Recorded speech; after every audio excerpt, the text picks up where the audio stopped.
I should have said anything. I'm doing this for me, guys. I don't need your comments or feedback or changes or what. I'm good.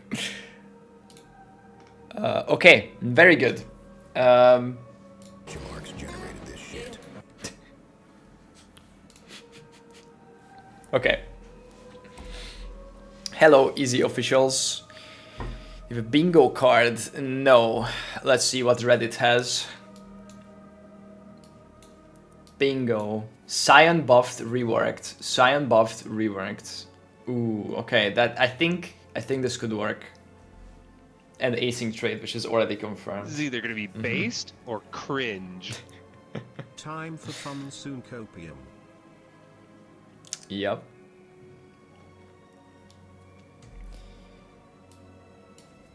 Listen.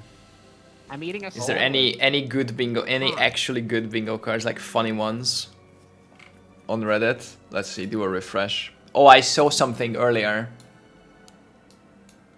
Please, GGG, do not remove wisdom scrolls. Over 1 million wisdom scrolls.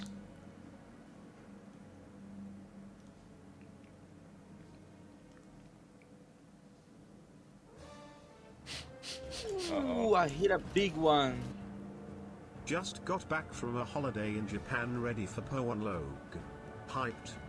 A little backstory. I started collecting wisdom scrolls in Heist League when I started playing. At the end of the league, I would vendor empty giveaway stuff in my tabs and load them up with wisdom scrolls. I'll call these tabs price 1 chaos, so I could easily search on trade how many wisdoms I had in total. However, a few leagues later, GGG took the remove only tabs off the trade website, and I still named the tabs price 1 chaos for consistency. Please, GGG, do not remove wisdom scrolls. Puppy dog eyes, please X. Now, the question is, do I still keep doing wisdom scrolls, or do I go next 1 million portal scrolls? 1 billion is a stupid number to get, to be honest, depending what you mean by 1 billion though. Shorthand billion, 1 billion, 1000 to the power of 3, 10 to the power of 9. Longhand billion by 2 million. What is that? What is shorthand billion seconds? 31.6 years. Longhand billion seconds. 31,688.08. What?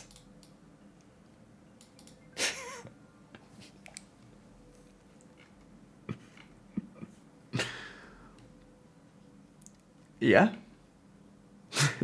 That's good. Anyway. What's up, YouTube chat? Yes, they are announcing something today. And the something is the new league.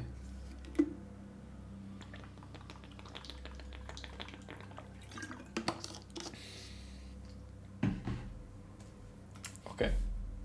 More wisdom scrolls. Oh yeah. Can we put this on here as well? There. I'll just put it here. It's fine. Right? That looks fine. And then we open up a new one. We can look at the so this is what we have so far, right? The purple. The worst has come to pass. The Hiveborn have invaded our world. Professional streamer. We Sometimes must drive them back before it is too late. Oh my god, it's hands.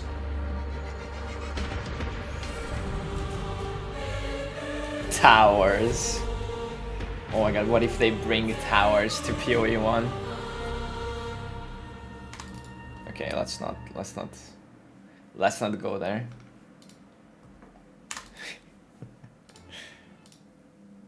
No towers. Hey Fox Random. I'm doing good, thanks. Please no towers. They are helping breach hands. Okay, here is the assassin stuff. Opportunistic. Where's the shadow? Or the... no, the toxins is here. All damage can poison from hits. Yeah, breach is off the Atlas. So... yeah.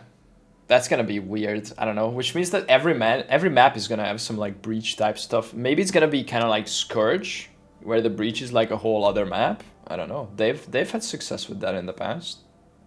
They could pull it off. Question is, does the map mods apply to the breach world? If it's a proper in-map, or is it gonna be like a new instance and it's all unscalable? Do you have any advice for a PoE2 player coming to PoE1 for this season? Absolutely. Try out something basic, okay? First of all, I would recommend not following any guide. On your first playthrough, there's only one first playthrough. You can only have one of those. So I would suggest not going to try to chase some meta thing or whatever. If it's your first time playing, make your own character.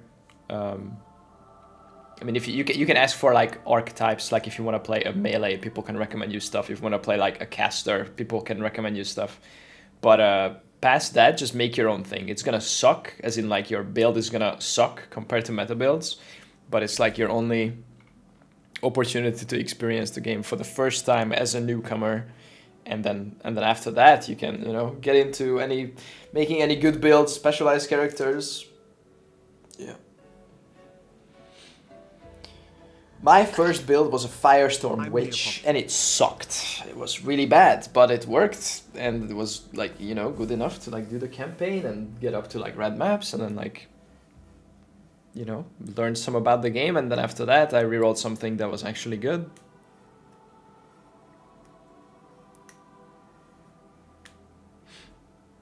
My first playthrough I couldn't get past Act 3.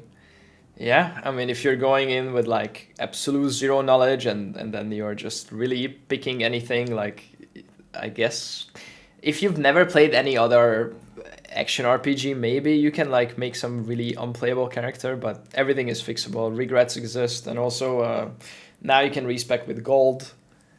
Actually, you could have respec for like a few leagues now, ever since King's March, right? And then yeah, like you can, I don't know, it's really hard to pick like absolutely useless stuff. Like, I don't know, you could, I guess, start a witch and then try to do melee on the top side of the tree, and then only pick up energy shield nodes when you don't have any energy shield on gear, and then pick up like ignite nodes and play some cold melee, like, I don't know, like. And even then, like, if you manage to figure out how links work, then with a 3-link, you can still kill stuff. Maybe not campaign bosses, but like this is like trying your best to come up with the worst possible like character. Cyclone Witch is pretty good. Hermsieve, thanks for the 12 months. I mean, I would not recommend going Flicker on your first ever, but like people pulled it off. I've heard stories where like people said they league started Flicker on their first league and it worked. Like, I'm sure it's not the common thing, but it happens. People see a video and, you know, Flicker looks cool. Okay, I'm gonna go Flicker, but like try to level as that. That's like, I don't know. Hey, Chili. Arc is a safe bet. Yeah, I mean, a lot of the like old school like core spells are like a safe bet, right? Like Fireball or Firestorm or Arc or Spark, even like any like basics damage doing skill, like not some weird shit like Conversion Trap or whatever. You can make it work. 3-4 link is gonna carry you through the campaign. Someone needs to tell me PoE when it's getting WASD movement so I can play. It's possible, but I don't think it's happening anytime soon. I mean, they could drop it on us at any time, but they said it's like the way you the way the characters, like, it's some technical limitation. I don't know what exactly, but like they said they're not opposed to doing it in like past interviews. You can do it with a controller. I don't know if that's your thing. I don't play controller, but like if you can already do it with a controller, or if console movement already works like that, then there shouldn't be an issue where like the character doesn't have a proper running animation at certain angle or whatever. Like why? If you can already do it with a controller, then why is it a problem? I don't think they would have to. Or like why do they have to re-rig the characters? Wait, the league is for PoE 1? Yeah. The next PoE 2 thing is December or January, so it's a bit away. Do I get drops if I watch here? Yeah, of course. We'll be watching the official live stream, like on the PoE 2 channel, the Path of Exile Twitch channel. But everything in the everywhere in the category there's drops. So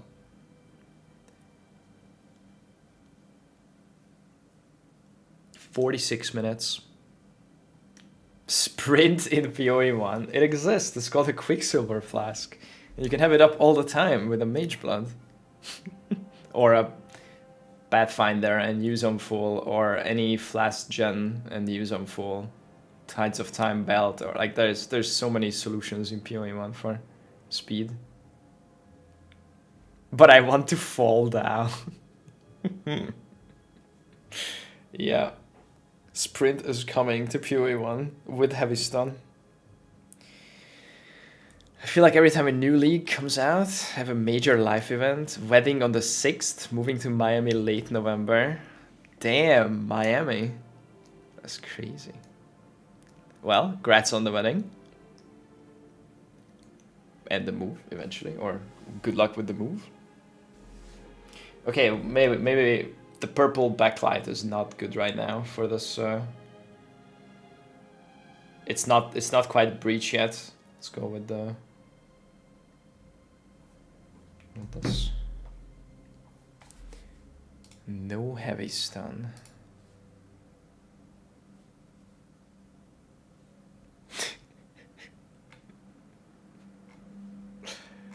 What the fuck?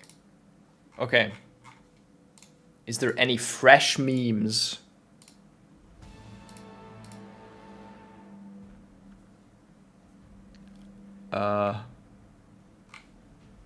Maybe PoE related.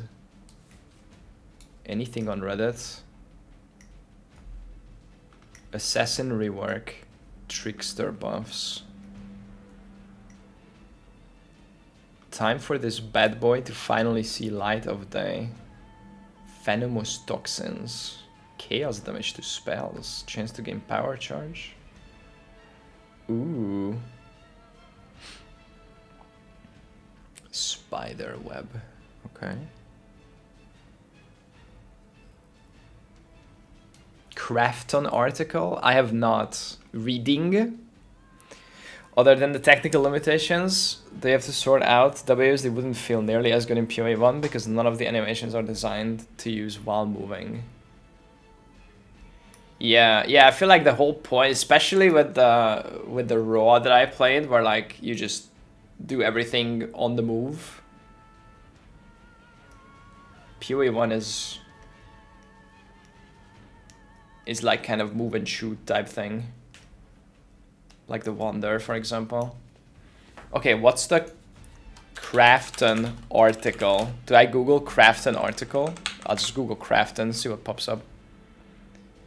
PUBG maker Krafton is turning into an AI-first developer. That's general.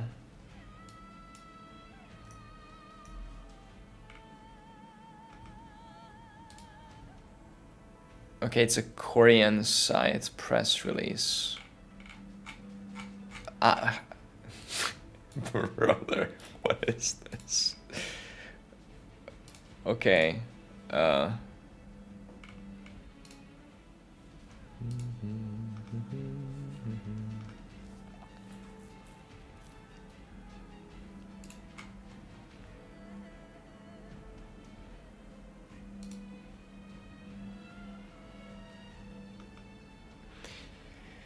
Okay, just declared Krafton, PUBG, Subnautica, Tango Games, GameWorks, and I guess recently Last Epoch, just declared transformation into an AI-first company, which with automated work, AI-centric HR, management systems and workflows in-game, AI, and a full company-wide AI infrastructure. Okay, that doesn't sound great. Translate to English. A complete reorganization of the company's operational development system, placing AI at the center of problem solving. Okay.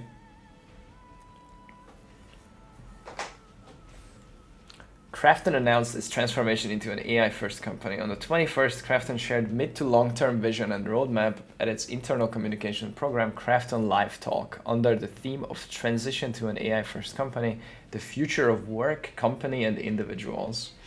On this day, Krafton CEO, starting today, Krafton will automate work centered on agentic AI and fully implement an AI-centered management system where members focus on creative activities and complex problem solving. We will leap forward as a company that promotes the growth of members and expands the organization's areas of challenge through AI. Okay. AI first is a strategy that prioritizes AI as a central and primary means of problem solving, fostering change in individuals and organizations, increasing company-wide productivity, and accelerating mid to long-term corporate value growth. Based on agentic AI, Krafton plans to expand the scope of individual roles and organizational challenges to secure future growth engines. That sounds very corporate speak, but okay, yeah. This is gonna start happening more and more everywhere. We'll see where it goes in a few months or in a year, but like this is going to happen in a lot of places, for better or worse. Yeah, it's been happening. It's happening everywhere. But the HR as AI, like that's probably a bit early for that. No, I mean surely there is gonna be humans behind it too, but yeah. Hype for tier 17.5 maps. Okay, listen, just smoothen out the T16.5s. They're actually almost perfect. I don't know, what would we change about current T16.5 stuff?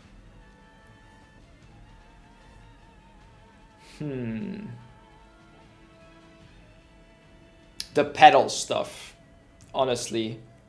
Because the map layouts are good, they're like regular map layouts. They can roll T17, but not only. I think I'm okay with them having like a split pool of mods, or like a mixed pool of mods. But the petal abilities, some of them just need to be removed, and maybe. Actually, the acquisition is fine because you get for kills and you also get for like running around, so it rewards some discovery. Blah blah blah. Yeah, the petal abilities. If they fix them a little bit, that'd be nice. Touch them up. Petrified mod. Oh god. Dinosaurs. New league hype. Time for some Poison BV League starter pack. Oh. Starting with Poison BV. Yeah. New assassin. Thanks, Hira, for the 35 years. They just need to make the res not need to be used before they die, and then the res one would actually be great. Yeah, if you could pre-buff them. I mean, the robots, they kind of work like robots, but I feel like robots were better. Because maybe they were just more visible, like to see what it buffed, like a giant red laser targeting like mobs, like you know that the robot worked. Whereas the pedals, it's like just kind of weird, you just press it and you have no idea if it happened. Unless you're like not doing anything, you have like no MTX, you're not attacking, and you just like press the button and like look. They are not very visible. They should also make like maybe some sound cues, like some optional sound cues for this stuff. Disgusting. Like imagine popping the pedal and you have some like nice sound that plays when it affects mobs. Ziddy, thanks for the 4 months. PoE 1 first person view incoming. What?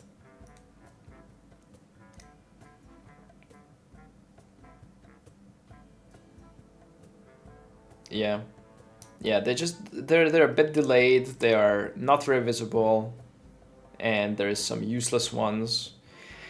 The thing is, there's also like you can play around with what types of buffs there are, right? Like they can add new ones, they can remove old ones, they can change ones that exist. The thing is, if there is like one or two that is significantly better than the rest, where like you can't really make these like defensive buffs. They all have to be like reward type buffs, right? Because like no one's gonna rely their build on like a pedal buff offensively or defensively. So like, and if the reward is like one of them is 100 quant and the other one is 10 rarity, or the other one is, you know, the monsters give you soul eater. Yeah, that's stuff like that. Then you're only fishing for the one good one. But I mean, if the res worked, the res would be good. Like killing mobs multiple times is good. Quant is good. The quant gamba is okay. The rarity can be okay. The toughness one I think just didn't work, right? At least initially. Do you think they'll add heist items? I don't know if the Heist QOL will come with any like Heist changes, because Heist is pretty old now, but it's a pretty flushed out league. And like leveling up the rogues was a big part of the early annoyance. But right now the biggest annoyance still for people is like doors. But if you have like good gear on the mercs, like job speed and like their max level and job level and stuff, they open the doors pretty fast. But I wonder if they're gonna do anything else to the Blight, not Blight, Heist. To actual, I don't know, heist changes. Let's take a look at the QOLs again. Hi, I'm Mark Hi. Roberts, Game Director Bark Bobberts. on Path of Exile. There's a few smaller quality of life changes in 327. Not big enough for their own video, Hey, Dylan. but exciting nonetheless. Dude, these Let's are rapid good enough fire for a through whole them. video. Alteration crafting is now more streamlined. When using Orbs of Alteration, you can now hold Alt, or the gamepad equivalent, to swap to using an Orb of Augmentation if one is available. It's funny because you're using alts and then you have to hold alt to stop using alts and start using augs. When opening Blight This chests, is nice. you will This now is very open nice. all other Blight These chests are all very nearby. nice. Bro, filter. Rogue's disenchanting services can now be accessed from towns and hideouts. Dude, this guy has a Direct crazy mission. build. What is he playing? He's playing Ralakash, Mirror of Kalandrang, Chaos Synth or Fractured Ring, some plus skill level Amulet Heat Shiver, and then what's the shield? Is the Spectral Shield throw? Yeah, SSD. Nice build. 746 million gold? Excuse me? Kerak missions now have a handy icon to show at a glance what kind That's of cool. mission they are. Vile orbs can now be Mega used on monsters farmer. encased in essences, to the same effect that Remnants of Corruption have. Jesus. Remnants of Corruption will no longer be obtainable, but any existing ones will still function as before. You'll also no longer need to purchase bestiary orbs, and you can itemize beasts for free from your Hell bestiary. yeah. Just control-click on a captured beast to automatically itemize it. This is a scroll wheel. Fill your inventory with beast. Happy hunting! You can now click this button here to level up all gems that are ready Yes. to level up in a single click. Yes. Keep an eye on the upcoming news leading up to the live stream for Keepers of the Flame for Okay. many more quality of life improvements. We will keep an eye, guys. What's a Rambo Wizard? Oh, this is a How long PoE would the 2 Lord of the build. Rings trilogy be if Okay, maybe this is not PoE 1. with all that together, it really does go brr. Some memes are meant to be said out loud. Brr. Do I roll the R? Brr. There's also some Okay. Okay. That's not PoE 1. Yes or no? What's the question? You saw 327 Assassins and the changes. Yes. I want to be able to set max level for a gem before it hits it. I hate accidentally leveling and then having to down level a gem. I don't know if they're gonna do that, but it's possible. Yeah.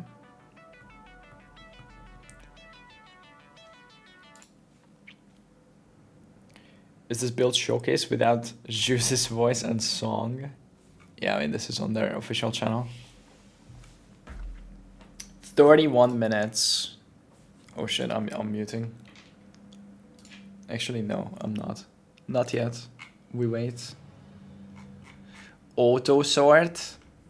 I don't think that's happening either.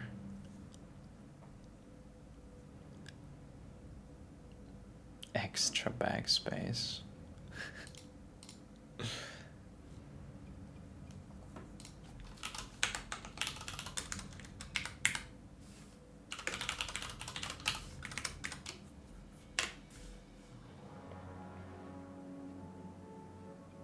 You can right click it. I mean, I'm sure you know this, but if you don't, you can right click.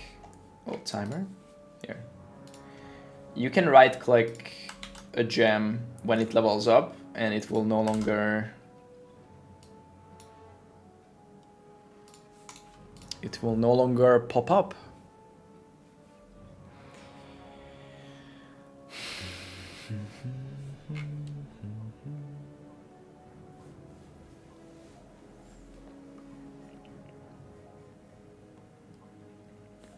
Remember all to not level up Flame Dash. My friend said he played with it during the D3 days. Nickname was Malexus. Greetings from him. Greetings, Malexus. I mean, the D3 day, there's the hundreds or thousands of people that I like randomly played with, right? For like Torment Rifts, could have been. But yeah, greetings to Malexus.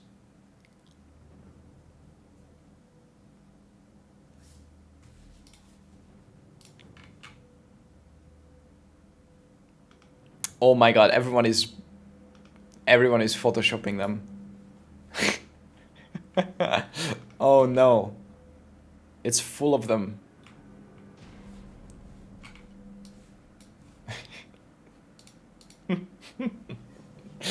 Oh my god. Yes. What else?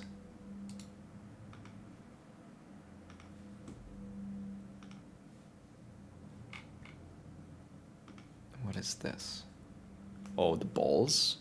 Yeah.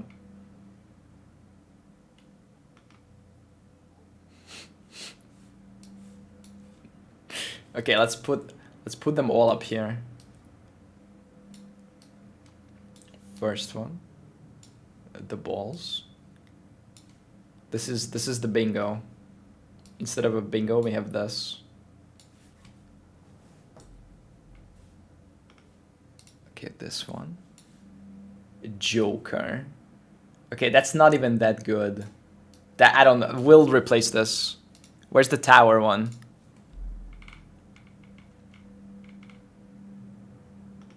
Here.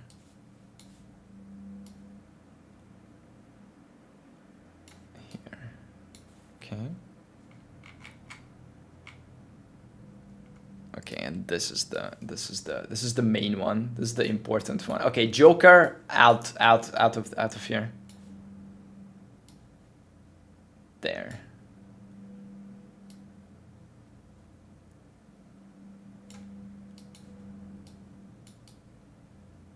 Okay, we have the balls, we have this. What else? We need some more. This one is good. This one's really good. Okay, here.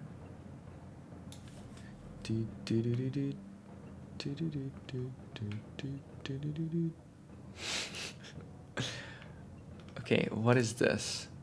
It's just fishing rod, no. Come on. Oh, Forbidden jewels, that's fine.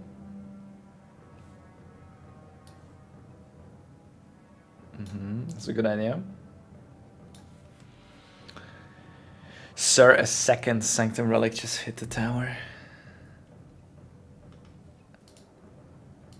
Oh shit, the Globe Girls. Okay, sure. That's fine. Oh my god, it's so hard to find the corner. Okay. There we go. Okay, I think that's all. RIP CS market.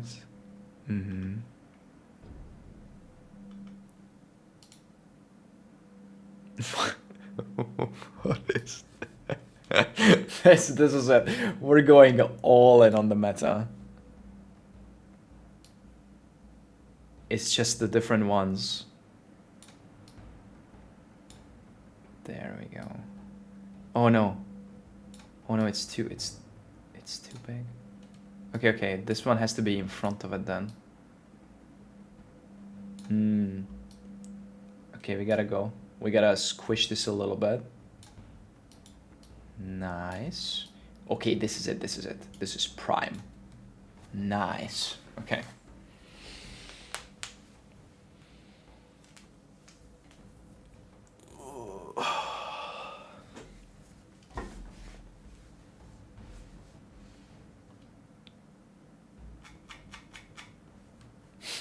It's covering the ways? Oh, it is! Oh no. Ah. Okay, wait.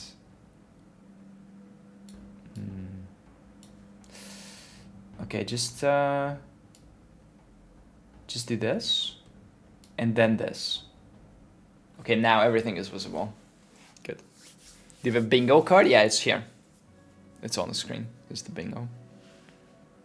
Now it's covering the ball. Which ball? Oh, the ball. Okay, ball is back. And the ball is not covering anything. We're good. We're good. All the balls are on the screen. Eyes on the ball. Very good. A masterpiece.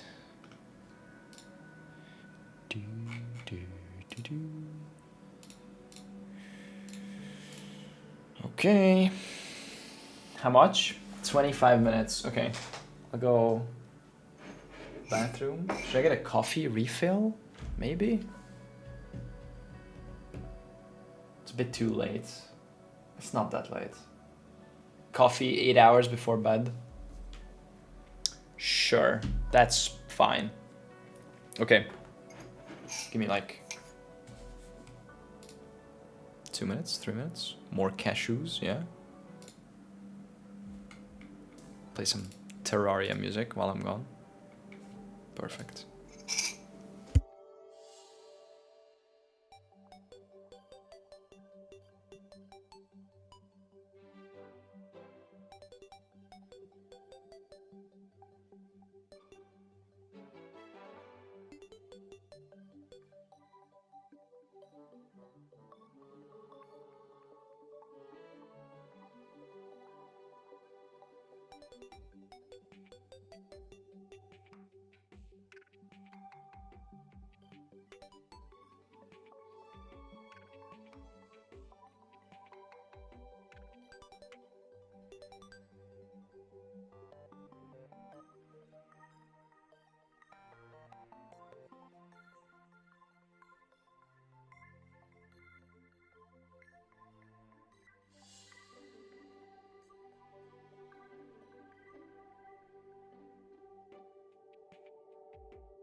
Okay.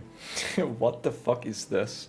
That's the first thing you see when you Gambling join. while shaking my ass. Oh, I'm sorry. Okay. Anyway. Bomla, thanks for the 69. Oh my god, nice. Okay, coffee ran out, so I had to refill. This is some hazelnut flavored one. Smells good.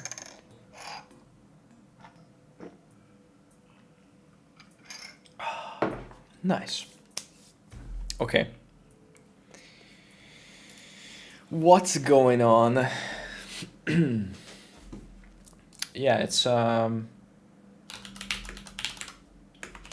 hazelnuts. Less than 3. It looks like images.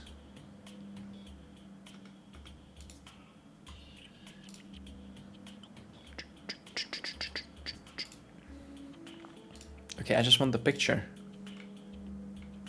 Is it hiding it because I haven't accepted the cookies yet? It looks like this. This. Okay, anyway. Okay, that's enough. Only keep the most important one open. This one. This is all that matters. You have 3 eyes.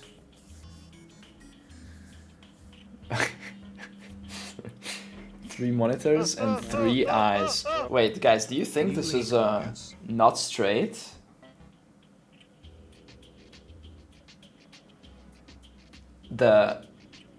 This?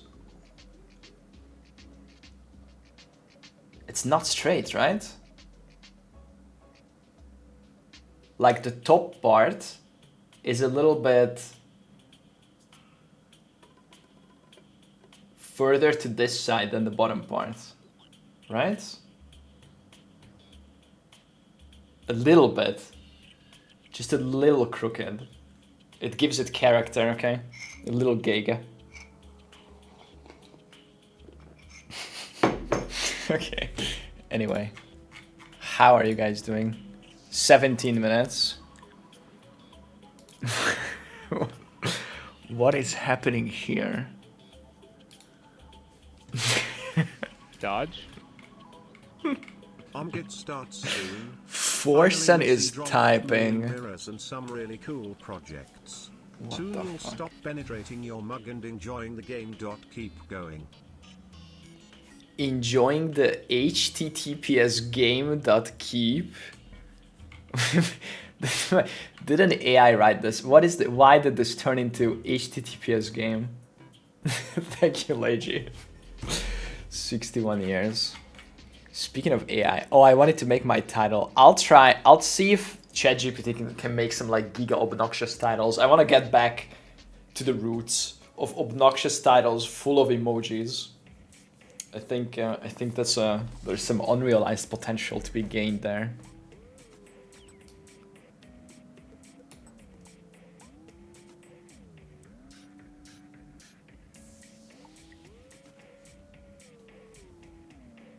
Oh, I looked at YouTube chat. Be careful, man. Those hazelnut flava ones, sometimes squirrels pissing them. Yes, of course. That's why I bought it. This is the special squirrel piss coffee. Yep. Best magic find helmet. Rare. Crafted with a bunch of rarity. YouTube chat is a magical place.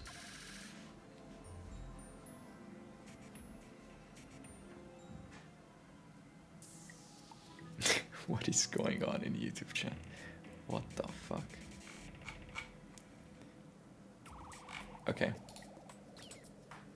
We don't do that here. Hey, Fano. Stream starting soon? Yep, it is. I mean, we can listen to the Path of Exile soundtrack, I guess, instead of Terraria. Wait, what are they playing? Oh, that's Tai Tai. Okay. Okay. Oh my god, it's PoE soundtrack. Let's go. Imagine PoE was playing that music like. Okay, that's a bit too loud for now. We'll listen to it loud later. All right, fixing. First of all, bar off. Theater mode on. F11 on. Oh fuck. Imp arrive 13 minutes. That pop-up is fine there.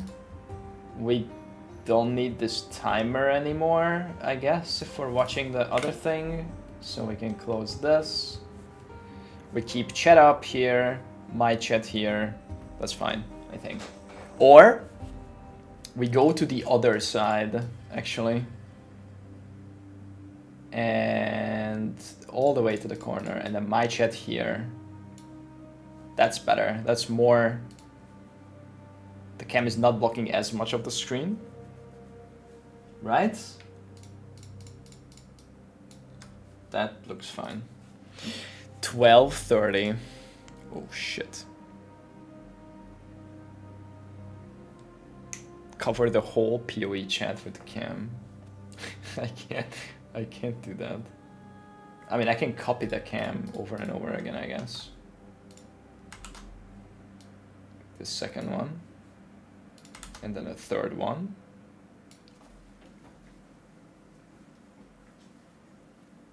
Is that what we just put like 3 of them everywhere? Add more. No, that's enough. That's enough. 1 is too much. Okay. Podcast. I just talk to myself. Yeah. I love it when we're all collectively going insane while waiting. Yeah. Speaking of collectively, I'm joining voice. So everyone is here. Yo. MP? What's up? Indeed's gigalow volume. Hello. Hey. Yo. Handbong hours. Yo, thank you, What's Flinker. up, guys? What's up, guys? Flinker here. 111. Holy Rambo shit. here. Thanks for the T3, sir. Thought that was fuck gun. I've been to a 6-link. I get a divine. I'm home. Cute dog lost his XPs. My XP. When is the practice run, guys? Thanks for the. Thanks for that practice. XDD. I mean, Any whenever we figure it out what the hell we're doing.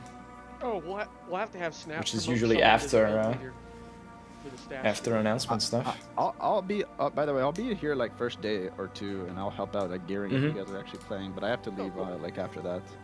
Okay. So if you need help like doing whatever on the first 2 days, I mean, I can definitely like gear everybody if you want. Yeah, we're gonna have extra hands for Chaos recipe this time around. I love the chaos recipe. Surely.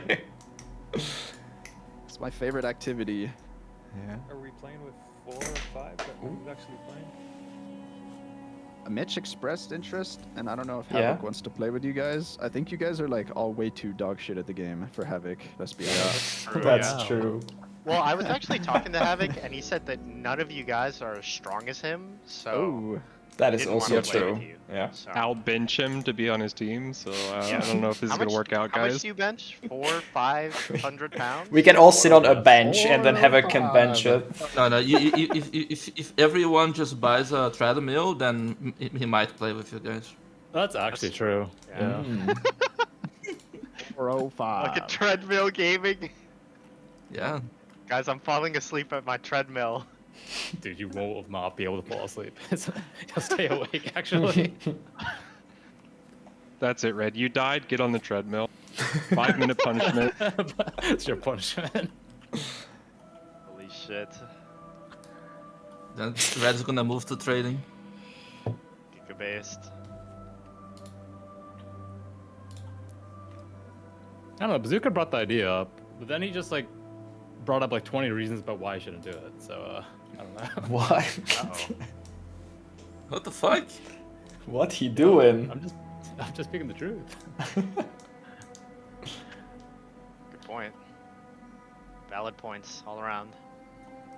Listen, the last time we interacted with Havoc in a league start setting, he's won a race, so... True. What race are we going for this time? Just pick the race, Havoc. 500 mirrors. Race it. That's what we're going for. What if we just said Havoc can make the goal and we will just do We whatever just he wants do the to goal. execute? Yeah, exactly. Interesting. We're just playing around it. So much power.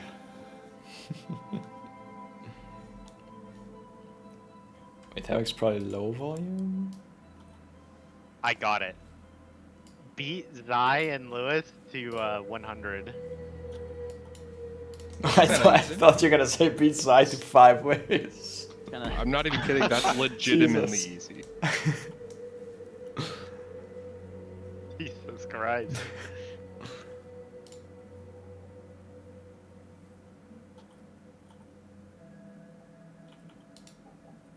Oh yeah, you're complaining. I remember you complaining, Evan, about how fast the progression is in this game. What do you think about 4 hours for 2 stone? Dodge? I mean, possible. 28 years. You went to get cashews? Nice. I have some. definitely some more. possible, but that's like one of those RNG things where you basically just have to go up map tiers Dodge? every map, I assume. Mm-hmm. But I mean, like, it's just, that's the state of the game these days. There's no reason to complain about it. It's clearly not changing. I'm gonna come. Thank you, Spiky Boy. Thank you, G-Fran.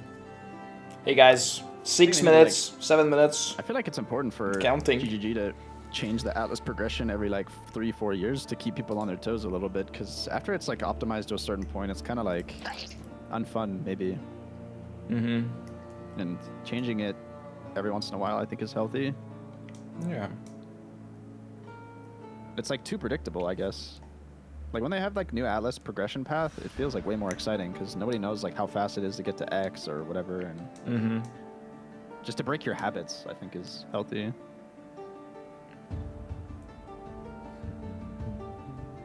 Gambling is gearing too easy. Gambling or Recombinator or what? No, gambling. Which one? Oh, you mean like from the vendor? Like just rares? Yeah. Yeah. Yeah, some pretty good rares on day 1.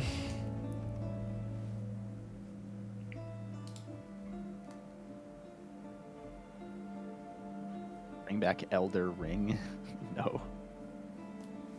Yeah, that was the opposite end of the spectrum where It was way too long. Yeah. too much setup. Mm-hmm.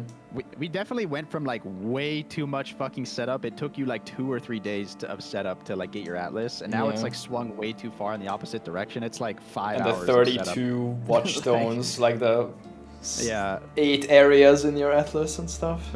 But now it's like, okay, 6 hours has gone by and Atlas is finished, guys. It's like, what? Like, what do you mean? You still need to set up the characters. Yeah, but that's the thing. It's weird Yeah, but that that part takes way longer because the gear literally doesn't exist to like build strong characters, and that's like weird to be at the progression stage where like you could be doing this content, but like the items don't exist.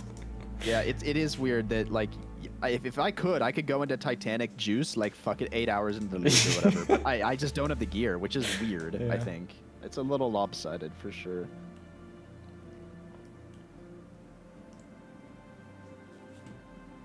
It's an English stream, Def Hennessy, but I'm gonna come. I can try translate what you said. Poggies, my doggies. Poggies.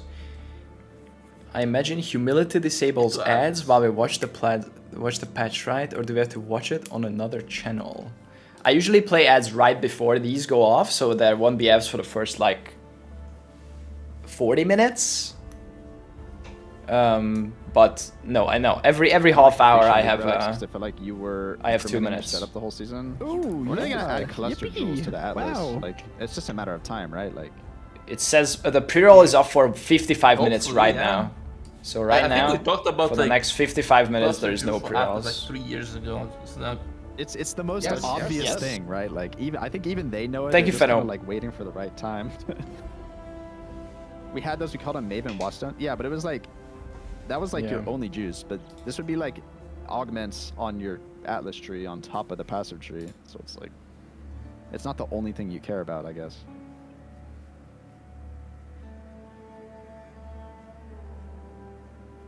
GG livestream is not loading. Well, watch it on someone else's stream. Goon it. Oh shit, 3 minutes. Async trading this league? It's 100%. It's been confirmed already. Kind of. 3 minutes. Let me show you. And it's Path crazy that they're of getting Exile, PoE 1 content again. YouTube. Yeah, After so many, they might be back on track. so such a long drought of not having any.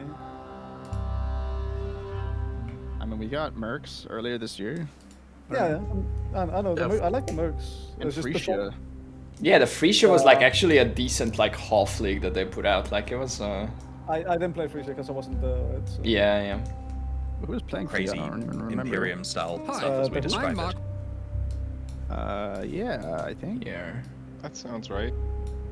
Yeah, it was There. Arnold, I remember, because he was like going to bed. He's like, it's bedtime. It was like 9 p.m. Right, the dilapidated old man. Holy shit. Fucking funny. There is a manage I shop respect button That's fucking based. at Fuck everyone else, I wanna It's like sleep. mini Rasmus. It's like 11 p.m. He's like, gotta sleep. But it's like 9 p.m. Gotta sleep.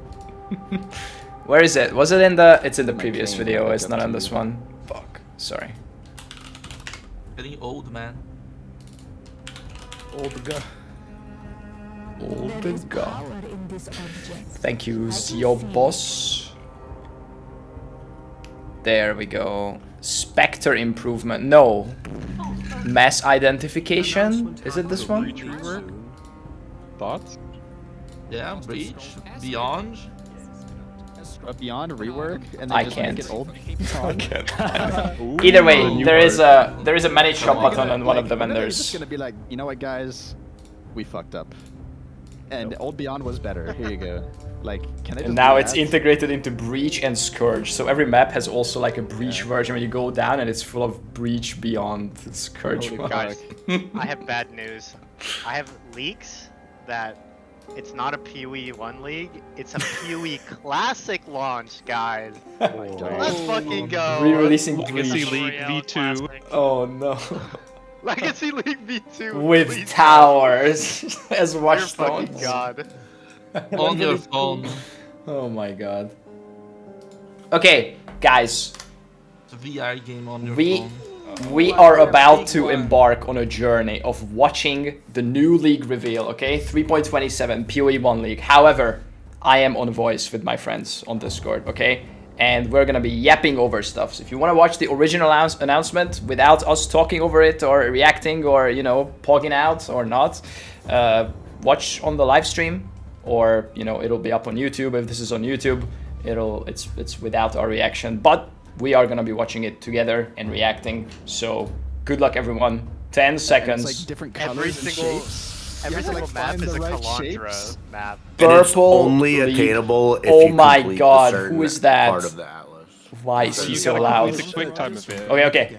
And welcome to GGG Live. Welcome to Today we're going to GGG show you an Live. exclusive reveal of Path of Exile, Keepers of the Flame, Good luck, which is guys. coming out 1 week from now on October the 31st. Twitch drops are enabled on today's live stream. Drops So are remember to enabled. Claim your hive-born crawler Drops kit are by following the enabled, instructions guys. below. Sick. He said, Without further why? ado, let's roll the trailer for Path of Exile, Keepers of the Flame. That's not Mark, by the way. Where's Mark?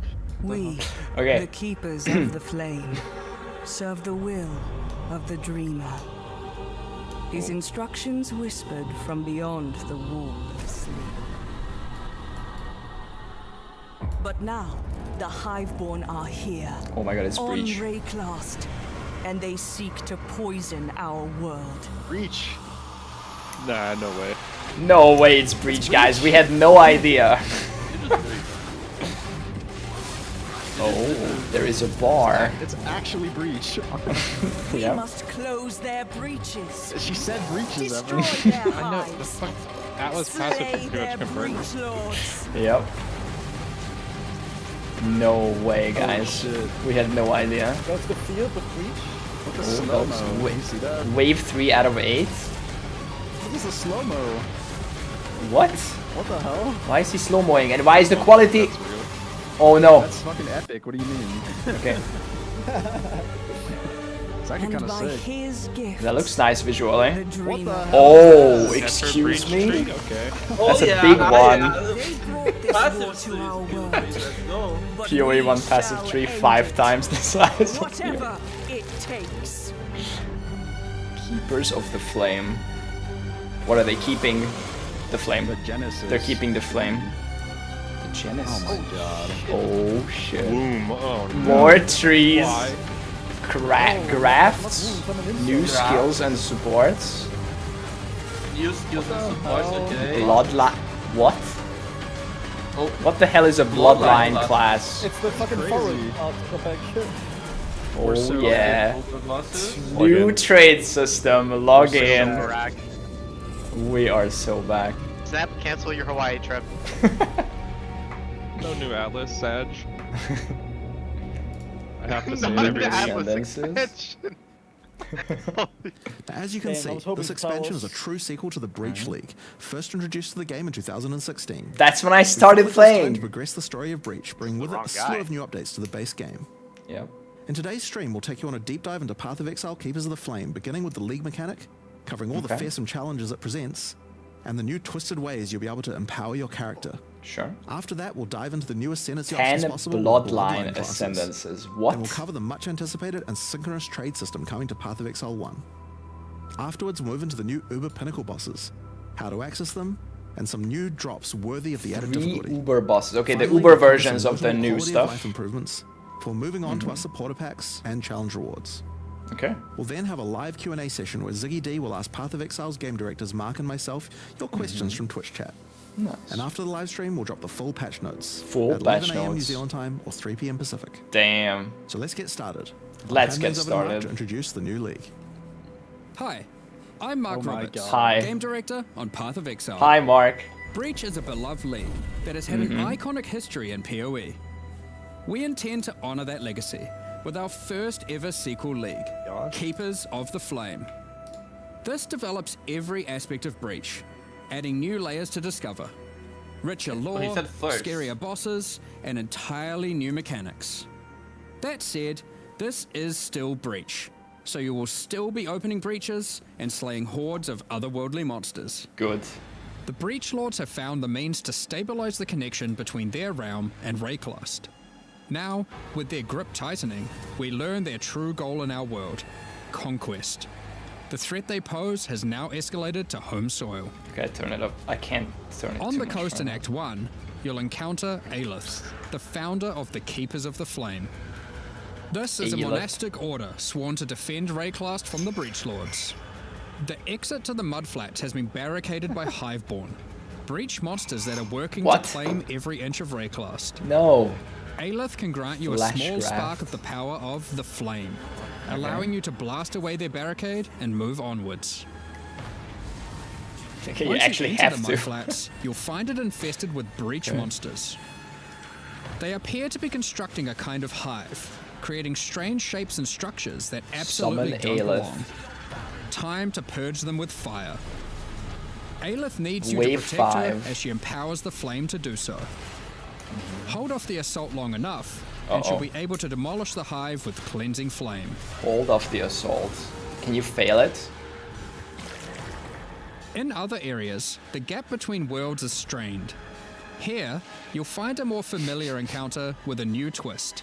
A massive breach hand sunders the space between dimensions, and touching it will open an unstable breach, causing monsters to flood in.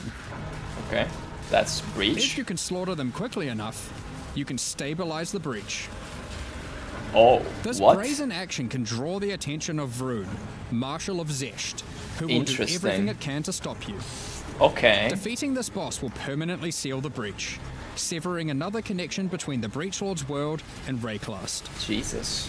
These stabilized breaches are similar to what a breach once was, but with upgraded monsters, a success condition to shoot for, UI tracking to keep the player informed of their progress through the encounter, and satisfying feedback when you do manage to complete the encounter. Gifts on the floor. All the We've loot taken drops all at the the lessons we've end. learned I since like the the release loot of drops Breach at the 9 end. years ago, and improved upon it in every way we can.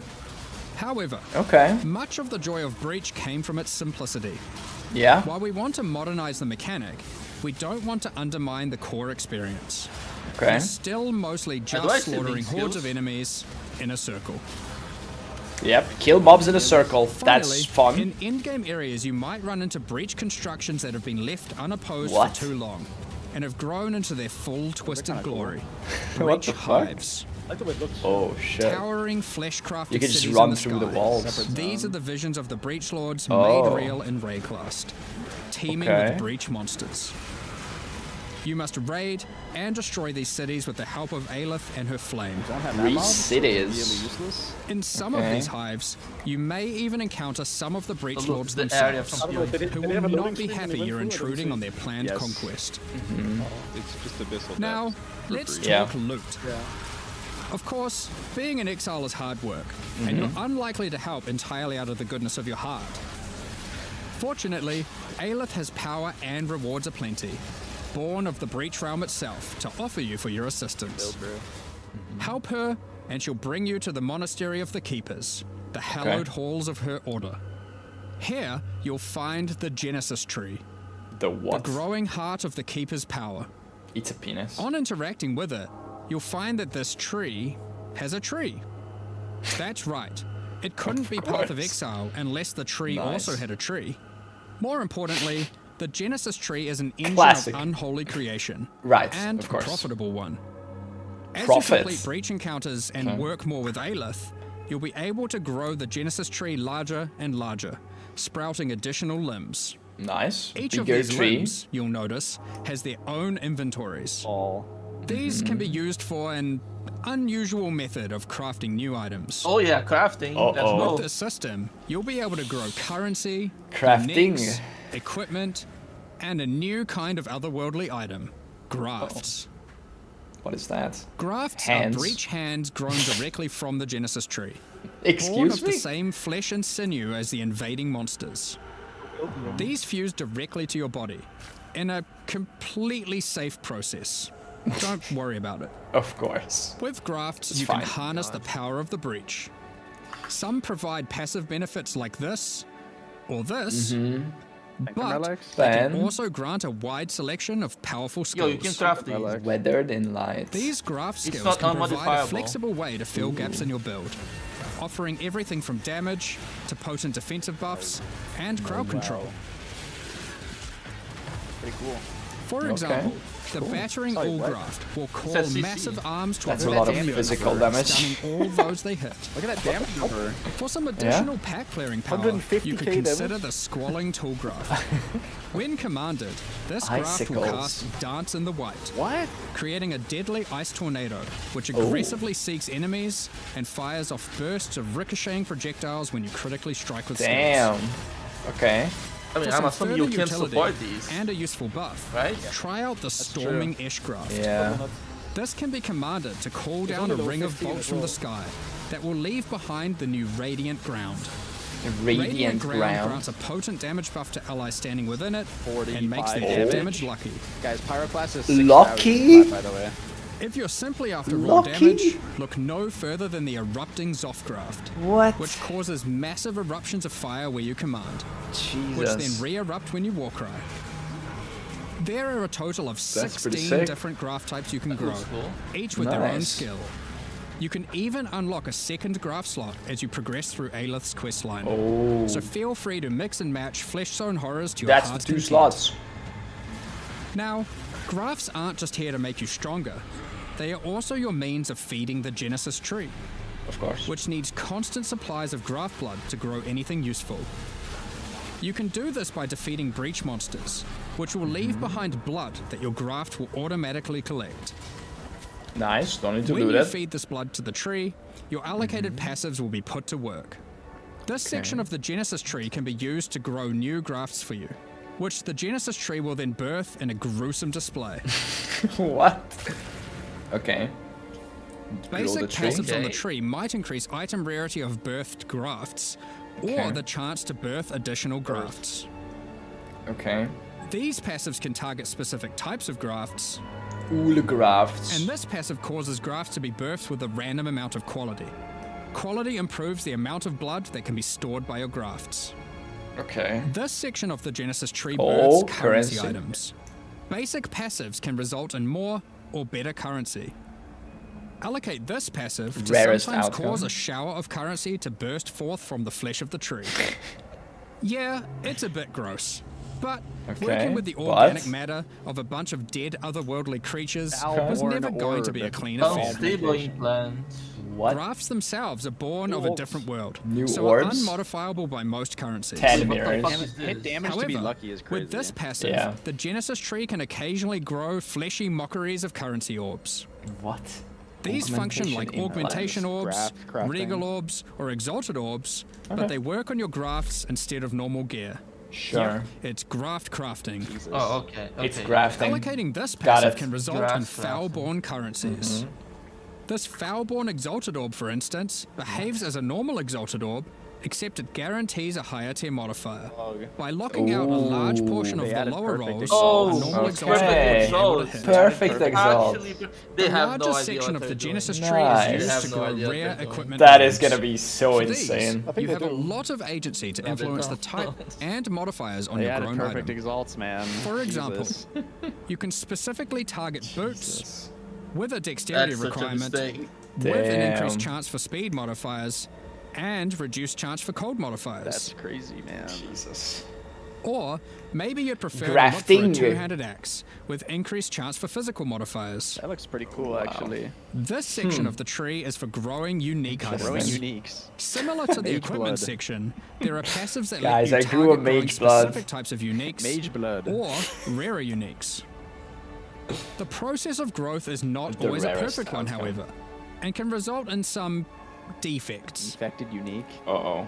This passive can result in birth uniques becoming foul-born, Defective which phase one? mutates one of the existing Inbred modifiers on the uniques. item into a new one, Inbred uniques. resulting in some interesting new ways to use that I have an unique. inbred mage blood. For example, this foul-born quill rain no Oh. longer has increased projectile speed, but instead has increased area of effect. What? Another foul-born quill Wait, rain that's cool could as fuck. replace the That's mana gain kinda on hit crazy. with the much more powerful modifier where insufficient mana doesn't prevent your bow That's attacks. cool as What? Here That What is can you where roll on it's- stuff? Is this all random? Or? Jesus Yo. Christ. What the? Elemental Elemental wait, overload that's on the big. neck. Wait, isn't this multiple different actually modifiers sick? that The you can- Scourge thing? Kind of, No, yeah. no, Isn't this how the Extremely Scourge powerful mods uses for worked on these. uniques, though? No, like no, no, lock no. people- We'll You leave just it up added, to you you just to added discover what increases this before. mysterious part of the Rigged Genesis mage tree one. can grow. Dude, there's gonna be some So, crazy fucking items. ultimately, It's gonna go Yeah. so crazy Masses of shit. bread Dude, the carriers meme museum is gonna go blood so with the hard help of your this league. grafts, What the feeding fuck? that to the 9/11 Genesis tree, mage blood growing pops some out of it. items and better What? grafts, and back again to the slaughter. This is pragmatic, As with man. all our challenge Dude, leagues, that this mage blood league with will come a Headhunter set mod of on 40 it. challenges to pursue, and completing them will award you with the Keeper of the Flame armor set, Mm-hmm. allowing you to truly embrace becoming a monk and worshipping the Dreamer. Unique flask Graph mage skills blood. won't be the only new tools to play with. In 327, we're also adding a collection of new skill and support gems. Let's go over them now. Kinetic Rain is a new wand attack, which covers the ground in unstable kinetic energy. These hazards collapse at the slightest touch, That's releasing sick. energies into any unfortunate soul who no, happens this to be is fun. standing on This them. is actually fun. With enough projectiles and overlaps air with of I effect, think it toxic does. an sewer. enterprising I exile could think it carpet the does. world in That looks dangerous pretty kinetic Am I sick. playing this on League Start? What the fuck? This Wall of is Force gonna be creates so a good barrier of for kinetic cock, power, man. causing allied projectiles to ricochet Oh towards no way! targets Oh automatically. my god, they adding Drop one What? behind a boss I and swell back to redirect the the game bolts of your for arms. KD. I'm sure you'll find ways to break this Yeah, one. looks shit. like Bond's broken, guys. Conflagration is a shit. new My bow God, attack. that The is Wonder so League. amazing. Fiery bolts from above that stick into the ground and pulse as you approach. That's crazy. Once you get close enough, these bolts detonate, causing ravaging ignites. That's kind of These cool. bolts chain This looks react, pretty Yeah. allowing you to create fields of incendiary AoE looks destruction. pretty big too. Yeah. Thunderstorm is a bow attack, Look at how much which movement creates a speed. whirling storm of wind and lightning where it lands. Oh shit. While you're within the Yo, storm, that it looks will kinda rapidly sick. grow until it becomes violently thunderous with lightning-infused clouds. Okay, any At this boldy? point, Oh, it's damn. cause it to Gonna detonate, find dealing the damage to infinite everything tornado within glitch in and this one. releasing a flurry of tornadoes and all New directions. tornado shot. Okay, That that looks looks kind of good. crazy. That Attacking with kinetic fuses will create hovering orbs of This energy. looks fucking crazy. These linger for a few moments above you before zipping off to nearby targets. Auto-targeting. Chaining between them, Ember then Fusillade detonating. looking ability. Oh god, he's getting overwhelmed by Living white lightning mobs support now. will bring to life living sparks of terrible. energy. Elemental minions that zap through packs of enemies with speed and ease.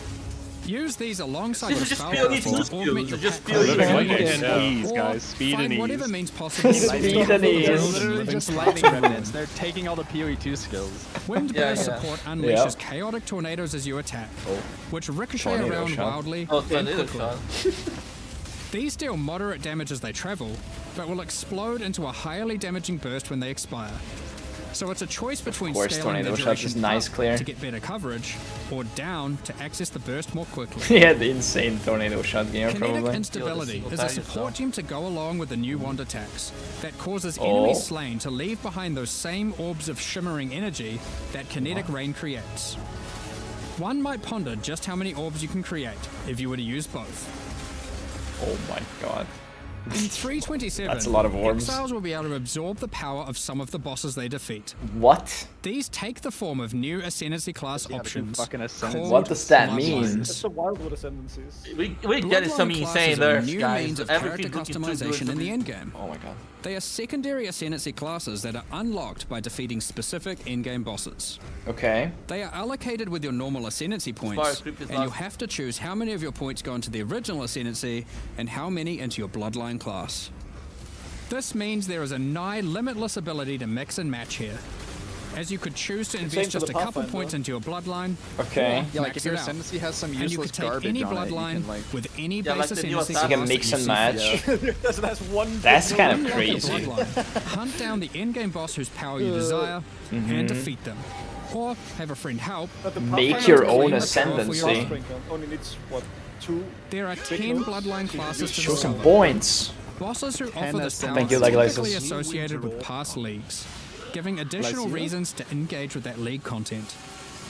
Let's run over a few examples. Yeah, let's see the The examples. Chaos Bloodline will be offered to you by the Trial Master, if you manage to succeed his final challenge. With his blessing, you can greatly augment your Vow skills in different ways. Priest of Yalmak lets you use Vow skills much more often. crazy. While Priest of Oh. Kopek makes it harder Oh, to hell learn Vow yeah. skills, but Wow. makes them far more powerful. Hell yeah, Or take Corruption's Oh, Embrace, this is so which crazy. grants more Yeah. Vow keystone visit the powers, pristine beaches the of more Funker corrupted Island. items Oh you my use. Gift of Souls? Here's to a The fundamental Ashabi scene bloodline can be This is gained insane. by, you guessed it, defeating That's just Ashabi. crazy. Her abilities are drawn from Yo, the 3 types of poison life force ball that manifest spark? within Lord, as Marian yeah. spirits. Way too dang. The Wild Bear rewards you with adrenaline for generating rage. Jesus. The Vivid Okay. Cat gives your elusive buffs a chance to refresh, as well as making you more stealthy while elusive. Ooh, the heist stealth. build. The Primal Owl allows your unleashed spells to reoccur many additional times, Plus and the get stronger reseal. for each time they reoccur. 10% more damage each time it The occurs. Nameless That's insane. bloodline comes from the That's King in the kinda Mists. crazy, Be forewarned, his menacing power comes at a great Buffing cost. DV. Uh-oh. Oh, this With will the have unseen downsides. hand, you can draw a third ring. What? But you have to Uh-oh, decide if plus that comes one. at the expense Uh-oh, of that's having bad. no How do you have 3 rings? How do you have... no flasks. Wait, no belt? Excuse me, no, not that. 50 life Oh, cost to good, all your guys. spells. No. But they deal additional chaos damage based on the amount of life spent. Okay, dude. No. there My is more third to come. ring. What powers might you That's glean from fucking delving terrible. deep underneath That is Rayclass the to fight all the Crystal Fuck is King? that? What secrets can you Bro, learn no from belt. Lycia, Herald of the Excuse me. Scourge waiting at the end of the Forbidden Sanctum? Jesus Christ. As you can imagine, there are countless possible combinations with the system. That you could is be a crazy. Slayer that embraces corruption and vile power, or perhaps you'll play an occultist that doubles down on their dark power by integrating Oh my the god, he has Nameless 3 bloodline. rings. We are excited to see what crazy How and do you have interesting 3 builds rings? players come up with. Yeah, to be fair, though, In the most if they recent still Path of have Exile the 2 expansion, GG, the Third Edict, we'll we talk about this introduced a later. much anticipated feature, fully asynchronous trade. Hell yeah. It was a fantastic success. Yes, it so was. now we're excited to announce that we'll also be adding this feature into Path of Exile 1. Yes. When you reach Act 6, you'll be able to find Faustus in Lionel's Log Watch. in. Previously, he just operated Nice. the currency exchange. Yeah. Now, he will also act as a Manage steward shop. for your merchants tabs. Earnings. These are where you can place items for sale, for direct and instant purchase by other players, Yes. even when you're not Get online. gold guys to trade. To list an item, Just to simply buy, place not it in the to sell. tab That's crazy. Buy, yeah. and select a currency Really? Yeah. and an amount. Oh wait, that's fucking Pog. Yes, yes, it is. Once listed, other players will be able to find the item by Nimis. searching for it via the trade website I love or the looting. new in-game market Oh search. my god, it's I love To looting again. purchase something for yourself, it's as easy as hitting this button, which will teleport Click you to the the seller's button. hideout, where you can view their merchants tabs, buy the Oh, item, and also 20 view the div. rest of their wares in case something else catches your eye. Yo. Every Guys, purchase I'm costs a actually so small fee excited of to gold, trade. as Faustus takes I'm his gonna cut. become. You remember To Claws account and for this Flaming? further drain on gold, Yeah. acquisition and cost balance elsewhere in the game has been Oh my adjusted. God. Anything you've managed to sell successfully will have your profits collected This is by here, far the biggest in a change ever separate made tab the to game. claim at your Yeah. leisure. This is Pog. It's way so more good. than To be people clear, realize. previous means of trading, such as via Want to pre-existing buy. premium stash tabs and the website, will still function just as before. Please. Merchants Keepers. tabs and the I asynchronous love trading that comes with overhauling. them are an entirely additive feature on top of the already existing methods to Still trade. for oil. That's how I did traded before. Please. You might find yourself needing the trade system to buy some upgrades, because this update also introduces 3 Actual new Uber Ubers Pinnacle or boss Pinnacles. fights. Ubers or Pinnacles? This is important. These encounters are manifested from the memories of Zana, The last and in her one. long torment, they have It's the festered Uber into versions of something the truly three I guys. see. Yeah. These fights offer an imposing challenge, Mm-hmm. alongside powerful No, I already knew rewards. about this. Okay. In order to gain access, similar to existing Uber Pinnacle No, not fights, T17, no. you need to bro. discover Yeah, fragments fragments. dropped by I mean, T17 that's good. bosses. Keep Each it attempt as at the new apart Uber from the Pinnacle fights will require T16.5s. That's 5 good. of these. I forgot about T17s, Let's dig into guys. some I of don't the want to play challenges you'll anymore. need to That's face fine. in these new Uber versions. Fuck T17s. There's T16.5s In the now. original incarnation of Neglect fight, the statues can be used to block the I was laser beams excited to until they hide mentioned behind, T17. giving you an guys. opportunity to avoid being shocked, Having so Yeah. much fun. or killed. When you That's a run cool near these mechanic. statues, they activate and allow you to reposition Sick. them. While activated, they will not stop the lasers, meaning you want to position them well, then avoid them. This fight looks crazy. Oh my god. However, in the Uber version of this fight, instead of being a safe haven, the Yeah, I don't know what statues this will boss does, I refract just the laser instantly killed beams, him. causing a ruckus of energy to cover the A arena. ruckus. He said it. Activating turned them it will off. prevent the refraction. So unlike the base fight, where you want to position them well and then avoid them, you'll be wanting to What? constantly keep these statues active. That's but then crazy. you have to deal with their assaultive Looks attacks. insane. What the fuck am I doing? Jesus While Christ. fighting the Gauntlet on that incarnation of boss. fear, these fiery orbs will slowly clutter up the Holy arena, shit. blocking my off God. portions of it until you bait the boss into detonating them himself with his thrown spear. Holy fuck. Dude, these fights look crazy. When Uberified, What? these orbs are attached by a flaming leash to the boss, rotating around him constantly. More and more will spawn as the fight Jesus. goes on, making it even more imperative that you clean them up by cleverly using the boss's abilities against him. That's crazy. Normally in the incarnation of Dread fight, during the bullet hell phase, you have to acquire a red Another rose, bad one run it is to the bad. boss, then collect a blue rose, doing the same, Okay. causing it to get heavy stunned and interrupting its mechanic. Okay. Boom. In the Uber version, Heavy you stun. have to do the same. But in order to get the blue rose, you have to defeat the incarnation of neglect. What? And to get the red rose, Who is you have that? to defeat the incarnation of fear. Triple boss? Good luck. Oh god. Given the difficulty who? of these bosses, Who are those? their reward should be I worth can't your wait for an while. ice trapper to blow this Let's up take 10 a look hours at into the some. league because they refuse to nerf traps. From the Uber incarnation of Oh. Neglect fight, we have Bitter Instinct. A Retaliation. spiky shield that turns This is retaliatory crazy! strikes Thorns. into preemptive ones, making it just a matter of time before the long arm of justice crushes your This foes. is crazy. This item's crazy. The whole chat thinks it's 1C. You might They find don't know. festering That thing is resentment. crazy. Which Poisoned skill is a blade good with an retaliation unending supply of skill? toxins built into the All hilt. of them?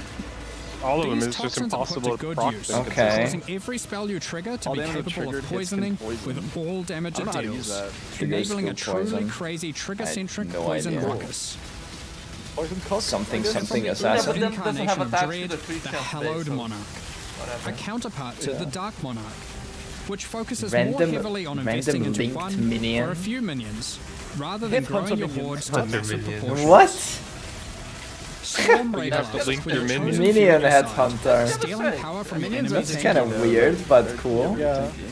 They're taking Yeah. 73% We've got a less. number Minion of build. quality of And it life looks like that changes to bring rolls. to 327 as well. 73% less. is Many of okay. which you may have seen already in some of our pre-livestream teasers, but for those who haven't, Heist is a mechanic which has long frustrated some players who may otherwise have been interested in the Heist, rewards it has okay. to offer, but have no Yeah, desire to I've seen grind these. through the early progress of finding and running low-level contracts to get all of the rogues to their maximum level.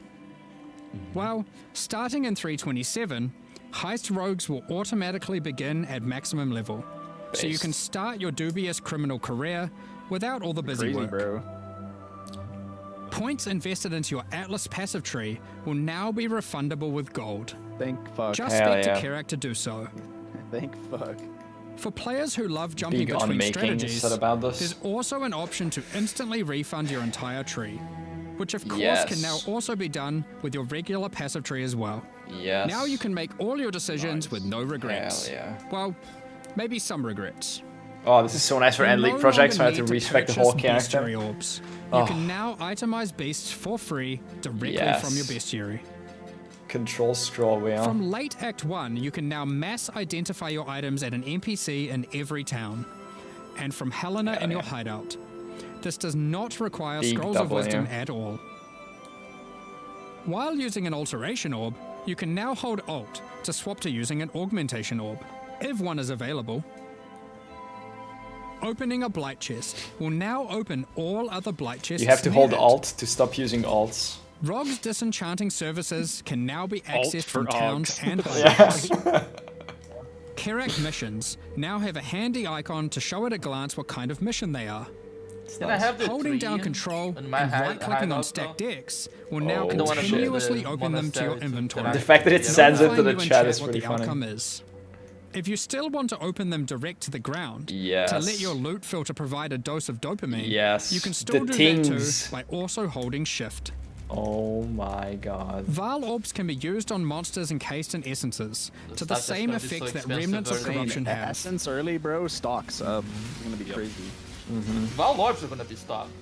When multiple yeah. skill gems are ready to level at the same time, you'll now be able to click this Like, I button think to level them all up at Early once. Heist got like 4 or 5x buff. Next up, we're going to be talking about our new League supporter packs. money. Supporter Today, packs. We're launching 2 new series of supporter packs. Okay. The Champion of Theopolis and the Verdant Magus packs. You leveled up. Each tier contains the Yo, pack's free full your face brain. value in points, alongside several exclusive microtransactions. As always, the microtransactions in these packs are purely cosmetic and do I not need affect that. your character's power or progression in Is that any a way. quick- 6 of these in mud The flash. Champion I of want the Theopolis series of Quicksilver. supporter packs Everyone on the Bulls. contains Yeah. On the Bulls. exclusive I need the microtransactions. That looks Quicksilver. sick. That's so funny. Manifest a champion's Bro, ferocity if you as the attack lion's flash might thing, unique it's gonna finisher be up effect all the rips your time to enemies have to a big shreds. That's hilarious. I love it. Open the Champion of Theopolis portal to end your crusade through maps okay. in the style expected of a true victor Portal of the looks arena. okay. Nothing crazy. Not bad, yeah. Defeat your enemies like a true gladiator, wearing the Grand Champion of Theopolis armor set. Okay. The armor awarded only to the most elite warriors of the Grand Arena. That like 6 years old. Take charge of the situation Okay, here we and go. storm into combat with the Flaming Minotaur's It is a Quicksilver Flask Quicksilver. effect. Yes! The Champion's shit. Podium map device. I hope it's up with Mage Blood all the time. Yeah, it is, it is, it is. Ascend the stairs and stand atop the platform as you enter your maps. What? Each Not the flame Wheel of surrounding the Pain map platform device. represents a Yep. remaining use on your Useless. portal. Useless. I think The added bird and back that belly feature goat again. carries all the supplies Wait, necessary what's for a that goat? campsite as he travels behind you in battle. It's just When pets. placed in a hideout, instead of roaming around like your other pets, their supplies are deployed, creating a small camp Yeah, where you can 1.0 access your levels is stash nice. and providing a place to take a load That's off cute. while you rest next to the Stashes campfire. now, like more than one. That'd be kind of sick. The Verdant Yeah. Magus series contains 6 exclusive microtransactions. There's a dog, but it's a tree. Oh, that level Having up, new failed level to up sell your effect. items on your behalf is great and all, but sometimes you just want to feel a little bit more shady about your dealings. Why The the back chat is alley spamming trader sex? hideout decoration is more secretive with your trades, creating distance between you and your customers. Note that until 327 is released, this back alley trader will only serve as your currency exchange. Once it's out, it will be updated to have the new managed shop option to also facilitate your trades. Okay. The like Verdant that. Wayfinder Yeah. pet is a loyal companion to any Master Magus.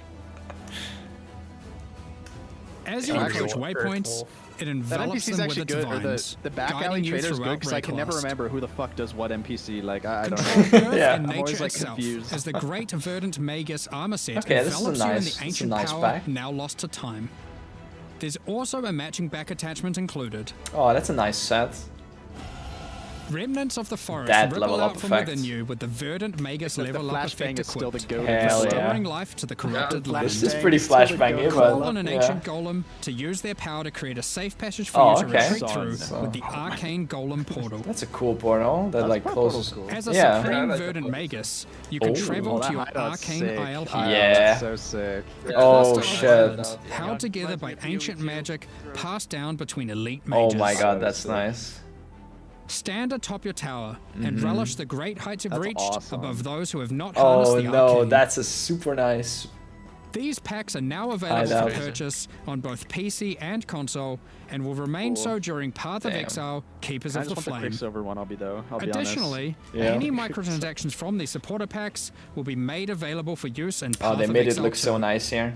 The door. Can I get a Meanwhile, the discount? Crypt Keeper and Frisian Magistrate packs leave the store forever at the launch of the Keepers of the Flame League. So now's your last chance to purchase Very them. well done on all the Thank you MTXs. so much for your ongoing support. Nice. We're just about to start the Q&A with Ziggy D. Okay. Afterwards, flask we'll effect post in the full PoE patch 2. notes for Path of Exile, Keepers How of does the the Flame how does that at MTX work in 11 a.m. PoE New 2? Zealand time, Yeah. 3 p.m. Huh? Pacific. You sprint. With release at the end of No next way week, it our activates the community bow when you're team will be sprinting. posting crucial information you'll need for the It release. should. Keep an eye on the goddamn news. way. Thanks for joining us today and checking out our latest developments. Oh my gosh. We're looking forward to holding off the Breach Lord's conquest, crafting gruesome grafts, planning dozens of Bloodline empowered Sick builds, content. Some crafting. and filling out Yeah. our trees tree. Not for the nerfs. We hope you all join Lay on us. me. Like that was sick. Yeah. That was awesome. Oh, That was really? awesome. That was crazy. That was all good stuff. Holy shit. Oh yeah, fuck. We need to wait for the patch notes. Yeah. Oh my Watch god. the Questions Q&A. with Ziggy D? G'day Exiles and welcome G'day, Exiles. to the post-reveal discussion and Q&A with Jonathan and Mark, lead guys who make games. I believe was what we discussed as the titles. That's the There's some new title. basics. Lead guys. I like it, it's good. Guys. We're talking about how to inflate their titles. So Can't wait for we'll get to this. inbred mage bloods. 327 Keepers of the Flame, These the are reveal called that we just had there was, I think, quite a banger, but Fragments, I've man. been even more impressed with what I've been playing here in the office Abortion leak. with some of that, so we'll get into that in a moment. But I'm curious, this is kind of like a special kind of reveal day for PoE 1 fans, as I think it marks a return to schedule for us. You announced this Yeah. plan to do the 4-month cycle did it. for the games, two twos, and it seems to be working. Yeah, I mean it's certainly hard. Yeah. I'll tell you that, right? Like it can be pretty brutal on some of the stuff when it's like every 2 months you got a deadline. But yeah, I mean look, we have to do it, right? Like I mean that was always the intention to get the regular schedule. It's super important, so we have to make it happen. We have to make sure that is something that we can do going forward. But yeah, I would like I'm honestly I'm so happy that we managed to to get everything back, and I think it helps a lot. I Hell think yeah. like things feel a lot less like crazy here this visit for me. Like, and things seem a bit more of a finished state as well from what I've been looking at. So well, we're putting a lot more effort into sort of getting that production process down, making sure that everything's going well. Like, we're hiring producers at the moment, just by the way, in case anyone's out there. It's like looking as a production job. It's something that we're really concentrating on, making sure that because when you've got a schedule like this, when it's this tight, you have to be really, really careful because like I would say one of the hardest things that we didn't expect, trying to make sure that we get the schedule this short, is you start to become really vulnerable to just like random things, like this person gets sick or like something like that, and that's like suddenly it's like a real challenge. So that's been real hard to adapt to. We have some carries in there. Because PoE 2's 030 kind of, we missed it by a week or two as well. Normally that's okay. Yeah. You slip a week or two, but now all of a sudden now you got a bit 2 week more overlap with 327, and it certainly has less room for error. But again, that's why more production staff should help, and we are just going to get better at it. But yes, we made it to 326 and now 327, mostly on schedule, give or take. One was, you could argue one's an anomaly, 2 is a pattern, so hopefully it should continue as normal. But we'll get better at it 100%, so we'll work out the kinks. But it was always going to be some growing pains to going to 6 releases a year for across both Path of Exile. So. I remember thinking when you guys were doing 4 releases a year that was crazy. So. 6 is pretty wild, but it seems to be happening, so fingers crossed it keeps happening. Is the contingency just that, like, occasionally you just might delay by a few weeks here? I don't want to. I really want to be real strict about it. Like, we said we'd stick to the time and adapt the content around the time. Like, consistency is key. So hopefully we can keep doing that. That's still our current philosophy and plan. So I think you were telling me once before, Jonathan, that's cool. When you have that for a while, it kind of helps everyone get an idea of like scoping a lot better. Yeah, absolutely. I mean, look, it helps with everything, right? It helps with the players just feeling the consistency. It helps with like developers. Like it's just overall like a way better state to be in. So, Breach 2, aka Keepers of the Flame. It's the first real direct sequel league in PoE. Now, I know we're kind of sequeling with stuff in PoE 2. There's like definitely follow-ups there. Is anyone going to call this Keepers instead of Breach 2? It seems like people are pretty keen on the idea. I think the reception's been pretty good so far, first impressions. What are your guys' thoughts on doing a sequel? Were you like anti-sequel, pro-sequel? Because I know people kind of... I would say personally that, like, so whenever you do a sequel, you're entering a dangerous territory because people who didn't like the original could then now be like, oh, I'm disappointed because like as soon as they hear that it's a sequel to something they didn't like, they're like, it's not happy. So you could just be ruling out a bunch of people in your audience right away. Now, Breaches, I would say, is a pretty popular one, so like there's less danger there. Yeah. But effectively, in order to make a sequel to something, I think you really have to be doing something that had to be a real banger back when you did it, so that people actually, are definitely on board from the beginning. In general, I'd say we'd prefer to do stuff that's like new, but I think this one was a good fit. It was a good example of something to do, and people are liking it. So it's I mean, as Jonathan said, yes, like some leagues are more divisive than others. Some have more kind of X factor out there gameplay. With the whole Blight Tower defense. And some of them are more maps and a bit more crazy. And immediately you do turn off some people, and we know that going in. When we make these, we try and make it something good for everyone, but Breach had that, just like you're just slaying hordes of monsters, you're just killing. It's the classic. We talk about reinventing the wheel here. We talk about not reinventing the killing monsters in circles, and it has that. And by the way, that is a massive thing when doing the sequel. Is we must keep the killing monsters in circle. Because that's important stuff. The last thing I want to do is, and this is another risk of a sequel, is take something that people love and then just ruin it. We really focused on the weaknesses of what Breach had, because it was 9 years ago, almost to date. I think it was. Jesus it was December 9 years ago, so we're almost there. No. Just if you want to feel a bit old for a moment there. My back. No way. 9 years. I remember working on it. What? It doesn't feel like it was that long ago. I made those. Wasn't it 8? The 5 Breach Lords back when, and put together all the monsters and all that interesting stuff back then. And I was like, what was I doing? Like we took the player characters, put some macros on them in 2016. It was like, so it's not only been fun to come back into a sequel Which, by the way, we've codenamed December. Recall, just to Jesus. obviously a given. Oh my god. But important. We've coming with like 9 years of lessons learned. 9 years including, ago. You know, with all the lessons learned from PoE 2 as well, and then coming back and being like, what do we know now Yes, that we it's didn't know back pretty true. then? And it's like, okay, let's not sabotage the gameplay, the killing of monsters, the killing monsters in a circle. And it looks very good. Let's focus on the weaknesses. And so then we looked at, okay, well, nowadays, if we were to do a league, it generally comes with, you know, some character power arc. You've got some crafting system. You know, there's generally a meta Colorless system, Touch and doesn't then work that's, on so the that's third where you rank get like the stuff, yeah. graft, the Genesis tree, and all that stuff come in. And again, focusing on that, less of like, you know, focusing on the combat mechanic this time around, because we kind of knew that was a success. Yeah. You'll find that, you know, it might be less trivial with some of the other contents that's a little bit more like crazy with respect to combat, but we'll see. I'm definitely eager to dive into like basically all of the things you mentioned there. But out of interest, what's like a league mechanic or a expansion that you either would or wouldn't want to sequel at some point? Like, what would be a bad example? This may be interesting. Well, I think the one that you said there, with the tower defense stuff, it's just like, that would be very divisive. Come on, bro. Immediately, if Please we no said doing a sequel in PoE 1 snap, there'd be immediately a bunch of people would be like, yeah, Just just not I know. Calandra, A lot please. of I people think don't, you'll right? get both ends of this. I think you'll get the most passionate people Exactly, wanting right? it, and then you'll get the most people that hate it on the other side. Right. For sure. Yeah. That being said, like, it isn't like, oh no, that means Blight's never getting improved. Right. There's differences between overhauling and improving a league, Yeah. and there's and obviously doing a narrative sequel where you kind of step away from some of it, and you know, so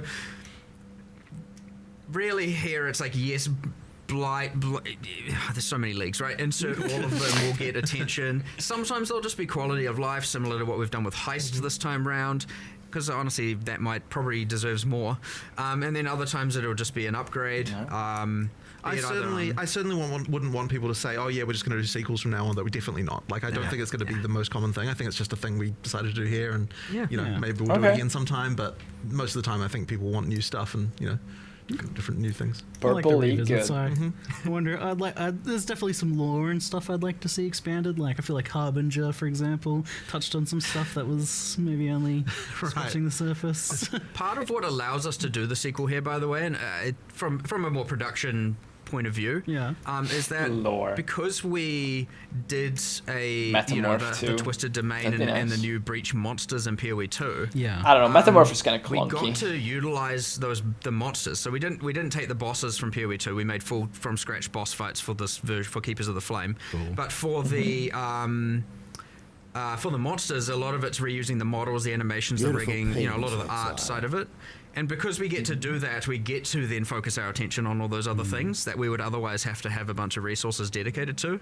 So, like, there's a kind of like two birds, one stone going on there. Arch where we Nemesis not only too. got to do it, we got to do it in a more cost-effective way that allowed us to focus on other features that are going in the expansion. So, you know, win-win for players and for us in that regard. But you know, it would be less trivial with other sequels or to other leagues where we don't necessarily have all the monsters and everything made like that. So, not to say it's impossible, but it's just an interesting factor that came up that allowed us to do more here than we might, you know, if we don't forward think enough or forward plan enough, and I mean quite far in advance, because like making these full monsters from scratch is not a short-term process.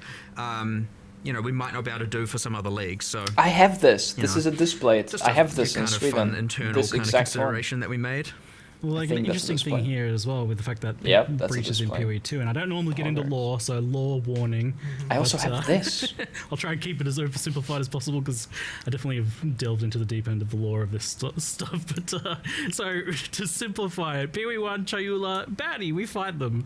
They're like the pinnacle boss from the first game, and yet in PoE 2 they're like explicitly not there as part of the boss of that, and also there's this lore kind of exploring the idea that they helped humanity at some point. So oh my god, we have I'm the curious plushie if this too. expansion Actually, is kind of dude, there's filling like out the 3 story things on the in shelf between here that I Are have. we explaining some of the stuff? It 100% is. That was a huge other win we got to do here, because really there was like, okay, there's the breaches in PoE 1, you know, previous to Keepers of the Flame, and then there's kind of breaches in PoE 2 with the Twisted Domain, and it's like, wait, how did we get here? What happened? Okay, so it's 25 years. It's what's going on here? So we wanted to, given again, because 9 years ago we weren't really putting that much into the narrative of leagues and into, you know, you'd find back then, we're not far from Onslaught League back then, right? It was just 20% of some stats. So, and even when we had Anarchy, there was Exile. No, I mean, Breach was already so much bigger characters, than that. but we didn't really have voice acting for anything. You know, like we've kind of stepped up our game in a lot of delivery of that. So now we get to, come back and go, let's establish a bit more about Breach. Obviously, there's uniques and flavor text historically, but yeah, we got to establish a little bit more, add some interesting stuff to it. Meanwhile, also, progressing the narrative towards what if people are playing PoE 2C. Now, that being said, if you just play PoE 2, you don't need to know all of this. If you just play PoE 1, good on you. You now know it all.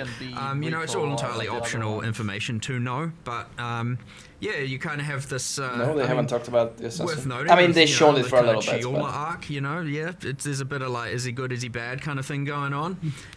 Still to be determined, at least for the players. I've got a cult following, but that doesn't necessarily mean one way or the other, does it?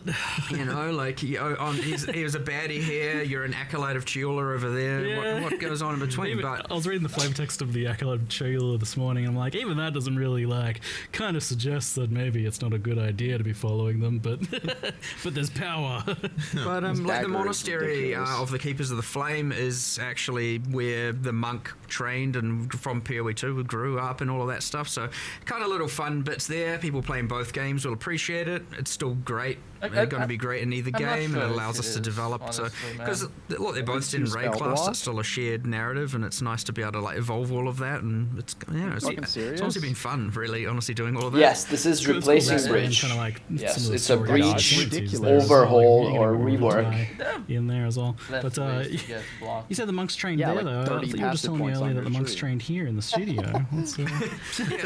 Technically now, officially, the monk has been trained by one of our IT administrators here, since he was the person he's I'm not sure what the martial art is, but he's very well trained. I believe a black belt, and we used him for our mocap reference. That's so cool. Hopefully he doesn't mind me mentioning that, but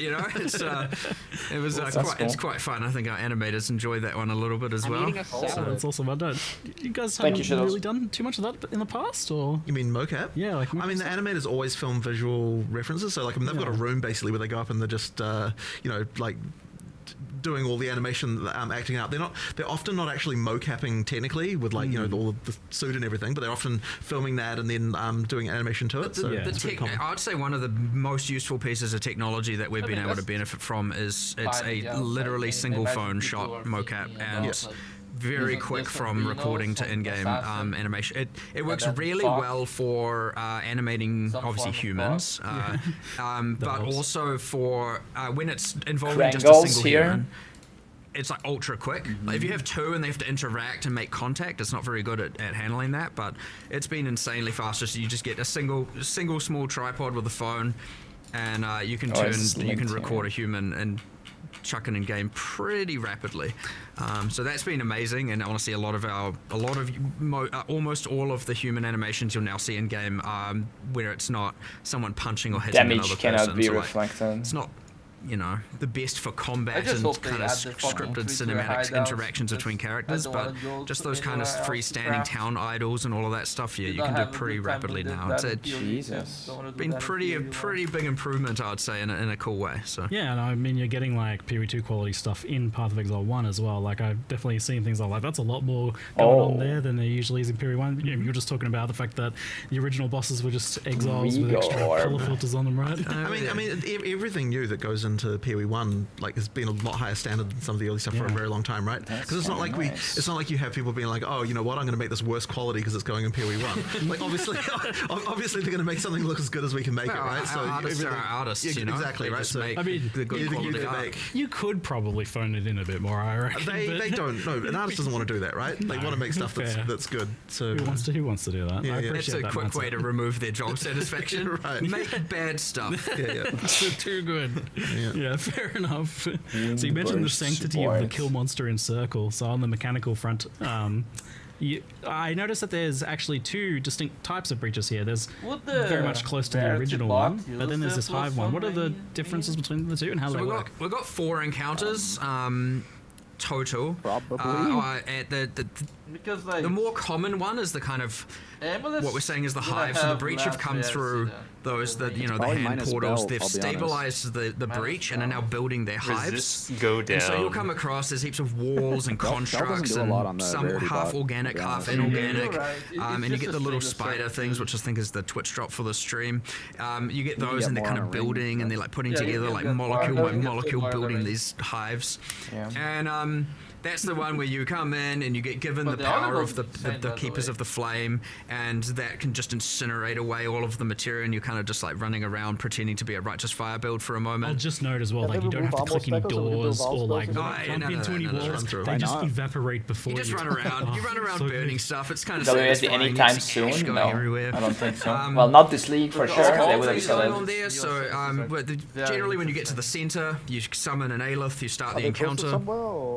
And effectively just kill a whole bunch of monsters. They're trying to get to her. They're trying to kill her. They're not super effective at it. We're not doing the whole like, they are persistently wanting to aggro on her. They're gonna try and kill you. That's honestly more of an immersive flavor thing than it is like meant to be too interruptive of a mechanic or anything like that. Again, because I wanted to just keep killing monsters being the primary focus. But there is a thing where the more walls you burn, the more amongst all the walls you can get these like spawners, these like hive portals, where the monsters can then come through. So if you want to activate more, to have more monsters, have more difficulty and get more reward, you want to burn as many of those. We got a date for it? Yeah, October 31st. We had the date for over a week now. Once the fight begins. If you just want to run to the center, start the fight, do the fight and leave, go for it. The other thing here is, though, that, of course, obviously this can be a bit of a clear, speedy thing where it's like, So, during those encounters, using the power of the purple flame, these kind of purple flames scatter out, and each of them kind of has a skill attached, just like an oh shit button. And so, like, if you're getting overwhelmed, there's, like, different things you can just click if you wanted to, if you needed to. Most powerful characters, you'll be fine. Just as it kind of, like, will send out a giant nuke and clear stuff, or, like, create this, like, flame wall, and anything that runs into it will burn, and that's honestly more to help out players that are kind of struggling or on the weaker end and aren't able to kind of keep up with it. So it just normalizes the difference between bottom end and top end a bit. Again, not meant to be intrusive, not meant to be like complicated. We kept it simple, and it's just like 99% of it. I mean, just when you boil it down, it's basically just like a fast-paced wave defense. Like, just survive 6-8 waves of monsters that are rushing at you pretty fast, and but it doesn't have that same clear speed pressure that the like basic one has. Yeah. So that's one encounter. Second encounter is like the traditional breach, the one that players have, the regular, historically been playing. You activate a thing, the breach expands out. So these are breaches that haven't been stabilized yet. Yeah. So they haven't come through to build their hive. So you activate it, it starts expanding, you kill the monsters, it's revealing, and then once you've killed enough, and if you can kill enough, like it can be kind of hard early game, but like towards end game, that's your goal. You'll notice a progress bar filling up. And once the breach gets to the end, that means that it will become stable. And so what was going to happen is when it becomes stable, the breach are going to send through their like difficult monsters, their elites, their enforcers, their front line to come through and secure the area so they can send through their like little worker spiders to start building their hives. So this is like a yet to be a hive, and so you don't witness all of that. Generally, what you do experience is you kill enough monsters, and then in the center the portal activates, and a bunch of monsters and often a boss floods through. And so now you have to go back to the center and fight all that, kill everything, defeat the boss, get the loot, and then everything drops then and there once you successfully do that. If you can't do Nothing it, here away. is specifically group That's up buff. to you. You can still play it the older way if you want, and like cool not changes. get so much rewards. Just kill as many as you want and move on. But generally speaking, you'll want to go back to the middle. You want to kill the either waves of hordes of monsters coming through the portal or the boss that spawns. That like locks open then once you reach that stabilization point. Yeah, it locks open the time. Yeah, so that's another good thing. Yeah, so the existing breach. I mean, obviously. it's pretty outdated and even imbalanced, and often people were killing the breach lords, the wild ones, in like a matter of seconds. But gems. I wanted to make sure that boss fight didn't have a time condition. So I think once it stabilizes, later on in the once you kill them, week, there is usually some gem info, and you can and that'll be like, okay, it's a level 28 gem or it's a level 12 gem. Then when you get it. You've cleared everything in that circle now. It's like almost like you created your own arena. You've got like a nice clear area where you can fight that boss and focus on killing that boss. Now he has minions in a regard, so obviously it's not just one-on-one. Yeah, but of course. That mechanic's like quite cool. So that's the like Varun, the Marshal of Zesht fight. He has some specific drops. You generally want to kill him. And then so that's encounter number 2. And then encounter number 3. And then the buildings, on a bit of a thing the here. hives. Next to a content. bit quicker. Encounter number 3 is the kind of sky fortress as you saw. It's very similar to the first fight. It's kind of like, oh, we didn't stop this hive. Some of these hives have been getting built for weeks or whatever, and now they're like full giant mega structures. So you climb the beanstalk, as I called it, the breach beanstalk. You get up to the sky fortress, and honestly it's kind of just like a map of breach monsters. There's no Clearing timer. through. It's not like no Breach timer at this Borderlands. point. You can just clear the area and leave. Taking your rewards with you, but in the center is like the hive encounter, the very first one, like a wave-based encounter. It's just a lot more epic, and you have to, the same exact thing, except Aelith's like, it's going to take a lot more explosive power to destroy the rest of this hive and seal this portal, so you might want to get out of here. So generally speaking, once you've killed all the waves, you then have to get out of the area before Aelith burns the entire thing to the ground. Cool. Normally you can survive that, not in this case. You might want to get out of there. Once you do, you get all the loot. Sweet. You're not going to get that Need to encounter tank too that frequently, explosion somehow. but it can be a little bit of fun, a little bit more action-packed when you're trying to escape. And then the fourth encounter is pretty similar to that, except it's just an area with your pinnacle boss, your endgame boss fight at the end of it. And you basically didn't show those in the trailer, because I did know that people were like wondering why you showed kind of so much of the Uber bosses for the regular content, but you didn't really show any of these guys. We generally avoid showing bosses for sure, especially new ones. You get a silhouette of it, a single emerge shot, and for sure, like for the Ubers, we're like, well, they've got like 10. 15 skills each. Let's show one mechanic we've changed of each, maybe not the best option. Like, I know people like their full mystery, so like maybe lesson learned in the future might just show nothing. But we only did show one of all of their skills that have changed, just so people get a general grasp of how they're changing. But I probably, given the feedback, I'm probably just not going to show those again. So, fair enough. We'll let it be a mystery. But yeah. So this skill tree, you actually did it. You made a skill tree. Well done. The tree. But this tree is quite fascinating, because it's not just like a meta progression system for the league or something. Like, there is that, it is progressing, but it is a crafting system. It's a tree that is a crafting system, and from messing around with that, like, it feels kind of brilliant. Like, this is a really good idea. Jesus. How did that come about? How does it work? From Octavian. Has a little bit of Necropolis vibes, like growing the corpse. Me and him and kind of Andrew, we all kind of just came up with ideas. But I think the original tree that spawns items or grows items and then hatches items came from Octavian, and the Grafts, mind you, as well. He's got a. I said this before Harvest League, that there should be like you grow your currency in your garden. Their style of design, which is good. And but then they made Harvest. So eventually, we took that kind of idea. I was the one who brought Breach to the table and was like, we can unify these. And that came from a interesting thing where in the Twisted Domain in PoE 2, you get these you have these trees made of hands that the environment artists made, and I really love them. And I'm like, normally, because you're on a timer in that area and you're going hard, you're fighting monsters, you don't really get to appreciate a lot of the art assets in there. Zoom. And I was like, wow, damn, I want to use those trees, but have them, because I think they're petrified in that version. So it's like, what does that look like when it's a bit more alive, a bit more organic, a bit more gross? So yeah, we kind of came up with this tree, and tree that hatches items, and it has this fruit, and then we were like, nah, like I don't want just a tree that has fruit. It needs to be gross and dark and horror. It's like this is a gothic world, and so yeah, we obviously went a little bit more crazy with the theming on it all. But I like it, right? It is dark. It's like a little. You've got this alien-esque demon species, right? It's like squeezing the items out, like, with a bunch of pus. Yeah, it kind of came like that, and then it's like, wow, it needs a meta progression.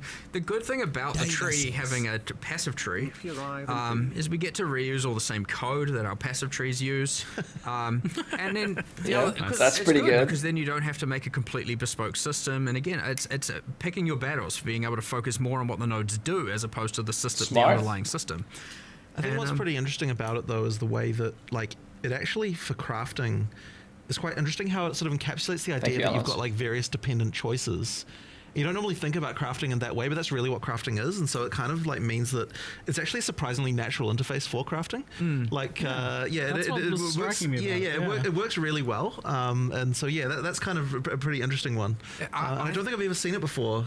Someone doing anything quite like that. So like I've seen some crafting trees. They literally said they're not going to do a revamp every time. This is like something that they'll do sometimes. That's what I was thinking, because.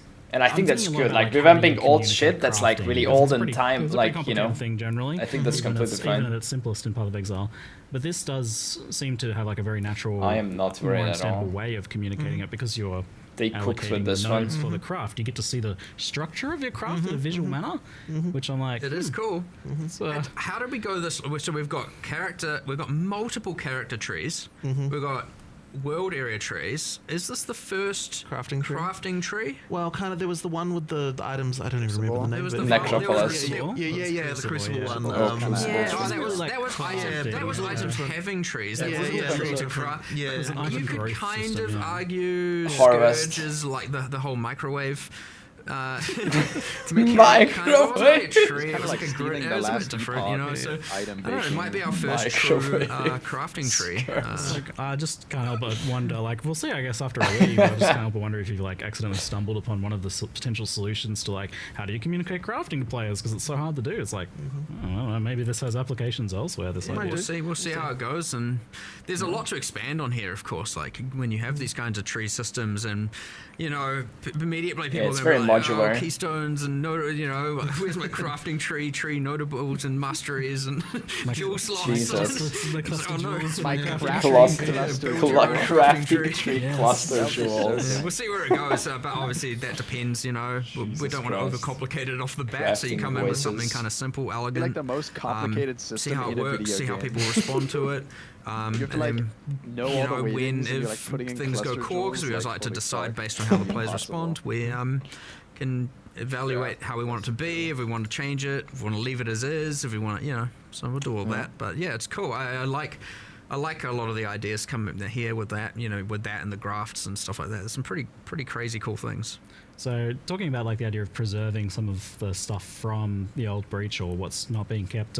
So you had the old Breach Lord domains. They're effectively being replaced or removed here? So those are all, we've kept Breach 1, I don't know what you'd call it, fully intact on standard, whereas standard, on this league it's the full prequel Keepers of the Flame mechanics. Oh shit! So full replacement. None of that is there in the current while playing in Keepers of the Flame. Standard cuts are like having a blast. All of the breach nodes on the Atlas tree are gone, and all that. So you've got the current league. Obviously, our intention is that it goes core, but we'll take the better elements of it.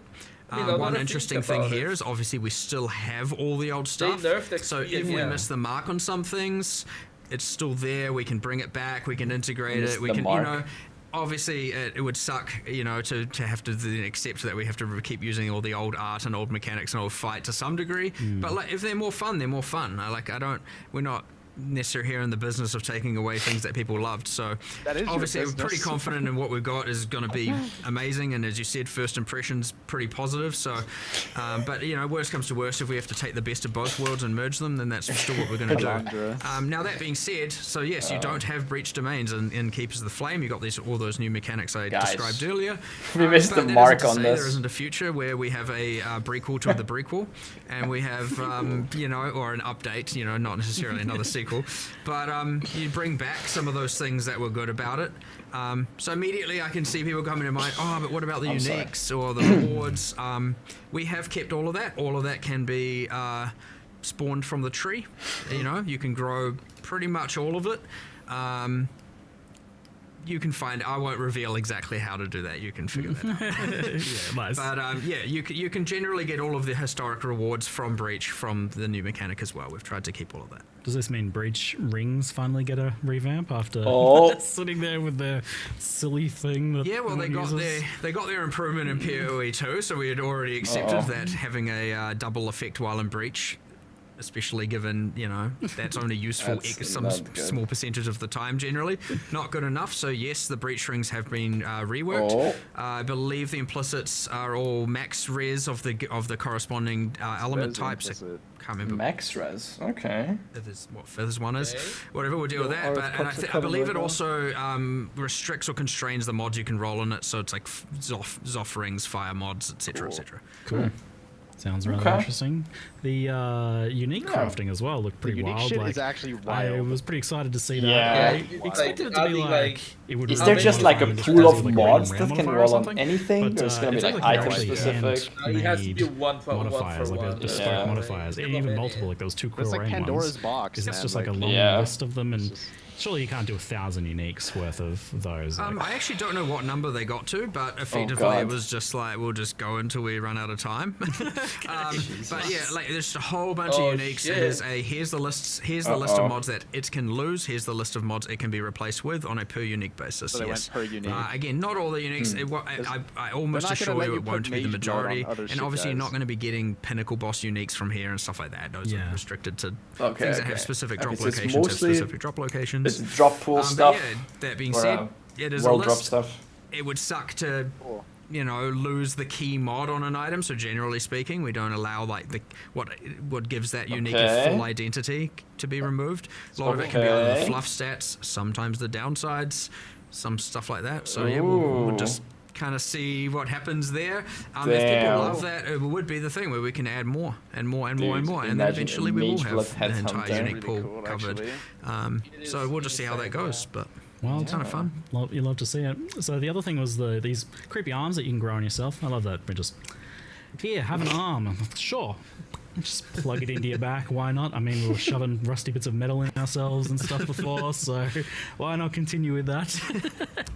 But these are like, it was in the video, but I didn't really like kind of understand kind of how impactful they'd be until I was messing around with it, especially for leveling. But these are like pretty major skills and an extra layer, because especially so there's 16 of them, and you can have 2 of them, and they're like a mixture of auto casting skills, proc based things, so like on attack or something, and manually cast in some cases as well. Like I had a tornado that was like crazy. So these seem pretty significant. What's kind of like the plan for how impactful you want these to be, or like, especially at endgame, like they'll definitely like very impactful while leveling. Obviously, there's always going to be a spectrum of usability. Generally speaking, yeah, they're going to be pretty powerful. But you know how strong characters can get. They can generally outclass everything. That being said, for a long way, they're going to be pretty damn useful. And even beyond then, there's generally you can scale the difficulty of the game like hectically. You'll notice like something I think you observed as well. The numbers on the skills are like out of control. Yes. That is because they don't scale with your stats. Yeah. Obviously debuffs on the enemy, anything you debuff on them does. But yeah, they don't scale with your increases. The reason for that is that I wouldn't want it to be that if you're a spellcaster, you have to use one that's doing a spell, you know, because you generally focus on increases. And I didn't want it to be that, now in order to benefit from grafts, you have to really only invest in global damage increases and stuff like that. It would restrict the character builds too much. So we made them not scale with like your character stats. Obviously, again, as said, if you reduce the resistances of the enemy, then the enemy takes more damage, that kind of stuff. But there's a kind of a lot of them that vary from utility through to just like pure offensive power.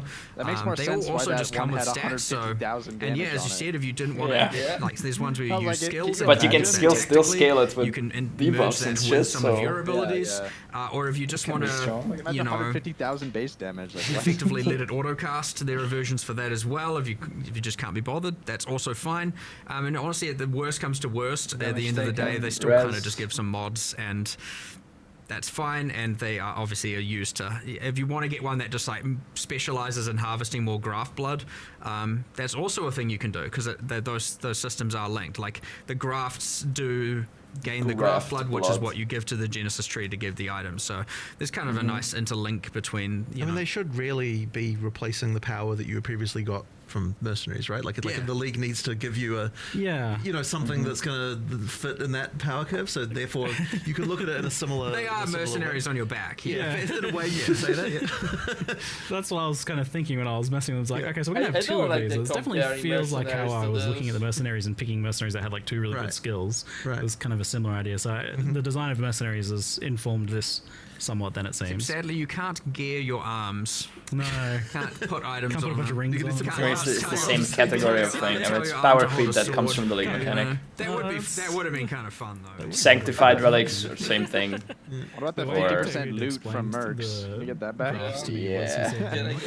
And I'm like, somehow that's really creepy to hear. It's like they're attached to you, but they're not a part of you. That was explaining the scaling. Like that's why they don't scale with your stats, because they're not you. They're independent life forms, and therefore don't benefit from your passive tree. We didn't do this, but we had a desire to do unique ones, which I thought was kind of going to be fun. We might do this later, like going core, we'll do it, but we're like, what if you, and I think it was Octavian's like, what if you had a leg growing out of your back? What does that mean? And I was like, what if you had like a good jacked quadrilla arm or something? Because I was like, you could just have unique ones where they have like just like deformations, and you can have like random, deformed crazy things going on, or like, I think I had a design. I was like, what if there was one that was like converted? You're like, I don't care about the leg. It converts all graft blood to gold or something, and it's a kind of like cursed pirate treasure arm or something. And we'll see if that goes somewhere later. But I think that could be kind of fun to play around with. So there's definitely some sort of like biomutant kind of combining of limbs and genetics and stuff potential here, maybe. Later mechanic, right? Like nice to have these things you can expand on. So it looks like you can synergize with them, but you don't necessarily scale them directly, like you're saying. You can debuff enemies and things like that. While we pan down to some of our additional questions, I've been noticing some that get mentioned a lot in chat that we'll kind of transition over to briefly. So WASD gets mentioned a lot, like if that's something that's planned for Path of Exile 1, if it's feasible, what goes into so that. It's a pretty big deal. In order for WASD to happen in PoE 1, we need to get the rigs from PoE 2. In order for that to happen, we need to finish moving all the microtransactions over, which has definitely been a bit of a slow task that we kind of need to get through. And so effectively it would be like, we do want to do that at some point, and then after that point we can make WASD for PoE 1. But it's just a question of getting through all that work, and then we can do it. Like, I'm not against it by any means. It's just it's just. I mean, I want it to happen. It's just getting all those things moved over to the new rigs is the limiting factor. Yeah, and you want it to be kind of reaching a certain threshold. It seems like of quality. Well, I mean, so yes, you can do it by just like where the character just rotates. But I wouldn't say that gets like that. The quality of that is really not great. Like, I don't think it feels good. I kind of want to make do it with the proper rigs that we get. And look, that would be so beneficial to everything anyway. Like, we're highly motivated to do that because it means that we don't have to rig a bunch of stuff for the old rigs anymore, which a bunch of artists would definitely appreciate. Like we will get that done, and then it's going to take a while. Like, it could be quite a while. The biggest benefit from the rigs is just that we're going to then be able to actually do I don't know about new the skills in motion thing. PoE 1 as well that actually use new animations, and it's not going to be an absolute nightmare to try and make. So that's going to be epic when we actually get to that point. It's and just can the be like, okay, instance. floodgates open, Yeah. let's go and make a whole bunch of new skills that are using new animations, because you'll notice, even though we have a bunch of new skills in this patch, it's all using the existing animations and different means of delivering it. So generally speaking, we have, kind of your spell projectile, spell AoE, spell buff. They kind of separate into I think it's similar to categories. Graveyard And so crafting. when you generally do a buff, you just use the buff one, and AoE use AoE one.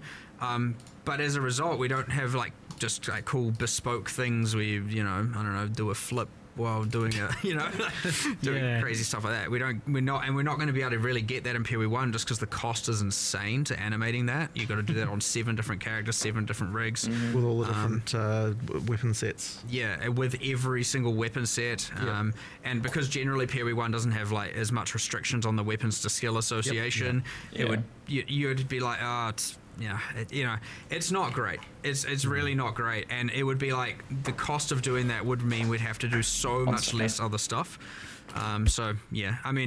Just a random tangent on why the rigs would be beneficial as well. Immediately, I'm just like, oh my god, please! I want to do new skills that are But we will do it. We will do it eventually. It's just porting all those stuff. Yeah, well, it's an interesting insight that you even plan to kind of bring this PoE 2 rigging system over to PoE 1 for animations and things like that, because that indicates that the future of Path of Exile 1 is not very static visually. Obviously we're seeing new stuff getting ported back, but potentially a lot of stuff getting remade and updated, and PoE 1 is anticipated to change a lot in that regard over time. Well, it just for no other reason that it makes our lives easier, we need to do it. But yes, it will have the side effect of making the game look better too, which I guess is good. So another thing I saw mentioned in chat quite often was asking for Trial of the Ancestors, and what's the plans or status of that? We want to do it. That ultimately is just a resource the most polite way to thing say again. fuck It's you, it's Ziggy one of D? those ones that it can't be one to one. We're not bringing back It was too Toda. gameable, too solvable.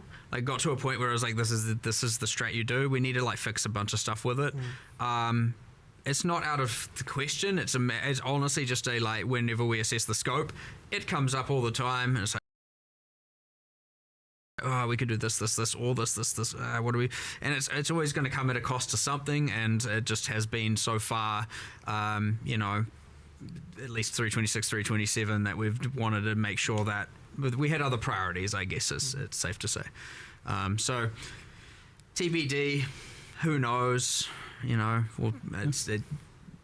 Every single time we don't plan too far in advance with the stuff. So generally when we are at the next league or the next 2 leagues worth of discussions, it's we have a list of things that we could do. It's in that list.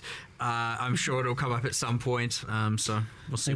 Feel free to be coy about this, but it seems like since something similar is occurring in Path of Exile 2, that might help you kind of solve some of these questions for PoE 1.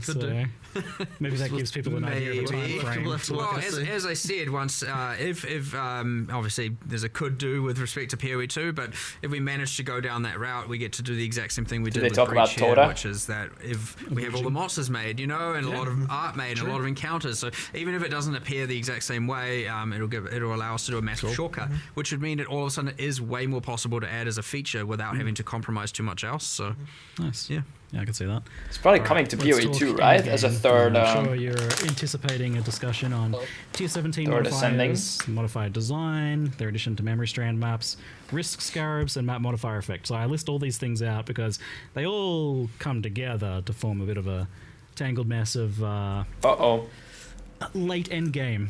And I'm just curious, before we even get into what people are asking or what people are saying about it, I'm curious what your guys' thoughts are on this topic, I guess, of Tier 17 modifiers and their impact on late endgame. 17? The main thing I'd say there, just as an overall view on it, is that T17s, there's this tension between it is not a good place to be when there's a tension between what players are enjoying and what the thing we want to try and do is. That's a problem that needs to be resolved. So effectively it's what T17s are supposed to do in theory is something that we want, which is to say you get something that you don't necessarily like want to have to play against, and like you have to actually and you have to deal with it or come up with a way to get around that. But in practice, players don't want to do that, so there's something clearly wrong here. So something does need to change, but it's a little bit tricky to come up with something that we want to like that both sort of satisfies our desires for like interesting challenges that are different each time that you play them. That like you could for PoE too. I don't know because they haven't talked about it. Also something that players actually like. So there's a problem for sure. So what is your desires for tier 17 maps? Like, what do you want? Well, as I said, I don't think it's necessarily the desire for T17s as such. It's more the desire that you have like interesting combinations of mods happen, and they're like, oh, this is a new challenge I have to rise to, and like, how am I going to deal with this, and that kind of stuff, and like that's something that like in practice players aren't like really liking. So as I said, there's a problem here for sure. It's just a question of how we kind of 100%. They're not in the right spot. Yeah, I am of the like. Okay. You go back to the drawing board a little bit here, because like we True. And to be fair, we are like trying to band-aid it, but we can only do that for so long. We kind of just need to reinvent something here a little bit. Like they were intended to be the penultimate bosses that allow you to do the Ubers. Right. Yeah. But they're also now, also this non-sustainable map, and where you have to, obviously a lot of people feel like they have to trade for it, and then in the other cases you've got a bunch of modifiers people hate. You've got this like thing where because of the mods, you end up devolving down to the endgame strat becomes, as you said, stacking map mod effect and modifiers via risk. And it's like, it's not fun. It's not ideal.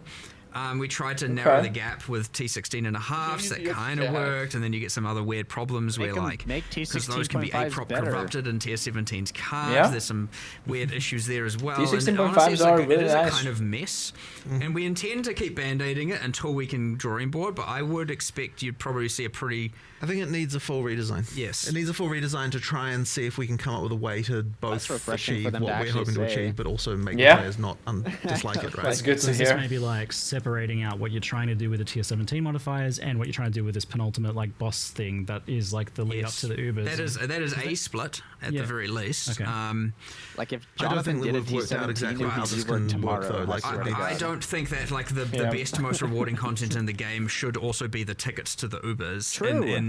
In that even that's like broad and sounds weird when you first say it, but it's like so hard because it's kind of, you know what I mean, where it's something's wrong. There's a fundamental tension with you want the hardest content in the game to be the most rewarding. But like the moment you do that, there's all sorts of incentives that come into play that mean that people don't like it when like there's a map now that you can't run because the because the mods are not good for you and that kind of stuff, and like so then there's also my skills don't work or it's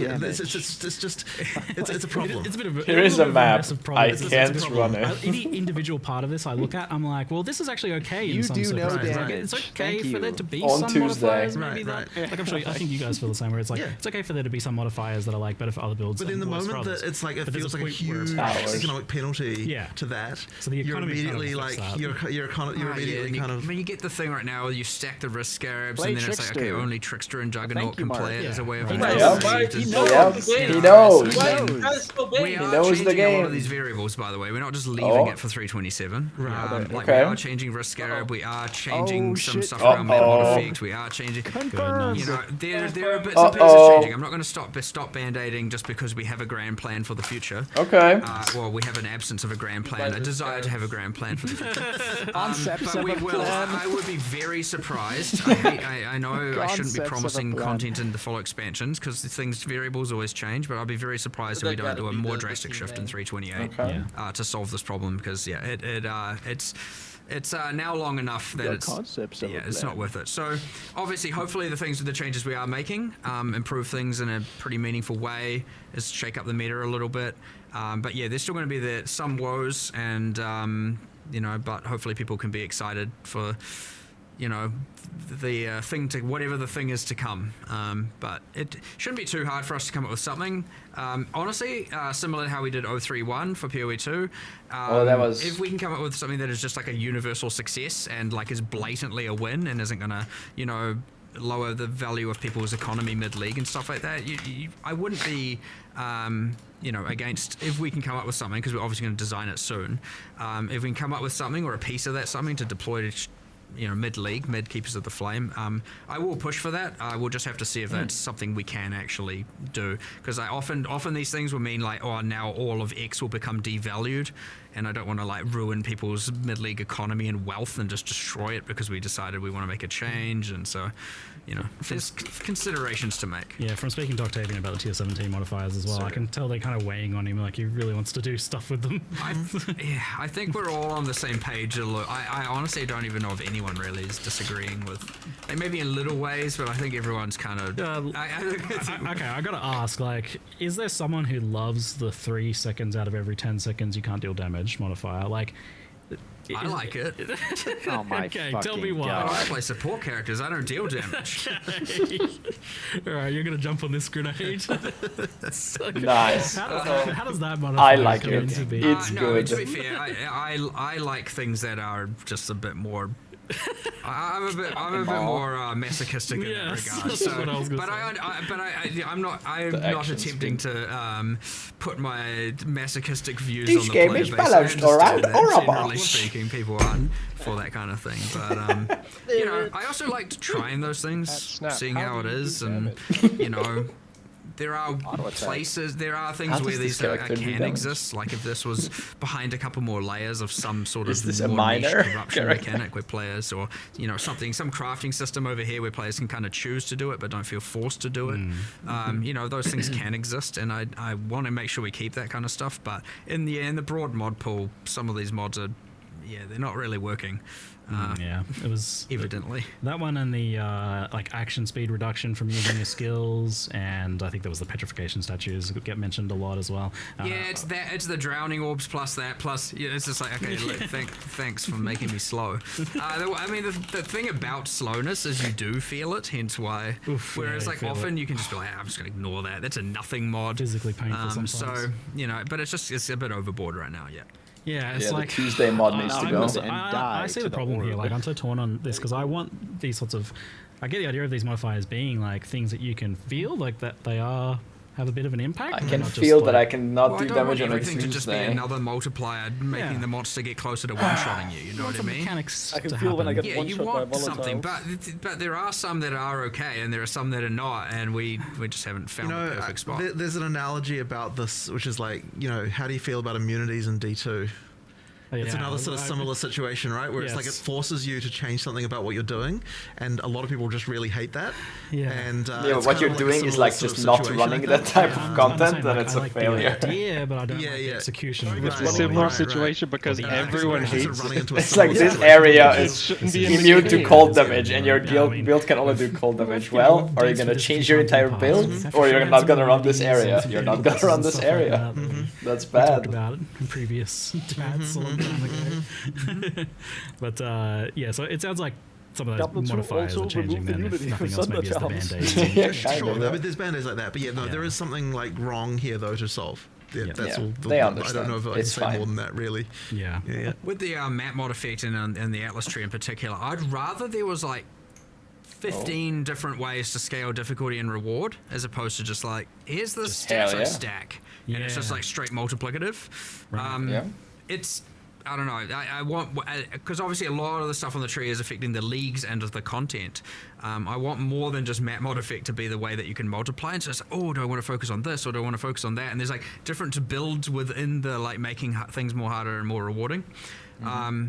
But yeah, right now it's just like, well, obviously I just stack all of that, like quantifiably. Wait, this it's cup obviously better, you know, and like on the table. Is that from H&M? It's a little bit lame, honestly. It's kind of just a boring thing right now, and you know, I don't know. This again, drawing board. Is it this cup? 100% back to it. Revisit it.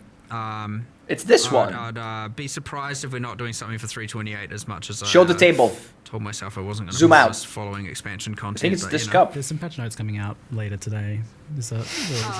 Yeah, I don't know what the time is, but you know, our 11 a.m. NZ or whatever it is, Enhance. kind of thing. Like, There'll probably be like a rollout over time as well, from what I'm hearing. Like that's just generally the case because patch note writing is a surprisingly difficult task. It takes quite a while to get all that stuff. I mean, you've got an extra week to make additional changes. Like people are like, sure, there's always that like too. Get extra ideas and stuff. And some of this stuff may be in there, but it can be. Have a look at some of those. Show the table. It Let's sounds go. like we're kind of on the same page with you guys, at least regarding a lot of this. Yeah, I don't think you'll. I mean, obviously, it obviously needs attention. So yeah. All right, it's cool. So, Team on bad. Endgame, Sorry, though, Sigurd. in like a longer term, Votes from a to longer term left. perspective, Are they we have showing a the pretty table again? good Come on. Atlas Any clippers? endgame system right now. Like I think it's pretty well liked, apart from this issue that we just talked about. Like overall, the core of it seems great. Like It's I the same can cup I have see here. no It's praises just a about different it. color. But previously, like historically, I have we've a done a lot of dark one in complete endgame Sweden. overhauls. And Next time to, for to the sure. point that it was definitely a trend, like it seemed to be like the way that you Cop guys would go content, about it, where like is every it? so often there'd be a major endgame overhaul. Is that still the case? Like, have you? I'm going achieved back in the something you VOD. Kind of want to keep and maybe change. I don't think that we would want to not overhaul the endgame again. Like the reason that we, Fuck. it's not like we're like, oh, we Where don't. is it? This is what we're set on. We're now just going to skip Wait. this forever. Certainly not. It's more just it comes down to like it is hard to come up with the ability to do a scope for that, and it's been especially hard, you know, since you know when it had like PoE 2 and you know in early access. So it's kind of like we just need to get back to a point again where like that level of scope can happen, and I don't think it will be necessarily that far away from the point where that should be fine again. It's just that like you know like it really is just a question of like you know can we get the ability and time to do it. There.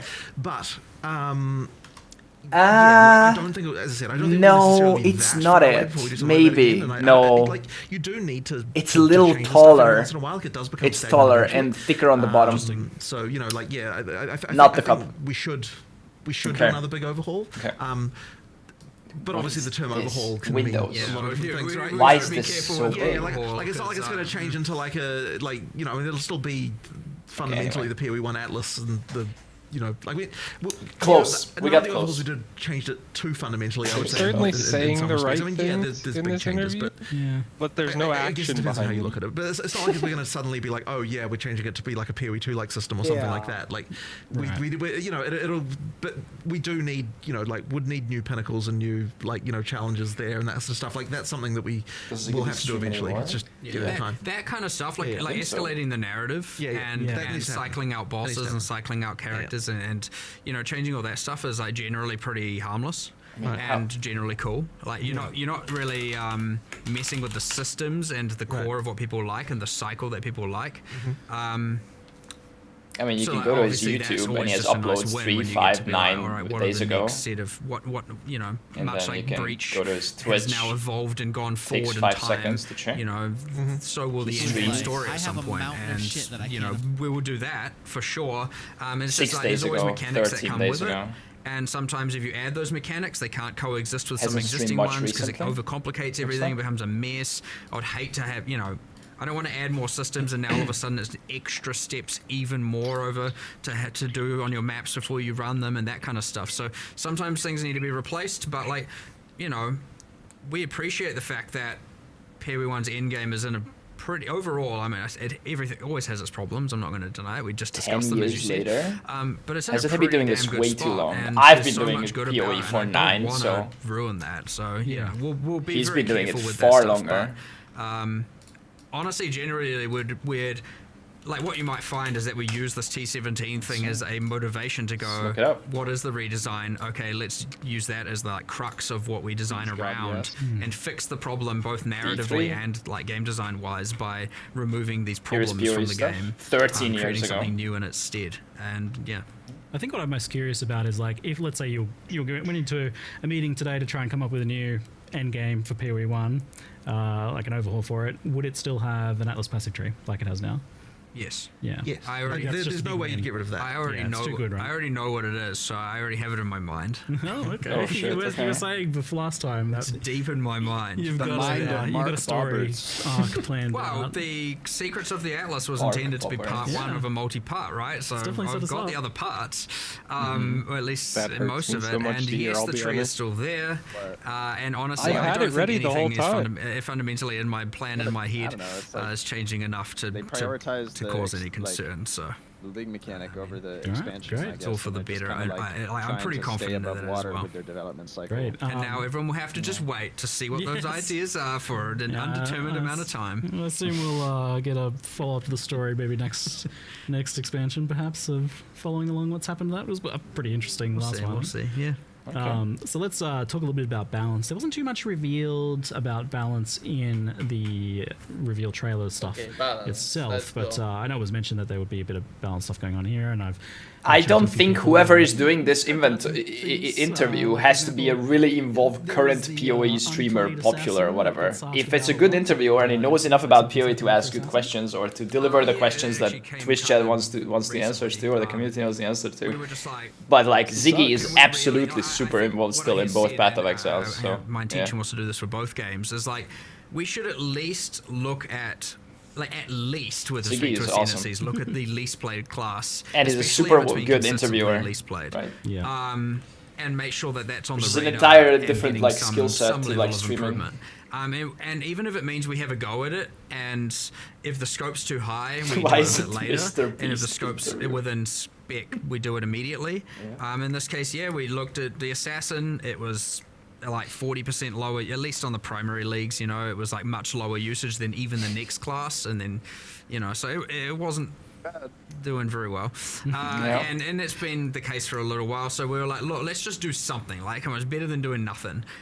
So obviously we just put together what we could over a couple days and kind of mix and match. We had like 3 or 4 different iterations, and it came up when we were looking at it, it was like the whole you have the interesting thing, you go and look, you look at the class, and it's like, why is the ruthless poison node better than the non-ruthless poison node? Wasn't were the classes non-ruthless meant to be a bit weaker? And then it was kind of like, oh, okay, well, that's a thing we can maybe draw inspiration from, and we just did our whole like process for that. But yeah, so we teased that last night, whatever the time zone is, hopefully people enjoy it and play it. But yeah, I kind of want to get into the rhythm of every expansion. At least we look at, not necessarily change, because it depends on the scope a bit, but we at least give it a go of making sure we look at the worst class no matter what, even if ascendancy classes aren't part of our the package of things that we're wanting to improve. Because sometimes we do a focus on the ascendancy classes, other times skills, other times this, other times that, and but I was like, okay, it's like, this is pretty bad. Let's do something about it this time and see if we can be consistent with that. No promises, but we'll try. And there's a little bit of a wild card in the mix here with Bloodline ascendancies. So just to clarify, these are ascendancies on top of your original class that you can choose where to put your points. Same point pool. And the reason a lot of people ask, or immediately are like, well, why don't you give separate points like Affliction? And the real reason is combinations are great, but also I didn't want to have to water down the power of the points. That's too much power creep, like to add to a character to be able to give trees at large. And so there was that interesting part of it. The other second part is that we wanted to make sure that there weren't enough points that you could put crying in their at Twitch least chat, generally or what's speaking. going on? So you'll find most of the classes only have 1 to 3 notables, kind of up to 6 points worth that you can spend. And this is so always, no matter what ascendancy you are, still matters. I didn't want to just make it that literally the entire game, no matter what base class you are, where you start on the tree, is the worst same. possible ascendancy, the Scion that picks all those as well. Just remove all of yours. Thank you. And all of a sudden, now every single person is just this one thing. It wanted to be like, nah. I think we want to do a feature that adds as much in-game build permutations as possible. Well, and also what's cooler than just being able to take the powers or learn the powers of your favorite boss for the purpose of a fantasy. Let's mix and match these things, and now you get this cool, like, okay, I'm a Templar, I'm all about, holy powers, but I'm also going to embrace my dark side over here, or maybe the ways of the Asmeri, and you get like a Shabi Guardian thing or something. Oh, sorry, I've got support classes on my brain all the time. So, you have your Slayer something, so... the game is balanced the around permutations, honestly, are endless. And obviously metas are found and builds are created and all of that, but what we obviously find is that, there's a few awesome perks here that I kind of like. What is he saying? Is that we can add motivation to doing certain content that otherwise you wouldn't normally do. That's great. We can add this for future content very easily. right? There's probably other bosses that you're like, oh, we can do this and this and this. Like, it's very easy to expand this and take it away. And the reason we're able to do that is because it is an in-game feature. It's not like overcomplicating the campaign and that player's experience. Like, you wouldn't want a second class in the campaign. People were like, holy, I've already got a tree and I've got this tree. You mean a third class? A second, essentially. It's like, okay, I've got too many classes. There's too much stuff going on. So being able to keep it in the end game is an in-game unlockable thing, where we can expand this feature over time. Now, all of that, of course, is under the assumption it succeeds. Again, we'll listen to the feedback, check what players think about it. Plans? But assuming it does well, again, pretty high confidence. Yeah, it will remain and we'll keep expanding, keep extrapolating, keep changing. And then it's yet another lever where we get to add so many different builds, because one Bloodline being able to then be paired with all 19 ascendancy classes is just like, all right, we've got a lot of stuff going on here, a lot of different options, a lot of cool things you can do, and yeah, I mean, I am actually real excited to see what happens here. More than most things, I'm always like kind of excited to see what players do with things, but like here, I'm just like, I don't know. Let's see what happens. Like, it's gonna be real cool, and I suspect you'll get, like, for quite a while, people narrowing down on exactly what the perfect combinations are for different things. And, Well, this definitely seems like one of those things where you just design something cool and we'll see what players do with it, because there's too many permutations there, right? Like, I don't even know what the math on that is, but it's pretty crazy, the amount of like new nodes. Number. Yes, several infinite. No, not several dozen new nodes accessible to all of the existing ascendencies. That's a lot of numbers. Yeah.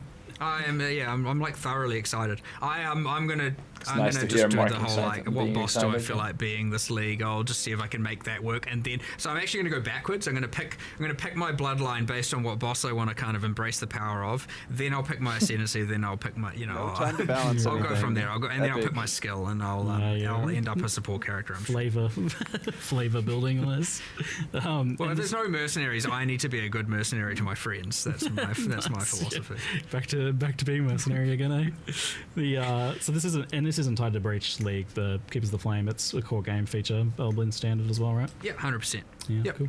And saw someone asking about Forbidden Flesh and Flame. I assume that wouldn't work with this. Not with these, but that isn't to say there won't be some future uniques that maybe do. I mean, we'll see what happens. There's an option there, isn't there? Okay. More Forbidden Flesh and Flame. I don't know what I want to call them. Yeah. All right. Well, continuing on the balance topic from asking around the PoE community, some of the more common themes that just kind of come up was the most popular thing was just the general idea of buffing underprivileged skills, like giving them some love. So you mentioned this idea of like looking at the worst thing in terms of ascendancies. Is that something you want to do with skills as well? We're always, there's a little bit of there's a few things to go into here. Like, for example, yes, there's obviously the core skills that are bad.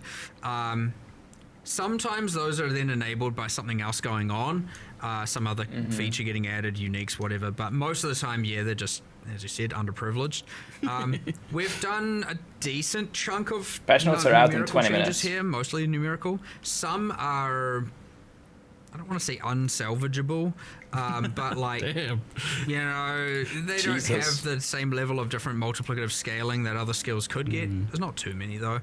And they require more, what I'm getting at there is they require more of a rework in order to actually become, truly viable. That being said, yes, there are plenty that always need numerical improvements. I don't know, and then you got things like the Trathan gems, right? Cool concept. 90% of them weren't really seeing any use. A few were, and now those are going core, I believe, into Heist is what it is. But meanwhile, also full balance pass. So hopefully some more come to the foreground there, and so on. So like, but like honestly, this is like a kind of endless task. It's like almost like you could just never stop. So like we like to just do batches at a time and send it, and we try and do as many as we can. But like each require discussions. They can be quite time consuming. Some are more obvious, where it's like, okay, obvious increase, and others are like, do we want to do this or do we want to rework it? And then you get lost in a rework discussion. It's important to like cut the time. And it's like, actually, look, for now, buff it. We'll come back to it later. But yeah, like we get through as many as we can. We've done a bunch. I could always say, ideally we'd do more, but like, I don't think, again, there's no real end point to that. So yes, sure. I wanted this patch to be very class-centric in terms of balance, and like we did I would say we did a decent chunk, but it's.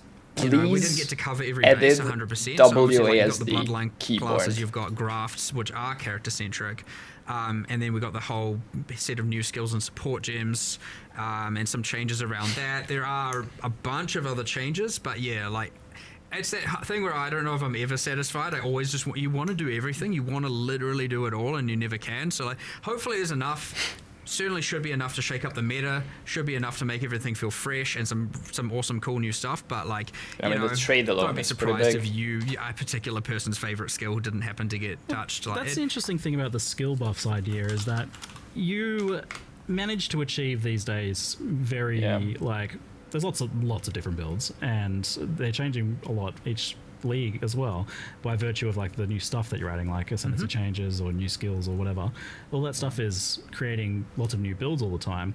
But when it comes to the skill buffs, I think it's more just about, like you said, like someone has like a favorite skill that has been languishing. Some sweep lover it is out sucks there to just crying see. still. It sucks to miss something, like, because what happens when you buff everything, then you get a lot of like, but what about this? And you're like, yeah, I know, I'm sorry. I really wanted to, and and then sometimes we still try and just squeeze it in before the patch, and we just try and get as many done as we can.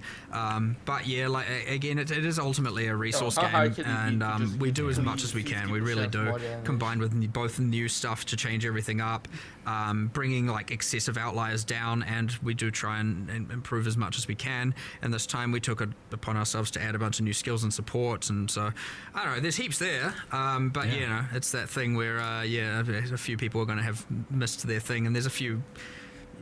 You want to do hand casting. You want to do that. You don't want it to just hand casting. I know that's come up, and I think even you mentioned earlier as well. It's just like it devolves down to often, either Archmage or Ephemeral Edge and like that kind of stuff being just like, well, obviously, right, quantifiably better. Didn't mention Armor Stacker. Hell yeah. And so just the ideal thing where we'd make some changes to some of those, and ideally you'd bring up all of something else. But sometimes you get some of it, not all of it, and everything. But yeah, there's heaps here. Just, you never quite catch everything. But there will be new metas, there will be new builds, and probably a lot of existing stuff will still be, pretty decent. But yeah, there's a bit of nerfs, bit of buffs, bit of, that's how it goes with all of this balance stuff, really. It's a bit chaotic, but, there's something satisfying to it, but as I said, you never really fully get everything, and thus you never fully feel satisfied. You kind of answered my question a bit, because like one of the popular archetypes that's come up as being a bit problematic is hand casting, self casting spells, and usually I think what gets brought up with that is like slow base. 6 of them on standard, and that in turn making things like there's echo none feel in bad, league. And there's none in league. I don't think we've done that enough justice for sure. But it's certainly on the hit list. Yeah, so we'll either we can get to do some stuff. I get to play in this my coming build week soon, if it's or simple, Evan? if we can think of it. It's your not off the block build? cards. Spend like 2 That being months. said, there's always next expansion as well. But I honestly, think you they never fixed know, the because crash. often these external variables, like the new classes and stuff like that, can really I get to block. change these things Fuck up, you guys. without you really predicting it as well. So, No share I with the can't speak class. to what we'll do in 328 with respect to all of this, because we have to observe what happens in this patch first. Oh my given how God. many variables we've added, and like we said, we've added a nearly infinite number of permutations and builds with the new Bloodline classes and stuff like that. So, we'll see how all Sorry that guys, goes. I need to log into Streamlabs. We'll just keep doing it. It never stops. It never ends. It literally is an infinite task. You never run out of stuff to do here. So we'll just keep doing it every single patch as best as we can. One that comes up a lot is the kind of dominance of ES stacking and kind of stacking builds in general, but ES really has been getting mentioned a lot more. Forbidden Ride, Ephemeral Edge, things like that, but also just ES compared to Life as well. Yeah, it does happen. Classic. There are band-aid fixes and stuff like that we always like to do, whether or not you can consider them band-aids or just like, just change some numbers here and there. Sometimes in the case of like Ephemeral Edge, it can be a matter of like, that's an acceptable thing to do. It just shouldn't be so easy to do. So I wouldn't say there's no broad solution here, but I agree that it is a problem where it's like the more traditional just do a thing feels like it's now wrong. It feels like you got to like pre-commit to being like, what is this singular thing I'm going to stack and then pick the thing that scales off of that. So be it like attributes historically, not just thinking Yeah. current meta. It's always exactly. it's always like, you just like heavily stack I this don't one think Chet is thing, and hating on here's a anyone. unique that scales off that thing. And it's like, well, that's on one part is interesting. It's like fun. That Yeah. is the build. I'm in two minds on it. Like but that. then when every build is just like, okay, well, that's stacking this, that's stacking that. Oh that's my stacking god, what the hell are they talking stacking. about? Don't- Show some don't tie the content. This is a Q&A, questions and answers with an interviewer and 2 developers. They have already shown the stuff previously, and it's gonna be on YouTube and Twitch whenever this ends. It's down to mostly to the unique items that got added, right? Pure Yeah, to it's viewers. often Generally, a unique item's special thing is like, what am I going to scale Where's off? the combat? be Why it, are they you know, talking? off evasion, or off armor, or off energy shield, or off It's a life, or off Q&A. ES, or mana, and or off int, or off strength. It does end up in that, and then some unique gets added. Like maybe it's 1 per year, and it's like, oh, here's another 6% increased intelligence. There we go. That build's now just got a little bit more of an edge, and you do kind of just power creep into that point for sure. So it's like I don't even know like how much of a problem it is, but it's like definitely identifiable that it's like a big aspect of the build meta for PoE1. It is. I think other things out maybe. I think it's too dominant, but on the other hand, it's fun though. Like, yeah, people it's like fun. It's cool. It's interesting. So you don't really want to. You could argue it's what makes things kind of as part of PoE to a degree. Yeah, it's an actual action RPG. Yeah, so you got to be careful with it. You don't just want to take away all the fun and just make everything flat and boring. On the other hand, but you also don't want it to feel like a player's made a mistake. Yeah, that just looks a more traditional, build, and it often can feel that way. So there's a fine line here. Pictures of monsters. Hard to be at that fine line, but yeah, some things are a bit too OTT at this point, and other things are too far on the bottom end. And the other problem is if they start buffing all the skills, well, a lot of those skills might see use, but they'll still see use in that stacking ecosystem, and then it's like, well, have you really made a new build at that point? Like, I think that's sometimes the problem is like, my builds feel the same because ultimately like I'm using different skills, but they're all I'm just stacking on all of them or something like that. I don't have a here's the solution. Yeah, because it really isn't how it actually. It's not really how it plays. Gauging your thoughts. Oh my god. Yeah, I mean, I enjoy discussing it. It's just a matter. Oh my of, god. It's honestly 500 different solutions, and we need to just chip away at them and We're gonna take that mold it, and Twitch chat. we'll eventually shift into something else, and then that so will be small? meta, and then that will be complained about probably after a while, and then something else will be, and it's the cycle. It is balance. It is as I said, it's an infinite amount of work, and we just need to keep doing it. Like, you don't give up on it because it can never be solved. You just keep going, and as long as people are having fun, and you don't compromise the philosophy of the game ultimately, then you're winning, right? Balance is a journey. Yeah, it's not about the destination. It's about the journey. It is. It actually is. So, for real. Oh my god, the I mean, last second it's type just the train. stops along the way. That's what Every you- expansion. That's it. Yes. Every reroll. Well, a nice stop on Rhyming. this expansion I noticed is one. So you did actually mention it last 326 Q&A. You said one specifically. I went back and watched, and I was like, oh, interesting. I should ask about that. And then you showed off a bunch of one skills, and it seems like there's some nice one buffs going on in there to help wonders out. Yeah. Wonderful. There's a couple things. There's like a bit of a hidden gem is that there's a hidden gem mod only wand based types in the series now. So they're literally, and they're kind of themed more around kinetic ones. Wands, and so because that's always been a bit of an annoyance. Like, there is a place for the hybrids, but that's been a bit of an annoyance. And now we get the pure attack ones to help it a bit easier to roll for those builds. You got way more of a skill set to pick from now. And then, I mean, generally speaking, the skills, they can be pretty hectic. They can scale pretty well. Kinetic round is very hectic. But yeah, I don't know, it's kind of a cool theme, just like that general kind of physical kinetic energy kind of thing going on. We had a little bit of it with kinetic bolt, kinetic blast, so we just extrapolated on that theme, and you got your wanders, and it's the thing, and then I don't know. we also added a little bit of kind of wind magic, some tornado stuff.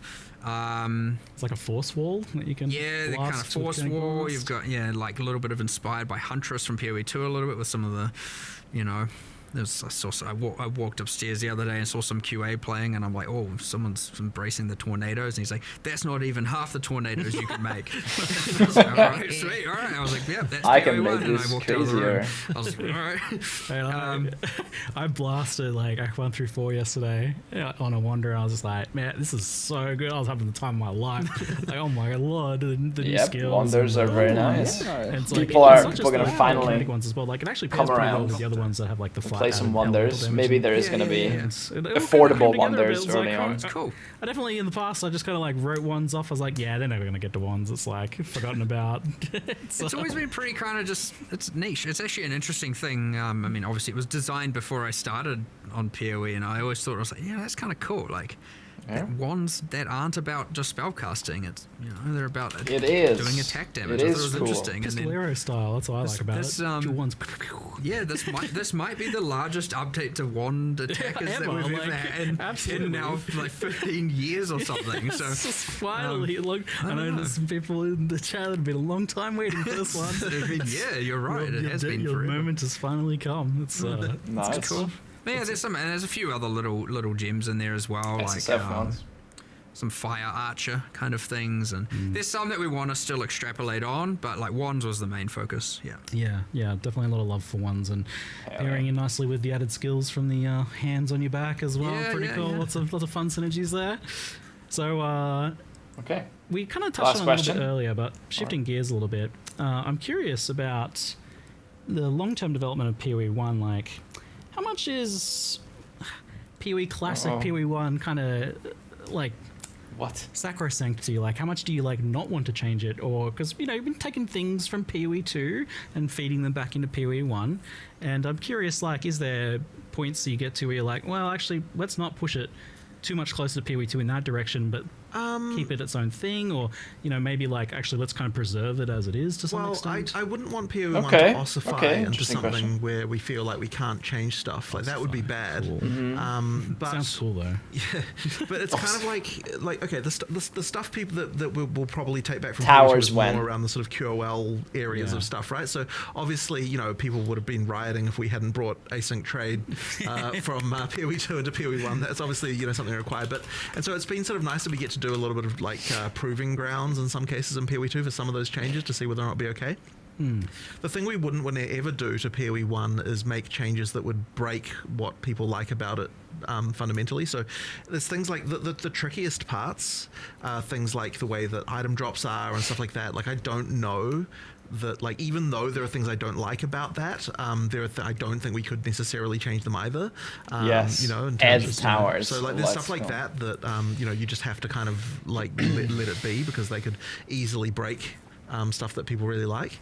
It kind of raises the question, like, what is it about PoE1 that does need to be kept, that is kind of what makes it feel like itself, that people do love about it? I think that it's hard to even Will you define visit that, the quite Pristine frankly, beaches of Whakapanu Island? because it's a mix of things. I mean, look, the thing that PoE1, I guess, has become known for, as opposed to PoE2, is just like the combat pace stuff, like where it's just like ultra fast in a lot of ways. But it's not like there was like a goal to make PoE1 like that either. It just kind of is, and so you wouldn't like it's I wouldn't even want to nerf that about PoE1, right? Like it just is how that is, right? So that's like really the fundamental difference. But the thing is, I think actually that the community sees more differences between the two games than what we do. Like from our perspective, like it's like there are I don't even know how to really get into this exactly, but it's like, we're just trying to make a good game. And it's like, it's not like we changed design philosophy or anything like this, right? Like it's the same design philosophy from the same designers. Like going on in both. It's more just a question of like PoE1 got a bit out of control in a certain few aspects, and that's kind of become part of its DNA, and so we can't really change that. And so so when it comes down to stuff like that we'd take from PoE2 to PoE1, well, it's just like all the things that PoE1 players would like, and none of the things that PoE1 players wouldn't really. I mean, look, that's ultimately we want to be doing. But yeah, I wouldn't want it to be. I wouldn't want to be in a situation, as I said before, where it's like, okay, we're like PoE1 is in some kind of perfect state that needs to be preserved forever. Like I don't think it's like that. We do need to be able to make changes.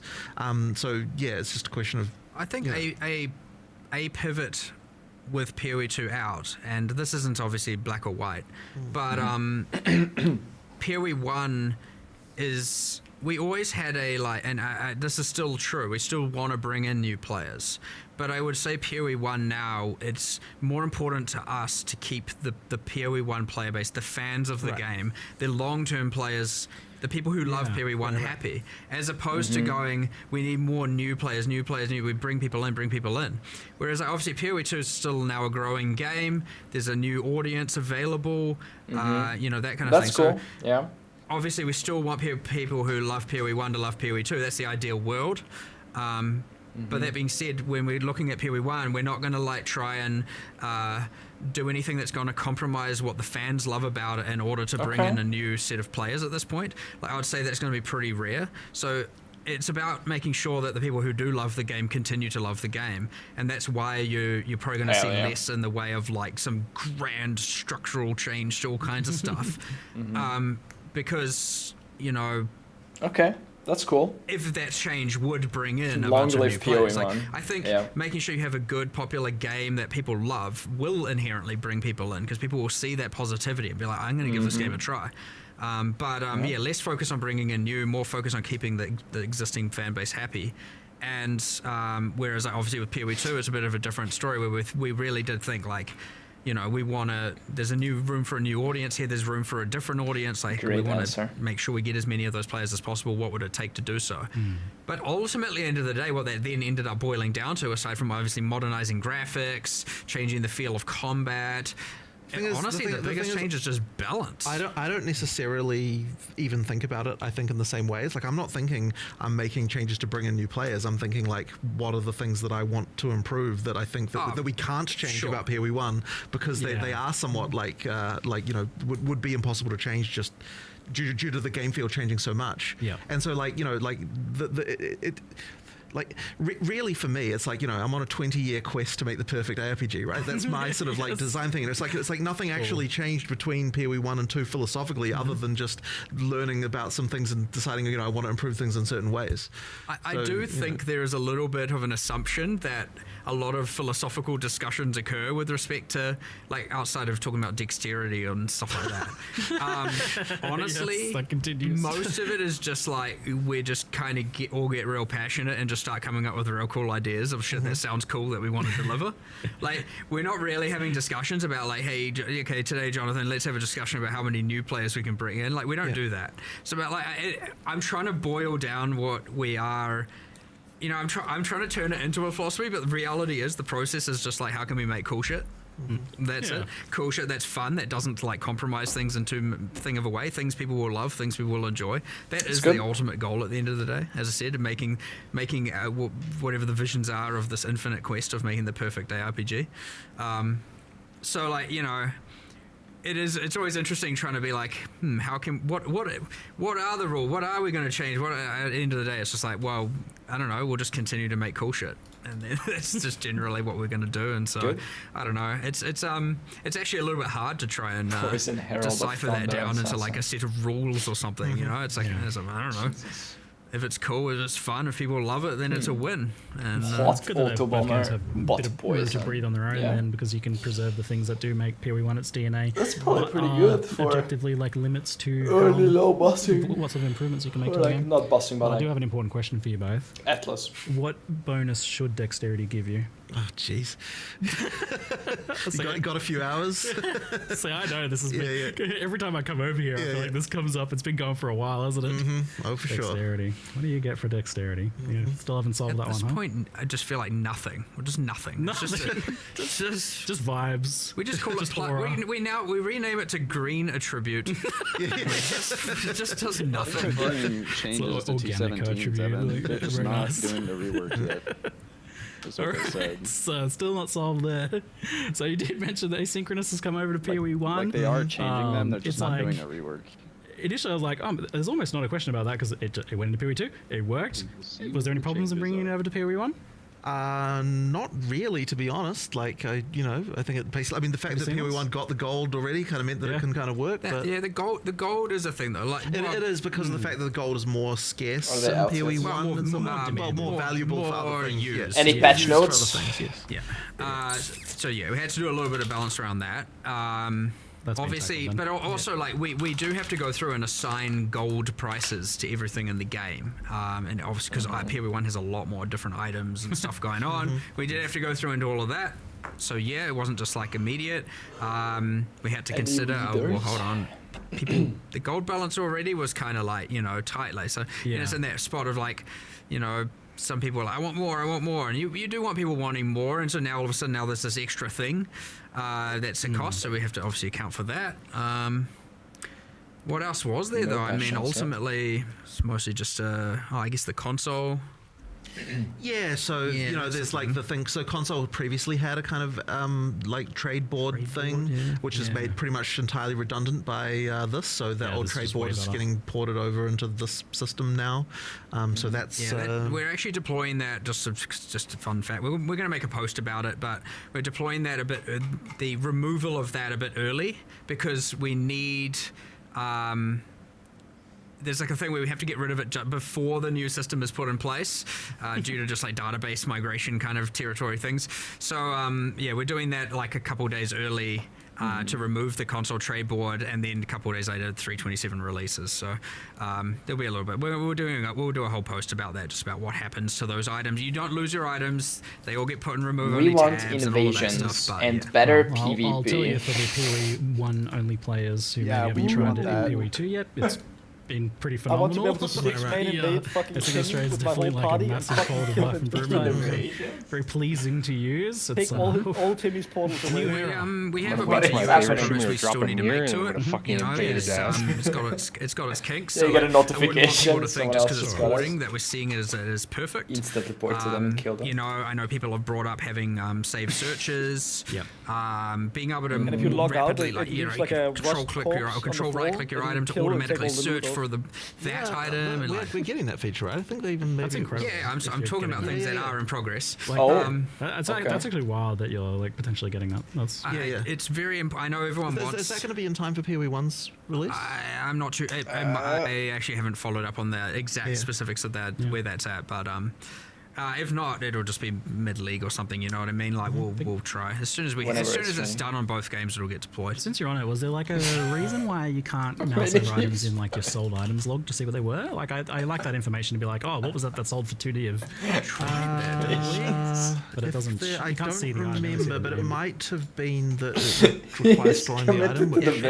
We discussed originally allowing that. What the fuck are invasions? I remember discussing that before doing it, and we were like, that would be cool. That would be the thing we wanted. It doesn't store it at the moment. Yeah, that's what it's saying. It's not like, I mean, we could probably do it. map and like steal Potentially on the cards then. Yeah, it certainly would be nice. Like I like that feedback as well. But Is it gonna keep going? Logging in the morning till the currency and seeing what's sold for what. But effectively, I think that like trying to improve the kind of price check experience would be the thing that kind of like the next frontier of like in terms of the in-game UI trade search and sort of stuff. The slippery slope to slide down to. As long as we don't all of a sudden have like stock market-esque UIs. No, I don't think we're not gonna get that. Like, basically, we have to find a way to do that stuff that doesn't get overcomplicated. Yeah. So like but that's the tricky part. Like trying to improve that. Yeah, I know we've talked about that in the past, like how far you would potentially want to push that, and like I think there is like an interesting like opportunity you guys have to be able to help make that like much more sane for players. What it is now to push an item. It's a very complex affair, quickly. So but it's interesting how that's on the cards. That's something we're exploring, pushing further, not just kind of leaving. But but I don't think that's going to come all in one grand moment. Like I think it'll be so this time might be just being able to. I can't remember what the modifier keys you can hold is, but there's some modifier keys you can do to like effectively search for the item that you've got under your cursor, open up the board and see it. It's like, I got these decent pair of boots. I'll just search for that, and then you maybe lower the move speed by 5 or lower the life by 10, or maybe group them up here. The invasion guy on the left. All the questions are right. Okay, but everyone else on the left. You don't want to search for them, and like being able to do that right. Skill. Exactly, it's like all of those things that need. It was like a ledge a little bit of UX around. We need more. Yeah, that's what I'm excited about, because with the right UX, you could really communicate that skill. Right. Visual, physical way, which is kind of exciting. Anyway, slightly getting off topic there, but trade is like, it was obviously a big thing. Oh no, I lost all of them. Afraid of like what would be the economic implications of this? How would it affect gearing and progression? And like I guess like firstly, what has been they're kind all of the use gone. rate of asynchronous trade? Like, how people been using it? So we were checking on this recently. I think that you got them to look up the numbers on that, and it ended up being around 50-50. Just under half were What? using the new system in PoE 2 so What? far. That's I expect that to go up over crazy. time. That's crazy. I do not Is this want like that. compared to the Because of existing gold, man. stuff, People are or- fucking poor. Well, it's just compared to Gold. people using normal trades. That is crazy. You know, from one person to the other. Okay. But there was a little Why bit are of you filtering, so like, okay, if afraid it's like of with your friend, do we PvP? count that or not? And Are that kind of you thing. Like, there's a that few things like that that fragile? we would need to sort of look at to see, like, you know, questions around that. But yeah, I mean, look, it's people who are using it seem to like it. I mean, the buyer experience is obviously way better. We generally found like. I don't know if it's still the case now, but like for a while, like the new trade system, the items were a little bit more expensive. So then there were people who were like, settling in. I'll deal with the new. I'll deal Here's with the newest old one, because I guys. want to think a bit cheaper. But then the reason why they're more expensive is because tabs. of the fact that it's Invasions easier to and buy them, better so therefore people are willing to pay I more. can see Most people are like, I'm just going to pay the extra cost because I can't be bothered with it. Exactly. Bro, like people Yeah, fucking I agree. have one I'm one alteration of to their them. name. Right. Like this is your average team. But yeah, and it's important to note as well, and I just want to always verify Yeah, this. the average If you are a team would PoE2 love player and you do have your merchants tabs, you have them in They're PoE1 selling- already. You They're don't selling need to buy uniques new for ones. alterations, man. They Like, are this is the shared, type of just to player reiterate. that doesn't use it So, 'cause they're out of what do you gold. think has been the like Let me effect steal on maps economy with and invasions. clearing and like, is it as Oh you know, my God. I guess I as bad as actually, you feel? I honestly want to look a lot more into this, and I sort of suspect that the damage, as it were, that it causes is like subtle and harder to appreciate. Yeah. I don't think there's no damage. I think it does matter, and like the things we were Because concerned it about would are be real. It's just that 1,000 like it's really times hard to better kind of than quantify just that. you can toggle on and off. I sort of suspect that at the end of the day, the benefits just outweigh that by much higher degree, to the point where like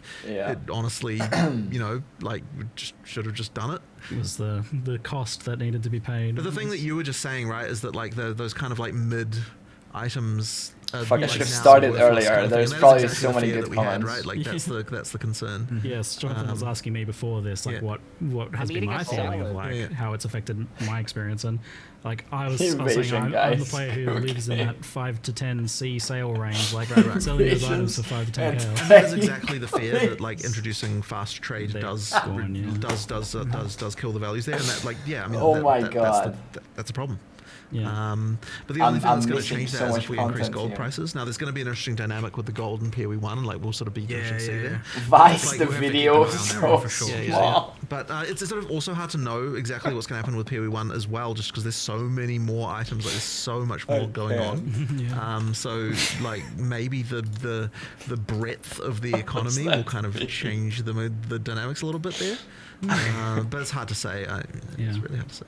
Well, like I mean, it's an interesting mixture of phenomena. Like you get the ability to obtain like your starter endgame gear for. Oh shit! How are you going to fight purchase bots? Buy a True. gear, How are fix they it going to with do one that? page. Right. So like that's obviously there's a big impact there. That, For sure. I mean that's Wait, patch notes are in an hour? Oh my like, God. Like the standard now, the bar for like the quality of our gear is raised to a certain point, and then I guess that has follow-up questions like as Why to is how the powerful video crafting is, how so powerful like small? item drops are. No, and Invasion if it's guys out of like, here. how difficult the content No. is. Obviously, there's like I'm there's a out whole, of like, here. follow-up here. No. I mean, we're going to have to don't effectively be- look at what all of that and adjust. And the thing is that effectively by making trade easier, it's meant that the difference between SSF and not is effectively increased.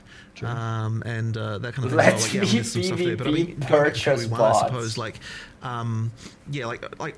even though we've got this experience now with PoE2, we're just going to really just have to see what happens in the Give PoE1 people economy. enough chaos and demands and other There items. might have to be some adjustments. Oh, shit. But it's going to come down to the individual. I mean, either way though, like the amount of people I saw just being like, please just deploy a leader. I was just there's nothing in about it. to It's just like, but this is the thing, right? Like, it just kind of has to happen. Like, it doesn't even matter. Like there can be problems and we'll adjust them, but we still have to do it anyway. But of course, like, So it's such an improvement. Yeah, I'm loving it. I know. I'm excited. It's good. It's so good. It's very, very good.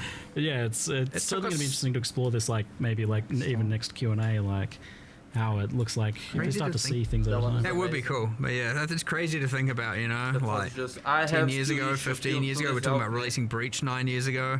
Now who would have ever thought we'd have gold and asynchronous trade and a Game that is frenzy designed market to be and played like, for a long time. holy, we're Can not we do so with Actually this? are we the same sacrilegious people? back then to say. We are, but you know, I know, I'm not. It's like it's a good thing. It's it good. is. It's but- healthy evolution. It's rolling over good. on his throne of magic cards right now. So moving on to some kind of mixed questions. Mercenaries was mentioned to be likely returning after rebalance, redesign in some cases. I'm just curious, like, does that mean that like some sort of horrible mercenaries are planned to come back, or is it more just about like having the jewels there with the gambling or something like that? The The intentions they come back. There's just a little bit of figuring. I mean, like with all these things, we have to figure out exactly what. It's very hard to develop.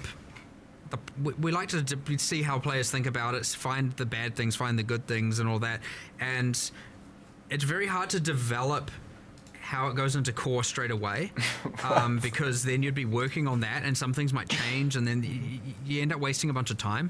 It's way easier to let it New arrival, guys. everything all in one Warning, collective and then new make the arrival. changes and bring it back together. But like, what is it like? It's a Jake is great new player cooking. tool. It's great, like, or you know, less skilled Thoughts? players experience tool. But like, what does it look like when it's not the active league? Like, I don't want a mercenary in every area, and you know, there's all these kinds of like things you got to mess around with and change about how they appear. Is it on the Atlas tree? Are there scarabs for it? Like, what does that even mean? I don't know. And then you know, all the way through to you know, were we happy with how they were itemized? Like, you know, I thought it was too free to just put all the uniques on them without really caring about the downside. Like, they would, you know, there's like they weren't balanced quite right. There were some that were terrible, some that were not so terrible, and like, you know, so there's just heaps of stuff to change. It's really hard to do that when you're in the middle of the league and where you're gathering all that information. So generally, when this is what you find with a lot of leagues, you get the league, you get a break, and then it comes back one or two leagues later because it's given us enough time to work out all those kinks and put it in game, you know. Fundamentally, though, like, so I quite liked Mercenaries, but I also see it as like the sort of thing that I don't know if I want it to always, like, you always have to hire a mercenary. I agree. Well, mandatory, right? And that would be It's just and then this is the thing with additive I power really- like that I as really well. like is like the moment mercenaries, you've but got that, what about what's the reason why you invasions? don't do it? Yeah. And that's answering that question, I think, is like That's So better that's PvP. Trying to figure out then. yeah, you'd have to have a reason. If you had a permanent mercenary and then permanent grafts and Exactly. like, Right. will we now have to start watering down the power systems? Exactly, right. There's questions there. But I think there should be a way to bring them back, and you just need to find the right way to do it that doesn't involve everyone has a mercenary all the time now, which is fine in a league, but I don't think fine for just the game overall. Mercenary token. So I imagine it. When it comes back, it'll be some sort of more like limited or sellable. Maybe opportunity honestly, cost it's hard to say. capacity. It's hard to say at this point. Good Yeah, night, like, Marcus. I imagine there's like a lot of different ways you could go with that, whether it's like, they're tied to a skill gem, or they're tied to a certain ascendancy, or something like that. Right. But I mean, it's a cool design. Like, it would be cool to have them back in some capacity. Yeah, no, for sure. I'm sure they'll come back eventually. It's just, how. Yeah, we already said they were, so they are. Yeah, you promised when you said mercenaries and then the graphs, and I was like, what's that game with the giant rolling ball that just sucks up all the entire city? Like, I was like imagining Exile's just kind of becoming that over time. Yeah, don't want to just turn the game into just like everyone's an Patch notes in auto bomber. 45 minutes, with all apparently. their just like league mechanics, just killing everything for them. You know. Katamari, thanks, Chad. That's the one. Yes, giant Katamari ball exiles. So we did touch on gold. That was good. Heist is mentioned as getting the Trathan gems added to it. Give it a little bit more. It got some nice quality of life improvements. But something that I saw that was an interesting question was, so at one point Heist had these like extra modifiers you could get on contracts to like make them more interesting, and they don't really have anything like that. And I would go so far as to Why say are right you now, Heist tagging isn't me really in their decision-making. chat? How do you guys feel about the state of Power things? invasion. It's not good enough. And this is the part of the problem is we were having. It's like, we want to do this kind of like mid to grand rework for it, like make it better and change this and change much that. movement speed can I get? And then that was honestly what was holding up that QOL change, where it's just like, because we also were like, we'll design it out such that the rogues don't have the levels and it was waiting on that, and I was like, okay, look, at this point, it's been too long. We don't know when we're going to be able to do this. We can't say with certainty, because again, the same resourcing limits, the same argument as Charlie, the answer's the same as everything. We have to pick our battles. There's more battles than can be fought. And Too many battles. and the same thing, it was like, okay, well, look, If we're not doing this anytime soon, then yeah, we should do this QOL change, and we'll make little incremental improvements to them all the time. But yeah, it's one of those ones that needs some love for sure, and it'll come eventually. We cycle through everything eventually. So yeah, I mean, I just can't win. I don't know. You never know. You never know with these things because we assess the battles every time, and we try and pick the best ones. And no, they are currently doing an interview. That should be your #1 priority. So battle. it's where one person asks questions and then the other people respond, and they are the other people. The people on the right are the developers, Heist was a tricky one and they're because I think answering it always questions felt a bit of an identity and of mechanics the issue as to, interviewer like, on the left. That thing doesn't work. What by is the it way. supposed to be? They are Is it currently still not a playing the thing? game. Is it just run through as fast as you can? What's the decision making for sure. Wow. But it's also like simultaneously, it is quite well loved. Tower Like Invasion like Battle a lot of flavor Royale. for characters and stuff in it like that. So Yes. it seems worth salvaging. It's definitely rich of character involvement, NPCs and lore and stuff like that. So it's nice, and it. I named my daughter after one of the characters. So you better save the mechanic, please. Just saying. Who was that? Was it? Was it? Talina. I was going to. I was going to suggest one of the crazy character. That would be an interesting name for my daughter. Well, I don't know why you named her that. That's your choice. Yeah. I'm a fan, okay? I named my daughter Huck. It comes up every now and then, of course. Campaign and leveling.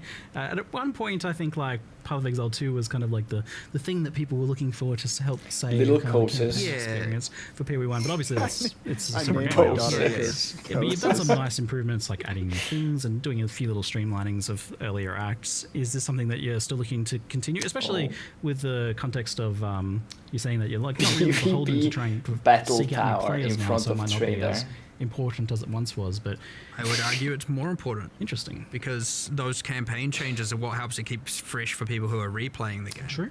It's actually it's way more important for the existing players. So yeah, it is something I do want to keep doing for sure. Great. I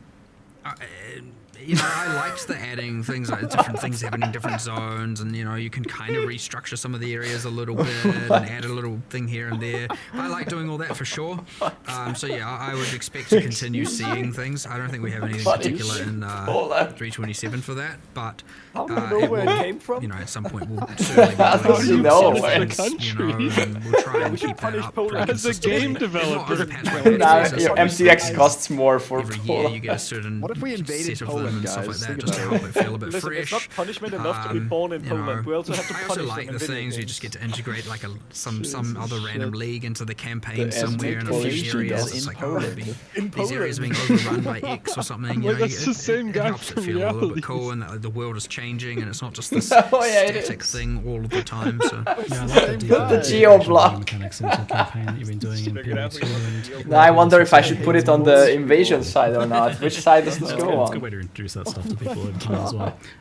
Did you ever have like a We're crazy getting fever the dream truth where you slowly like but surely. dreamt having like Why a is this league the where same you guy? have some alternate leveling experience besides the campaign? Jesus. I know that's never been a That would be a bit of a tricky one to do, honestly. Yes, I know. Yeah, I don't know. I think I'm pretty sure that has been something we've discussed for a very short amount of time. It's a from long different time ago, people. but, Different people posted yeah. it. So for someone, this guy has an don't orange know if name. we For can someone, he really- has a red name. I don't know. I mean, yes, I've had some fever dreams about it, but I was just trying to remember what it was, but it couldn't work. I just remember. Because I know, like, people ask about it every time. And I'm like, I guess I'll ask in a creative way this classic Right. question of like, Yeah. another way to level for the people who just don't like the campaign. Right, But, right. like, I know that you guys, you just want to make the campaign as good as possible. First time The player here, answer is no always idea, to make but the having campaign fun. better. Hell yeah. But then I thought, That's a good stuff. league as a throwaway thing wouldn't be that Polska permanent. grom. That permanent problem that you have there. I don't know about that one. Yeah, I don't know. Fucking Jake, Interesting. That's why I You don't want to give something that's the problem is they'll like directly compete and one will clearly be better and then everyone will just do that. You can just make it really awful, and then they'll be like, "Oh, you're Great, right, yeah, all great along." plan. Let's Just make them some awful. again. Cool. What is it? Incompetence.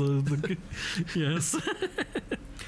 It's No, not. I do want to keep making it fresh, and again integrating. I want the leagues to integrate into the campaign better and feel unique. Like, I don't know if you've noticed.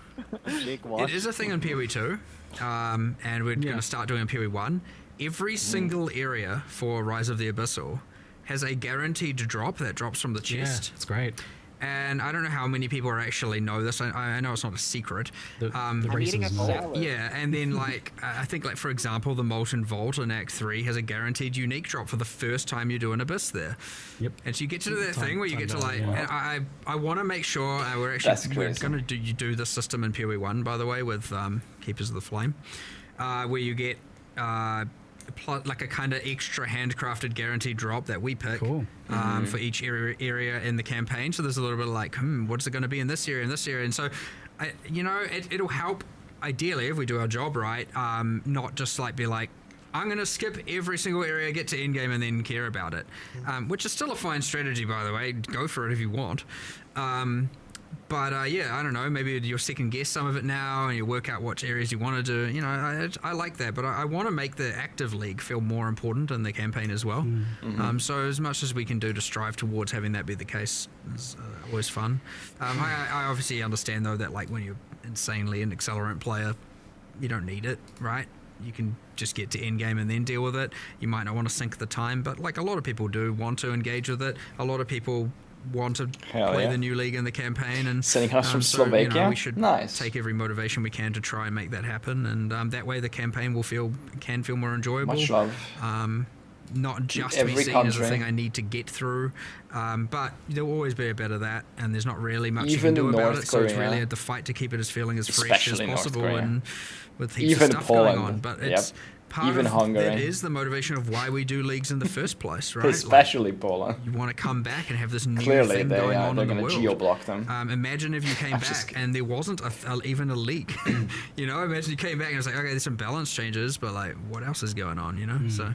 You know, like I saw some crazy graphs. Like you must have the league in order for the campaign to not just feel the same every single time. So Poland's economy like blew up over the last like I don't know 10, 20, whatever years. It's like crazy growth. Exciting. Very good. For sure. Very good job. Yeah, for sure. Because it's just the same as before, except kind of honestly maybe worse. You know, and then you really want to feel like the world is different. Something's going on. Something you're engaging with you didn't before. And you know, it's flourishing. I'm a campaign enjoyer, sorry. I like it, but I got to rep the diverse opinions out there for that one. Oh, for sure. It's commonly brought up. It's always worth discussing. 100%. It's a classic. We compromise on gold. We compromise on trade. You know, it's always good for people to ask what else and how we see where you guys have shifted. Yeah, see where we are and what we nothing's set in stone forever. Maybe this one is, but we'll see. Maybe next Q&A. We'll see. So a question that I saw that was interesting was how does GG track bugs? What's the best way to report them? Look at that. Kind of like the example was like they had a 5 years. specific Crazy work. skill gem as like an ice golem that doesn't work with support gems and hasn't since launched. So just kind of like stuff getting kind of lost in the woodwork. Like, unfortunately, one of the realities of live service development is okay. So if we're going to make a league by a certain deadline, like every time we're looking at each issue and being like, okay, is this more important than getting this league finished? And it's really, really hard to prioritize some of those things in some cases. Like, they should get attention eventually, but it's like, we have like, you know, I have no idea how many open issues there are in our bug tracker. It could easily be tens of thousands. It will be. Yeah, like it will be. And like, this is one of those things where like, games. like we have this thing where it's like, okay, here's something that might affect 0.1% of players, and like it's really, really hard to prioritize that over like, you know, here's the new content that everyone's going to be playing. So people do get slack time where they can just kind of work on random things like that, but like it can be hard to get some of them. You might find something as simple as like this skill doesn't get affected by support gems. Could take 5 seconds and hasn't really been observed or prioritized. That is an option. Or it's going to take 5 weeks to implement some giant refactor, and honestly, we should have just deleted the skill and added 15 others. You know what I mean? Like, it's honestly kind of hard to know, and it's easy to go look at that single Just thing add after 10 this because more you happen to bring it skills. up and like we'll see what the problem really is. But yeah, often sometimes the simplest things boil down to like, oh, we have to refactor this and about how damage is dealt and how, you know, something with conversion and dexterity and, you know, not dexterity, and it boils down to this like giant refactor of how all this code works, and then it's like, now we can do this thing. Okay, what else did it get us? Claude, just refactor the entire PoE1 code base. Effectively of like, Don't you know, make someone mistakes. like read it, they put it in the issue tracker, someone looked into it, they realized there was some annoying detail of it that would require some larger change, and then someone was like, oh well, we don't have time for that, we're doing some other thing, and then it kind of gets put into some like hell of like unversion this, like, you know, when we get time thing, and then it just kind of dies, and that's kind of an unfortunate situation that I have several thousand assigned to me. in a version called unscheduled. I don't know what to do with this. You know, like, one day, there used to be this optimism of like, one day I'll get there, and then I've accepted defeat. But I mean, ultimately, obviously we prioritize things based on how much the community cares about it. So if people do care a lot about it, then yeah, obviously we'll get some attention. So to the point of the question then, like, what can players do from their perspective for something that they think is important? Generally, most of the media, like our community team has a generally good eye on things that are more at the larger issues that get brought up. They do get noted down. They do generally get forwarded to us or the relevant people. For the fine detail bug reports, our QA team, it is part of their routine to go through the bug reports forums, and the forum seems to be the most pertinent place. That is part of the day-to-day routine of the QA team. So if you want to take like the time to actually document something that is like that you think maybe has been missed or doesn't have enough information or could get the bug report forum. The slash bug in game comes with like a thing, but it's that's more about like terrain issues or like something you say, oh, what the heck, this generated weird. I feel like these are usually 2 hours long. It does give us, or no, like, they're usually an hour long, and now it's an and extra then, like, hour. figure it Or, out. I don't know. But, like, if slash bug going, a skill is broken, or like my skill can't be supported. Those two things are not correlated. So that's like, if it's like broken and like if the level is bad or there's monsters in the level or something glitching out, slash bug is a good way, and then you just. There's a brief description. If you want to like report a skill or something like that, it's better on the forums for sure. Okay. A couple popular requests. One was dual stash tab, and also kind of tangential to that was like more affinities. Is this something? You said dual stash tab. I thought you meant as in two stash. I was like, well, I want more stash tabs in my stash tabs. You had the quad one. You want I want a halfway between that. It's too much. Okay. The item's too small. Dual. Right, I got it. Okay. Generally speaking, we wanted it to always be that like rollable equipment, things with modifiers don't get specific stash tabs. Like that's the stuff you have to deal with. That's the item management should be in that. But then I understand technically compromised on flasks and bits and pieces, and it's like a little bit of a grey area. But like we so far have drawn the line kind of as just like. I mean, we've literally listed the rest of the stash tabs, and aside from adding new leagues and a whole bunch of new currency items here and there and stuff like that, it's been like have a new tab. I don't know. I think that might be it. Like until we add new stuff that requires new affinities, like maybe something comes with this league. I think this league has a locker, so whatever. But then it's like. Yeah, I don't know if we will ever really add them for the equipment. I don't want it to be that you literally can just control click. Well, people have their dump tabs and different methodologies of doing that stuff, but I don't want everything to just... I don't like the locker things. Like, they keep adding stuff that has their own locker. Just make it a stash tab. I don't know. But I guess you have to sell that then. We want it to be where it's but like there is a Heist locker, there is an Expedition locker. Especially with mods, like obviously with the currency, now there's going to be another new locker. Like, I don't want more lockers. I just want my stash. And sure, a lot of people put it in a tab and then look at it later and make the decision. And I understand with the trade system before, what actually people are doing is just dumping it, and then if they get spam for messages, then looking at it. You know, invasion stuff like locker. But I do want to make sure that you actually are reading the modifiers, assessing if it's a good item, and then making decisions on it as part of your cycle. And you can work around it. That's up to you. Miracles. But yeah, the moment that everything is just like somewhere, and you're just like, all right, and do you even know what you got now? You know what I mean? Like you could If you argue set like it up. CAD look at it and then control click and order sort, but you know, I think we kind of drew the line at equipment. And again, I suspect a lot of people are gonna be like, well, you should change that, and I'll be like, well, I don't want to, and you know, we'll be at a disagreement there. And again, I'm all about having a healthy disagreement. I don't mind. So that might just be where it is, and I don't know. We can reevaluate in that's fair. a couple Q&As from now. You know what I mean? I think on the affinities tab, on the affinities side of things, chat's mentioning there's like a few in PoE 1 that are kind of missing, maybe like incubators and stuff. Oh no, they are missing. It is our intention to add this. Okay, yeah. For that, more like fungibles and stuff like that, like non-modifier stuff. There is an intention to add that. Yes, 100%. Cool, nice. Good to know. Yeah, cool. So probably the ones. I mean, we did that in PoE 2. We were always like, oh, we're going to release the stash tab, and then we did the whole like, wait, we can just add affinities without the tab. We can add the tab later if we want to.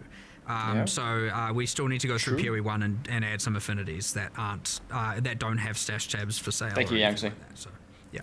Done some really good click-based quality of life, less clicks. I'm always keen to see, like, for a lot of that stuff that's very spam clicky.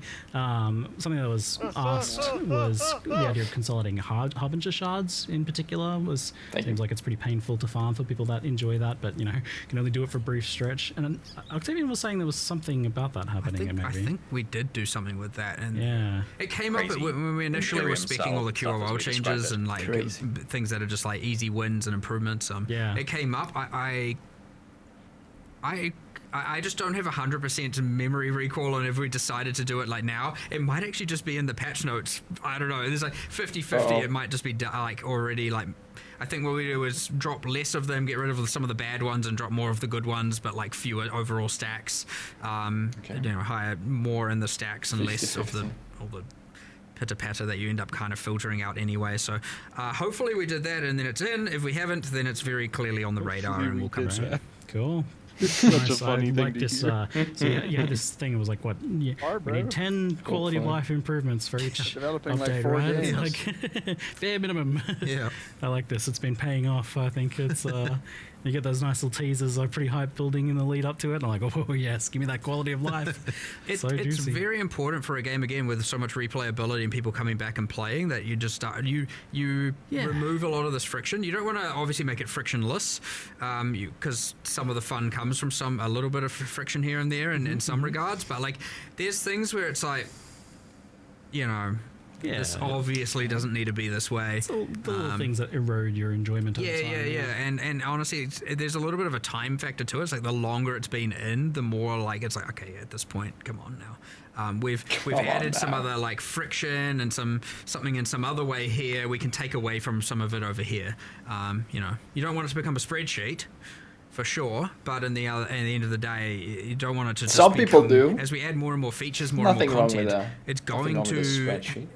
Everything will have their little thing, and it's going to become growingly more annoying over time. So it's important as you add some things that require, you know, manual intervention, you start removing some of the other ones and streamlining them. And it's because the game is so replayed for so long. It's really, really, really important at this point that we are addressing as many things as we can per league to make sure that, you know, you don't just get a build up of, you know, annoyance over the course of a long period of time. Yeah, so my hands are very much thanking you as well for a lot of these changes. Oh, yeah, good. Sweet relief. I mean, those ones are always a good win, but like some of them, you know, like the Spectre thing and, you know, the Heist thing, there's so many that are just like, I mean, they're not. Are they QOL? Yeah, kind of. I mean, they do improve quality of life to some regard, but it's honestly kind of balance as well. It's just like, you know, it doesn't need to be this way anymore, so let's just change it. But yeah, I don't know. We try and think of as many as possible. I love my bingo cards. I don't think I've had too many recently, so feel free to put some more bingo cards through. I love the ideas. Bingo cards they can be, look, if you don't have 20, it doesn't have to be a 5x5 grid. You can make a 2x2 bingo card. It can, if you can't think of more than 4 things, or just have 4. If you only have one thing, just a single cell bingo card. It's also fine. That's just feedback. You know, we do take a moment to sit down and go like, what do we want to fix? We crowdsource. We go to our QA. We talk to other designers here who play and stuff, and we're just like, what annoys you the most? And then we try and come up with something. So yeah, I don't know. It's actually quite a fun process, and Yeah, I think this time around we've got some pretty good winners. Yeah, so, absolutely. Yeah. Oh, I mean, asynchronous trade, not to mention. Yeah, I mean that's the big and obvious That's the thing. big one, yeah. Woohoo, pretty nice. So, thank you very much, guys, for the chat today. I look forward to playing some more. And we'll see you fine folks in 327. Yeah, excellent. Well, thanks everyone for watching. Thanks again, and wait 20 more minutes for Hopefully you Pass. guys enjoy the game. See you later, folks. Nice. Yeah. See you later, folks. Good job, Ziggity. That was nice. Well done, as always. Thanks for watching. Nice. And now, patch notes in 24 minutes. Are we gonna have to wait 24 minutes for patch notes now? What the fuck?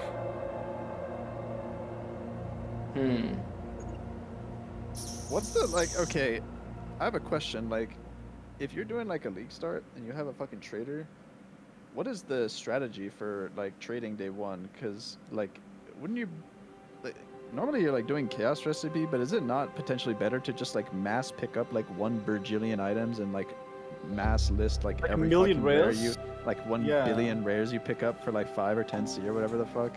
It depends, Snap. It depends on who is doing that. Like, I would say it's better for the person to be put It doesn't cost to list, right? You just have to have the tabs, which You just shouldn't have be to a have the problem tab. because of how many fucking tabs we all have. Yeah.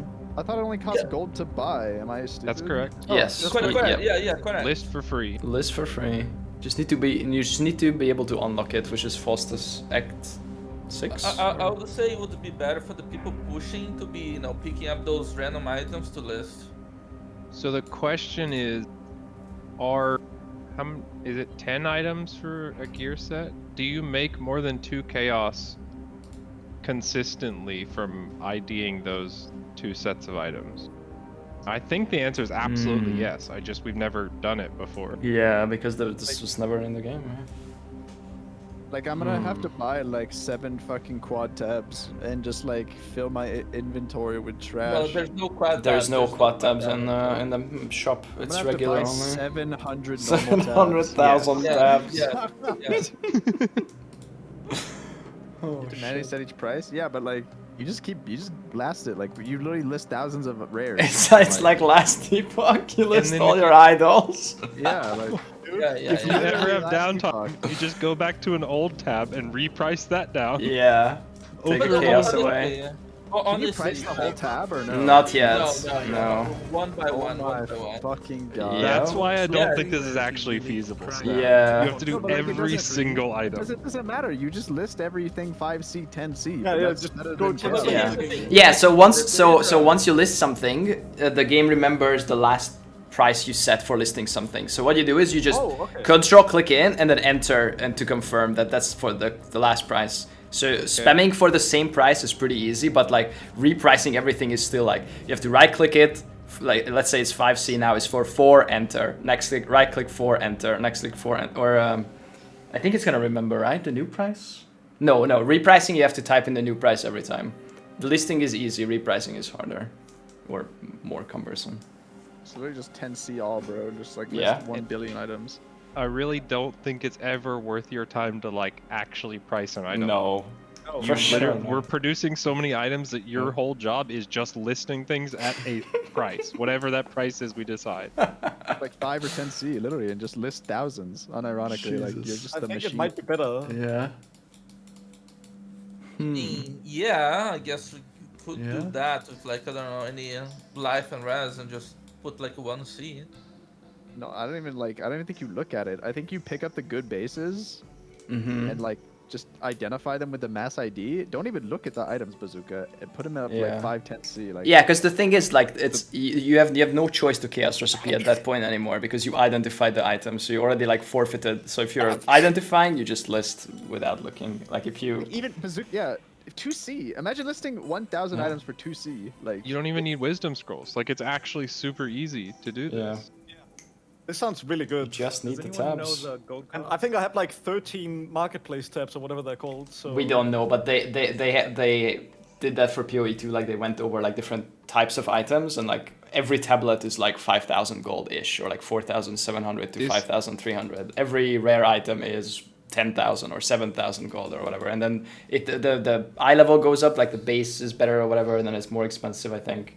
Like I'm sure they did the same for PoE 1 as well, like categorized it based on, I don't know, rarity or something, and like uniques are more expensive, of course, to buy. To list, everything is free. Everything is free to list. This does mean you have to go to Act 6 now, if you're trading. It? Is it Act 6? Yeah, that's when Act 6 unlocks the But shop. that's not a What if I have problem. the What if I have the hideout decoration? Oh yeah, can you buy the shady merchant? Pay to win. I mean, I'm guessing that's what unlocks it for like. I don't think you Yeah, can bypass it I by. assume that yeah. will not bypass it, but there's a chance. I mean, I'm gonna buy that anyway. So, like, I want I have a hideout. question. How fast can I get ported to Act 6? And like, is it worth me like leveling up or like what's the So you Oh, could. you can. I mean, It depends on when you want to have your shop open. Like, if you want to be able to do this as fast as possible, it's gonna take 2 hours, I would guess. get roughly. ported or to get like to do it? Well, from leagues, that's what I'm saying. On if you want to leagues, do it from league start, it's gonna be 2 hours. If you wanted to do it like 10 hours into league, it's probably an hour. less, yeah, probably less even. It's like what you need: Brutus, Merveil, fucking like just pure quest only. Don't care about any skill points, levels, XP, anything. Is just get to X6, right? Nah, it's just faster to just level with me and the other boys.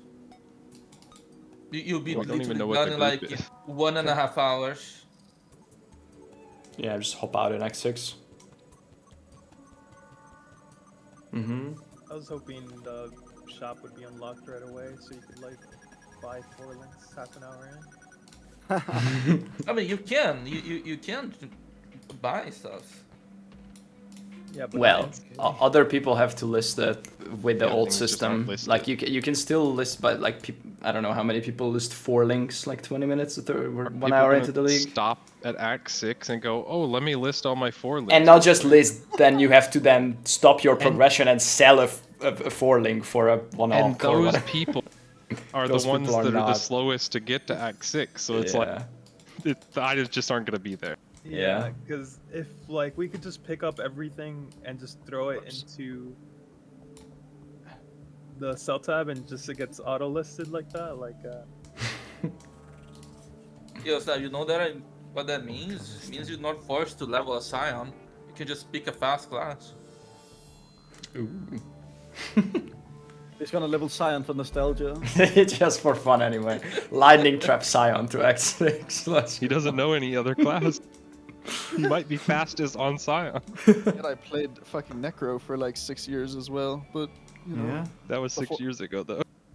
It's the same fucking shit, man. It really is. Hasn't It's the exact changed. same leveling. It hasn't changed in a decade. Like, it hasn't changed. Yeah, I played Witch Curse, but It's same fine, thing. not against TOS. Sliding trap. Uh-oh. Yeah, apparently is? there's this tool that like it says it's TOS compliant, and it like moves if you have an unsold item, it'll like decrease the price by a certain percentage and automatically like reprice it for you if you hover over an item. Damn. Already? How is that TOS compliant? No. Oh, you just have to press a button for each step, so it becomes. Oh, okay, I see. It's in top secret. Did you see the More thing cuts. that's it screen reads and then it stops your click input if the like pixel changes and highlights for like when you're alt rolling? Jesus. So we're just talking about hack clients at this point? Like, what the No. It's technically TOS because it's not. It's stopping your input. It's not rolling it for you. It just stops you over rolling. Again, are we just talking about hack clients at this point? Like you would go. I need to say this. The fucking amount of people using auto hotkey alteration rolling shit is like out of fucking control, and Yeah. you need to like make some sort of auto alt rolling thing in game. It is actually fucking disgusting how many people use that shit. Yeah. It's disgusting. I can agree with that. And the fucking slam 2 items together, recombinators, just made it worse because that's the only way to actually make them.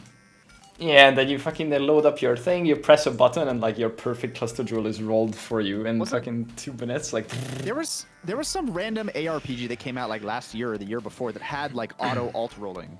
I don't remember what. Oh yeah. Oh, on December. I think it was on December. Yeah. You could say like roll this until I have this stat, and if it might be like 5 rolls, it might be 50 rolls, but it would stop on that. Like yeah. For like alting specifically, Yeah. I feel like this is something that, cause like everybody's fucking cheating anyways, man. Like, I don't know. Oh, Torchlight Infinite also has it?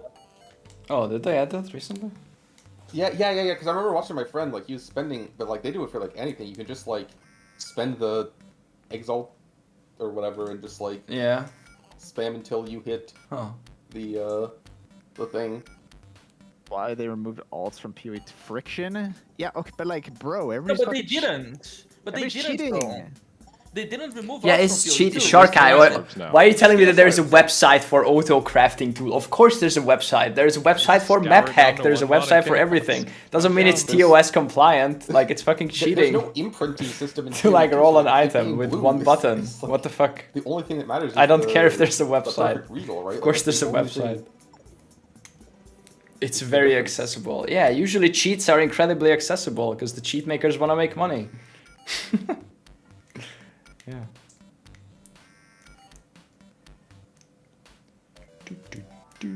That's like saying like I just got into playing this FPS and like the website for wallhack is accessible. Like yeah, no shit. Like a lot in its history where Yeah. there's like a problem. and Everything people is are, one just Google giga search fucking away. cheating, and GGG will design or change the design of the system to not make it necessitate cheating. And I Yeah. think that's like a big problem. Yeah, with like all the rolling right now. Affliction and map hacks, it was like insane advantage still for is. people. Yeah. Still is. Still Yeah. is. Still is. Sucks. Auto rolling? Yeah, auto rolling with auto hotkey, whatever. Like just scripts. Yeah, there's like 1,000 different versions out there. It is like one of the most like CBT things you do while crafting, and it's like probably the most like cheated thing. I'll be completely honest. Well, people do that shit for maps as well. Like if you're having to roll T17 for rolling. 160 plus quant maps, chaos Yeah. spamming, like 200 chaos per map or some shit. Yeah. yeah, like, or I could press F9 and then my entire tab is rolled in 40 seconds. Yeah. So wait, like what does this do? I hover the item and I hit F2, F3, F4. Like, it's. I think you probably set like a percentage you want to reduce your items with Yeah, in the yeah. client. Yeah, F3 is the. You hover the then you item just and you keep press the everything 3 down. buttons every time if you want to Yeah. lower it. Highlight price F3 /down. Guys, I'm getting fucking banned, but that's okay. You're going on a vacation to Hawaii anyways. You don't care. Guys, I'm gonna buy 1,000 stash tabs and then get banned. I'm gonna get fucking banned, guys. Vacation style.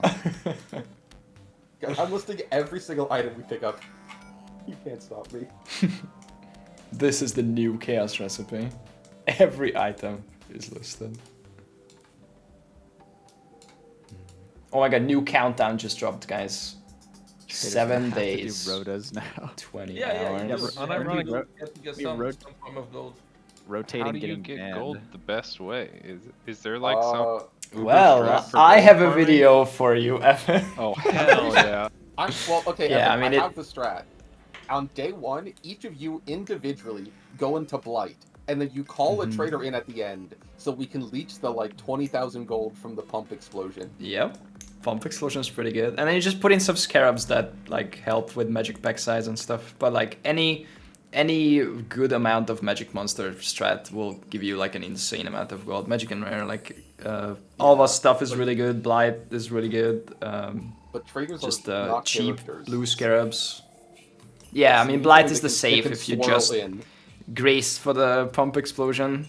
Yep. Yeah. And then you have 6 people doing it, so you can just perma-rotate the pump explosion. But like there is like people set up like maps where like, you know, they have an aura bot. It's like a 5-way. They have an aura bot and a giga clear, and they go, and then you go like 2 screens behind them, and you just fucking run over like piles of 20k gold. Like they're doing like exiles or red or blue mobs or whatever juice they're running. I see. It's like the strat I ran was 1.4 million per hour, but that was with Bloodline Scarabs, which got hijacked by other strats, and they, you know, those became expensive. But you can replace the Bloodlines with like another basic magic pack size, like cheap Scarab, and make it like a 10-15 C per map investment, and it just shits out gold. Who you're substituting? Did Havoc want to play? I don't know what the situation is. Sounded like he did, but then Bazooka told him not to.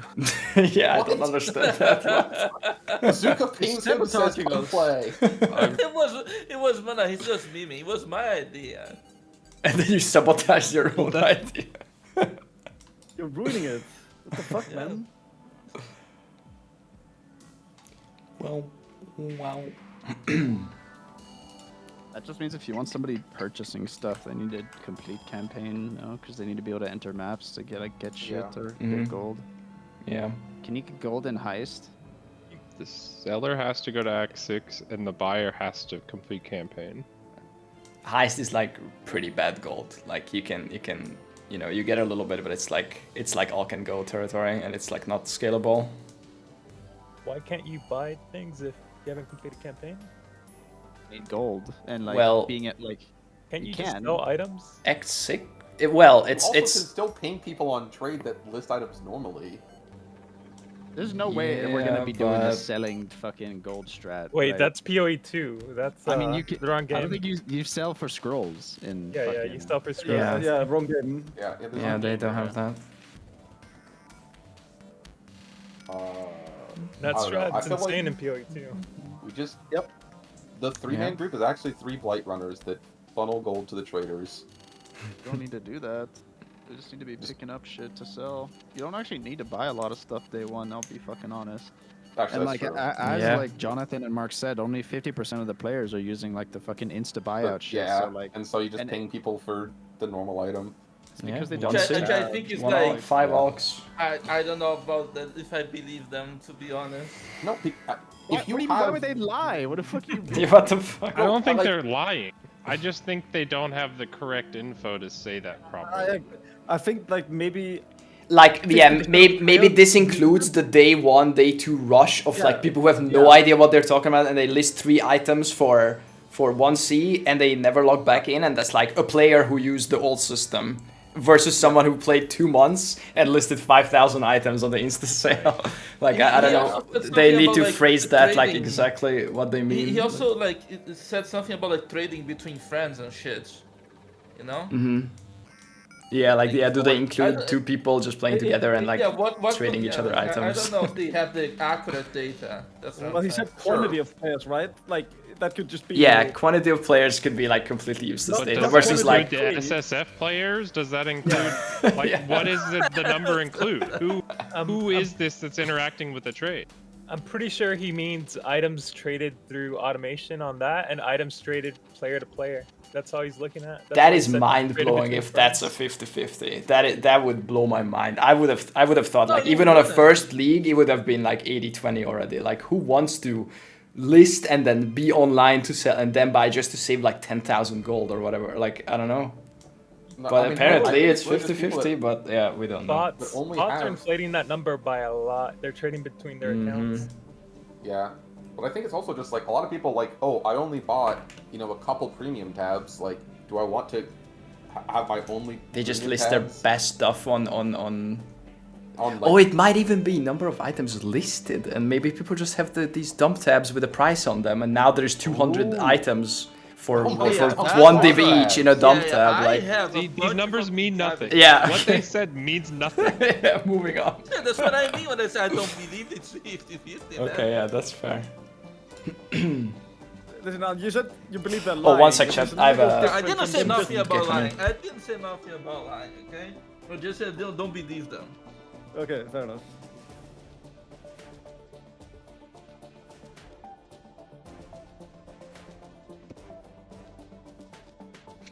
Oh, yeah, it's gonna be interesting for sure.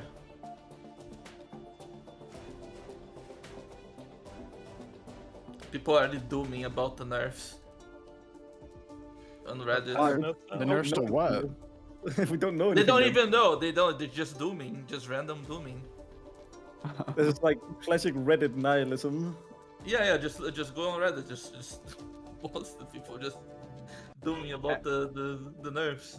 They don't even know. They don't know. Uh-oh, guys. Explosive concoction in the dumps. No, my Hopefully leveling not. skill. What the fuck? Yeah, man? actually, I don't think it needs a nerf. Guys, rarity What do you is mean you don't gone. think it needs a nerf? What the fuck is wrong with you? I mean, it's just a fast campaign build. What's the problem with that, huh? It's just a campaign build, man. Come on. Okay, wait, Bazooka, I have a proposed nerf, okay? As soon as you finish Act 10, Explosive Concoction gets disabled. Your build is bricked. Fine by me. Fine by me. Do not let Bazooka balance the game. True. What do you mean? What do you mean? I have only great ideas for this game. Yo, the people who have the worst ideas say they have the best ideas. It's actually crazy. Mm-hmm. I don't know, it looks cool, but we gotta see patch notes.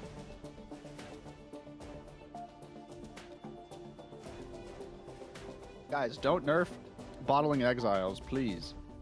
I thought we already knew that they were That getting shit is nerfed. fucking gone, bro. What do you mean?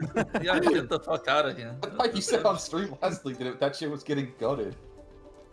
It's been so long that I forgot that was still a thing. I can't wait to read that line. I can't wait to bottle up exiles more. Can't wait to scam people on TFT. I mean, give them. I can't wait to make 100 div an hour scamming people. Yeah, like look at how much money Emporium Game is making, but like one fucking dumbass with like some random Alcan Go build is like bottling exiles for like 5x the profit. Fucking Deathwing's making more money than we are. Yep. There's more money That than was the so trade. funny. Fuck yeah, Way more money. It was actually 100 div per hour, by the way. If you, like, were doing was. Oh, the thing, too. It was the fucking... And that was early league too, not like month 200 div an hour. Like early league 100 div an hour is crazy. 100 div. Yeah. I will say, I think it's really cool that there was a strategy to supply mappers that was viable. Yeah. However, it was clearly out of whack. Like the whole strategy in general, not Yeah. just the bottling exiles. But I mean, it was just easily cheatable and, you know, Okay, sorry guys. scammable. I'm gonna There's chomp no a little way bit. to verify if you're buying is what people are advertising. personally would have no issue with someone supplying us all of our materials, making the exact same amount as we make in an hour. Like, that's fine with me. It's just a different way of making money. I'm gonna miss going to space, man. That shit was fun as hell. No, we always gonna go to space, man. Don't worry. The game is ever since what was the first league that we started going to space? Ultimatum. Going to space? I don't. It wasn't Ultimatum, no. No, It was the actual one. It wasn't. No. I know exactly what league it was. It was Tota because we were doing. It was cards. Tota, yes. It was Tota, and we were doing Cemetery, and that's the first time we started flying. Yes. I vividly remember this. I also remember Cemetery, but I couldn't remember. Yeah, the cemetery, the fucking ghost. It was because of the Tota, ghost. It was because of the ghost. I remember. You guys don't remember the textures disappearing in Ultimatum encounters? No. They were banned. Oh yeah, you guys were banned. That's why I don't remember. No, the flying thing that I think they're talking about was specifically in Tota. I mean, we can. Yeah, I think so. Yeah, I think it's a total thing. Well, like the textures disappeared, yes, Mitch, but this was like when like the blue fog like goes above you. It's No, not I'll just the find texture the disappearing. Which one was the Giga T-pose league? Where the, where Tota as well, wasn't it? the corpses were T-posing on the ground. I think that was Tota because they changed like some way they rendered like. Yeah, it's probably the same one. Yeah. It was Ultimatum, baby. I don't know. All I know is that when I Patch notes are up. Okay. Patch notes are up. Okay. Content update 327. Keepers of the Flame Challenge League. Breach Lords are advancing. Okay, great. Entering the mudflats, so it's the very first zone you get breach. Some areas the Alright. gap between worlds is strained. A massive breach hand sunders the space between dimensions. And touching it will open an unstable breach. Holy fuck. As you work with Aelith, she will bring you to the Monastery of the Keepers, the hallowed halls of her order. Here you will discover the growing heart, the Genesis tree. No Use spoilers the in Genesis chat. No spoilers tree. in chat. to grow twisted rewards. Okay, I have to read the one spoiler. Yeah. Yeah. Placed pyroclast mines no longer have an aura that adds fire damage to hits against enemies near them. They now instead apply an aura that inflicts fire exposure. The effect of this exposure scales with the effect of auras, but multiple mines do not cause the exposure effect to be higher. Well then. Goodbye. Goodbye. That is the best delete button. What the hell? Come on, Bark, my Can birds. you just search bubble, bro? That is Man. crazy. Alright, listen, we're going top down, guys. Stop it. Stop it. Stop it. We're in bug fixes. I'm gonna fucking ban you guys. More information about this expansion. With 327, there's standard, hardcore, blah, blah, blah. Hardcore variations of keepers are parented to their standard leagues. Keepers challenge leagues have 40 challenges. Cool. From the 19th challenge onward, for every third challenge after that, you'll receive a piece of the totem. Great. New deck skill gem.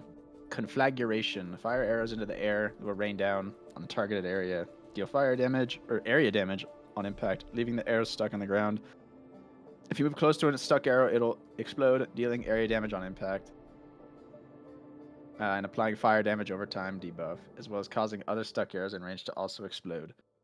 Deck skill gem Thunderstorm. Fire an arrow into the air to land at a target location on impact. Deals area damage and creates a thunderstorm, which blinds enemies within it.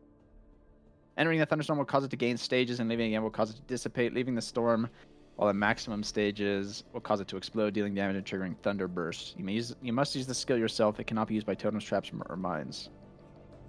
New in-skill gem Somatic Shell. Fire an initial projectile which applies a kinetic barrier to enemies struck. This barrier will absorb incoming damage from hits up to a cap. On reaching this cap, the barrier will explode, dealing damage in an area and releasing a projectile which will seek another nearby target. Cool. Projectiles created this way can themselves apply Somatic Shell to targets hit. Kinda cool. Kinetic Fusillade is Ember Fusillade, but with a wand. Great. New in-skill gem, Kinetic Rain. We saw that in the preview. Looks sick. Yeah. In-skill gem, Wall of Force. Creates a wall of force which allies and enemies can pass through. Allied projectiles which can chain will collide with this wall, chaining off of it to nearby targets. So it's just like Hydrosphere 2.0. Projectiles It's better. Yeah. Projectiles which collide with a wall of force cannot collide with any further walls of force. Okay, that's good. So you don't have a party of wall of forcers that then you can't ping pong. Yeah. Yeah. It's one extra chain, I guess. Yeah. Which is cool. Added a new int. Transfigured skill gem, Kinetic Rain of Impact. Swing your wand to cause a number of projectiles to rain down within a large area, directly targeting the locations of enemies in the area. The locations where each projectile will land are shown with markers before they fall. Each projectile explodes when hitting the ground, dealing area damage. New deck skill gem, Windburst. Windburst on hit after you've traveled a certain distance. Okay, it's like a PoE 2 gem, I'll be honest. Yeah. Added a new int support gem, Living Lightning. Support skills which cause damaging hits, causing them to trigger Summon Living Lightning. Okay. The PoE2 skill. Added over 20 new uniques, 3 new wand-based types, 6 new ring-based types, which can be found in the Keepers of the Flame. Mods, insane. 5 new. The implicit's cool. Yeah, on all wands, that's pretty sick. Easy. Added 5 new div cards. Foulborn Orb of Augmentation, which augments a magic item with a new random modifier with higher level modifiers being more likely. Pog. Introduced the Foulborn Regal. So there's Augs, Regals, and Exalts only. Yep. Cool. These are perfect Exalts, right? Probably similar. Yeah. Yeah, would be fucking crazy. It's a mistake. The wording on the thing that's shown on the side, it does not imply that it's completely blocking out the lower stuff. It just says it's like higher chance that it rolls a higher. What's the fossil? What's the fossil that makes the higher tier mods more likely? Like no, I know what you mean. I know what you mean. Foulborn Regal Orb says with higher level modifiers being more likely. Yeah, it's on the a orb. sanctified regal. But here's the thing, though. This thing's gonna interact with memory strands. True. So you get to slam a higher one, and then that makes you can memory strand it up. Yeah, easier to strand. No, like the memory strands already have when you use a currency. Oh right. Well, we don't know. True. Yeah, when you actually slam the orb. Yeah. Yes. Mm-hmm. So you're saying it's like almost guaranteed now? It'll be very likely. Yeah, very likely. Guaranteed, yeah. Mm-hmm. No, not guaranteed, but very, very likely. If they multiply against each other. I mean. Augmentation implant, regal implant, and exalted implant, which modify grafts, which is the hands you put on your back. Guys, we'll get there. We'll get to the risk here, but which corrupts a graft, either destroying it or entirely replacing the implicit with a powerful modifier. So it's like giga bricking your hand. Like a spiritual gold. Added asynchronous trade. When you reach Act 6, find Faustus and Lioness Vasha. Have him act as a steward for your merchants tabs. Okay, great. If you've already purchased merchants tabs in PoE 2, these will now be available for use when you log into PoE. Okay. After 3.27 update is deployed, you'll be able to access the merchant tab upgrade tool under my account on the Path of Exile website. This is only available for premium stash tabs purchased prior to the launch of PoE 2, the third edict. Faustus is now in your hideout once you have met him in either King's March or Lionized Watch Act 6. Oh. The in-game trade market interface has now been added to PoE. It works just like the trade website, but fully in-game. Press comma to open the interface. In each town, you're now able to find an NPC that offers identify to all items. Okay, we saw that in the trailer, or the teaser. Yeah. When specters die, they respawn in the new zone. Cool. Okay. Hulk Moonblade, I'm timing you out for like 2 hours. Stack decks. So you stop can posting open them. spoilers. We'll get there. Ball orbs can now be used on essences instead We'll of pog remnants, out when we get there. Added 5 new stash tab affinities for incubators, scouting. You can fucking affinity scouting reports now. Nice. Yippee! Finally. Ritual items, sanctum Toilet tomes. paper. Well, you can affinity sanctum tomes now too. Sick.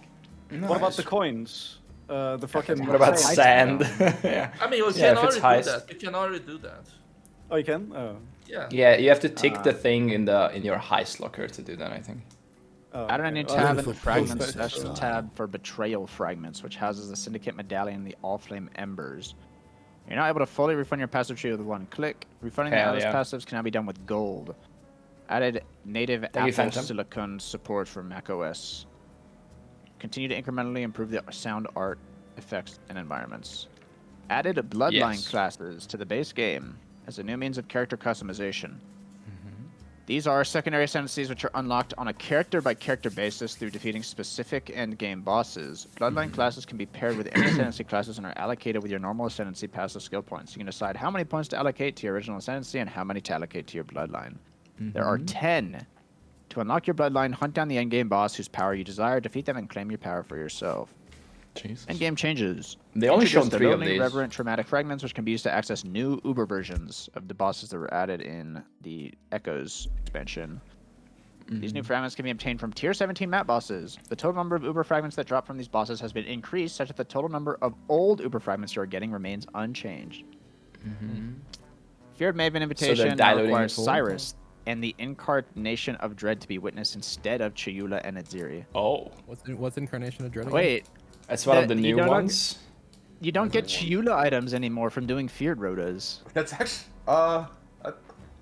So like no fractured grasping nails? Like these items won't come out of the Feared now, I'm pretty sure, because it drops the items from the bosses you're killing. From the bosses, yeah.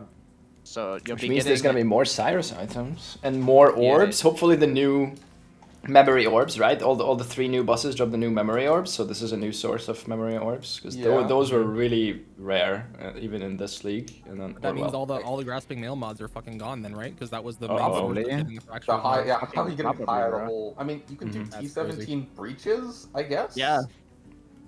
Or whatever the fuck it's called. What is it? Keepers. Maven Invitation, the Hidden is now replaced with the Remembered, requiring witness of Courtyard, Chambers, and Impurity and Theater of Lies. Okay. Wait, Hidden Feared Mirror drop chance is also gone? Why did that? Wait, why was that? Why is that? Oh, that was the breach one, right? That's Hidden. Because they're Hidden is reworking breach one. Yeah, and now it's the new thing. Okay.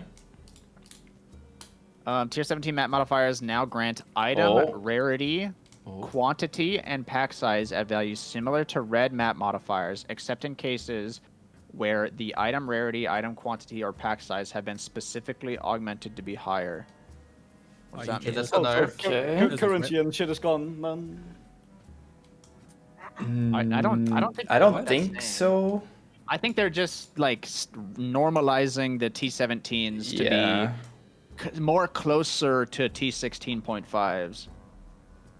I think it's just a nerf. I think it's just a blanket just nerf. a nerf. On T7, which is nice because that's not where the juicing should be. But I guess these mods are also gonna be T16.5 mods, so.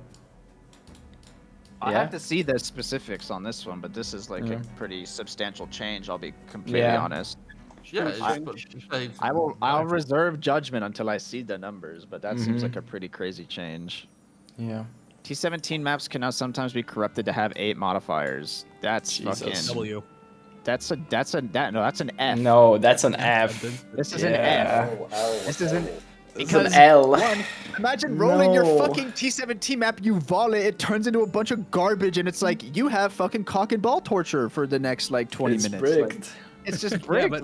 And you could already have 8 mod T16.5s, which is where the juicing should be. This is turning the juicing back on, or the focus more back into T17s. This is not good. Let's make T17s more aids. That's exactly what we need. No, I think it's giving you another option to run 8 mods. Obviously you're going to run all the shit mods, but your search is going to include T17s now too. Rolling these is going to be so fucking annoying. Yeah, I mean, yeah, but we're not rolling. No one's rolling them rolling except buying someone them who wants to.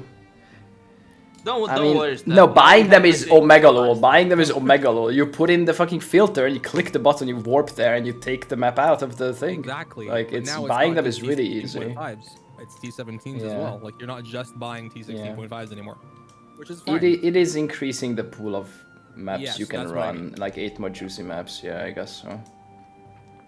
But yes, cringe. Don't roll those maps. No, there's so many fucking banned mods on our regex. Are you fucking serious? All of them are banned except like 5. Yeah, have you looked at the regex? These are gonna be fucking impossible. Yeah, but everyone is gonna list all of their map, or at least maybe way more is gonna be available because of async trade anyway. Like even if they're not online, like.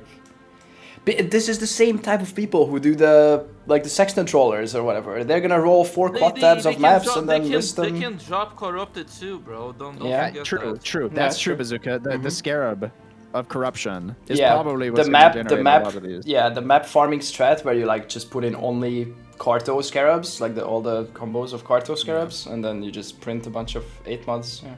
And now they can be 8 mod T17s. I don't think they're natty gonna drop corrupted sometimes. You have to force them to drop corrupted. Right? Yeah, of course. Yeah. That's what I mean. Yeah, but there's other ways to force. Like it could be strong box. It can be like map mod or some shit. I don't know what else.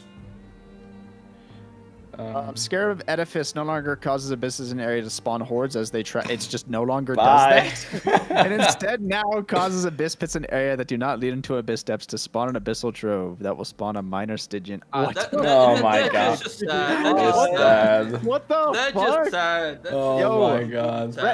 Wait, where's Red Vials? Is he live? Fuck, he's not on. God damn it. Check his hairline. Check his hairline. God damn it. I was about to fucking alk LFG so hard.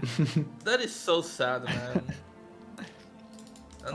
Blooming also killed. Holy shit, the red. Oh, I'm sorry. Blooming additional bosses from Blight Scarabs of Blooming no longer spawn extra monsters in their way. Okay, I have a story to tell about this. I have a story because like hold on, I have a story to tell about Blight Scarab of Blooming. I know Fubgun was like talking about Blight for a little while, and he was like, "Why does the Blight of Blooming Scarab add more monsters?" And I like reached out to a dev and I asked, I said, "Is the Blight Blooming Scarab just bugged, or is it supposed to increase your mob count?" And I got a response that said, "Blight is so old and jank, God only knows." Like I'm pretty sure that was just like a bug. And like it just was adding more monsters to your Blight. Yeah. So fucking funny. So funny. Cartography Scarab of Risk now has a limit of 1. Previously 5. Previously 5. It's crazy. I don't hate this. Yeah, but like, that's fine. It's still in there. You can still put in 1 if your build can handle everything. But like, Yeah, this is No, this is a like big good nerf. juice, like an Yeah. augment to juice. Like you're Yeah. not your strat isn't risk. It's you're doing something. You Yeah. add 2 map mods, and it's a pretty slot efficient scarab Yep. to add juice. Like I don't hate this. I'll be honest. Like Yeah, I don't hate this either. Yep. like They that's could what have given you more mods with the 1 scarab though. It doesn't only give you 2. it's 2 is pretty It's powerful. 2, though, Mitch. yeah. Like, Yeah, it's two is powerful. good. And they can be T17, right? You're going from a maximum of 10 additional mods to 2. That's a huge. No, but Yes. this is supposed to augment a strategy you're already doing, not to be a strategy. I Yeah. 100% agree. I think limiting it to 1 is fine, but dude, 2 mods is kind of I don't know. No, a 6 mod versus an 8 mod map. I'm like, Yeah, I for think it's one powerful. All I gotta buy yeah. behind. Or still 8 think mod, it's 10 fine. mod You map. still think Yeah, it's it's fine. still worth the slot if you can handle all the mods. Following maps have been added back to the Atlas. I mean, we don't even care about a fucking layout with scrying, right? Like, who gives a fuck? Yeah. Also, div Yeah, cards yeah. are dead, so like, who fucking cares? Yeah, exactly. It's all about just layout and mob count. Who care? Who fucking cares? Yeah. Map tiers and locations have been shuffled. Map bosses that require you to defeat have been Pantheon have been like moved. Crafting recipes have been shuffled. Okay. Atlas passive tree changes. Okay. And the Keepers of the Flame League breach classes have been removed and replaced with the new ones. Boreal's back, Straight and that's narrow cool. notable Boreal Atlas is nice. classes have been reinstated. Which one's that? Straight and narrow. No clue. Guarded hordes notable Atlas passive no longer grants voltaxic sulfite veins in your chest have a 5% chance to contain double sulfite. Your maps have no chance to contain smugglers' caches. Oh, it's block heist. It's block heist. Mm. Oh. Did they Okay. remove that? Or what? Cool. Okay. Why did they remove You that? can no longer block heights. Fuck No, no. it's can been now block heist reinstated. again. Oh, okay. Okay, good. Okay. Mining byproducts notable Atlas passive. We're like nerfing the delve nodes. Why?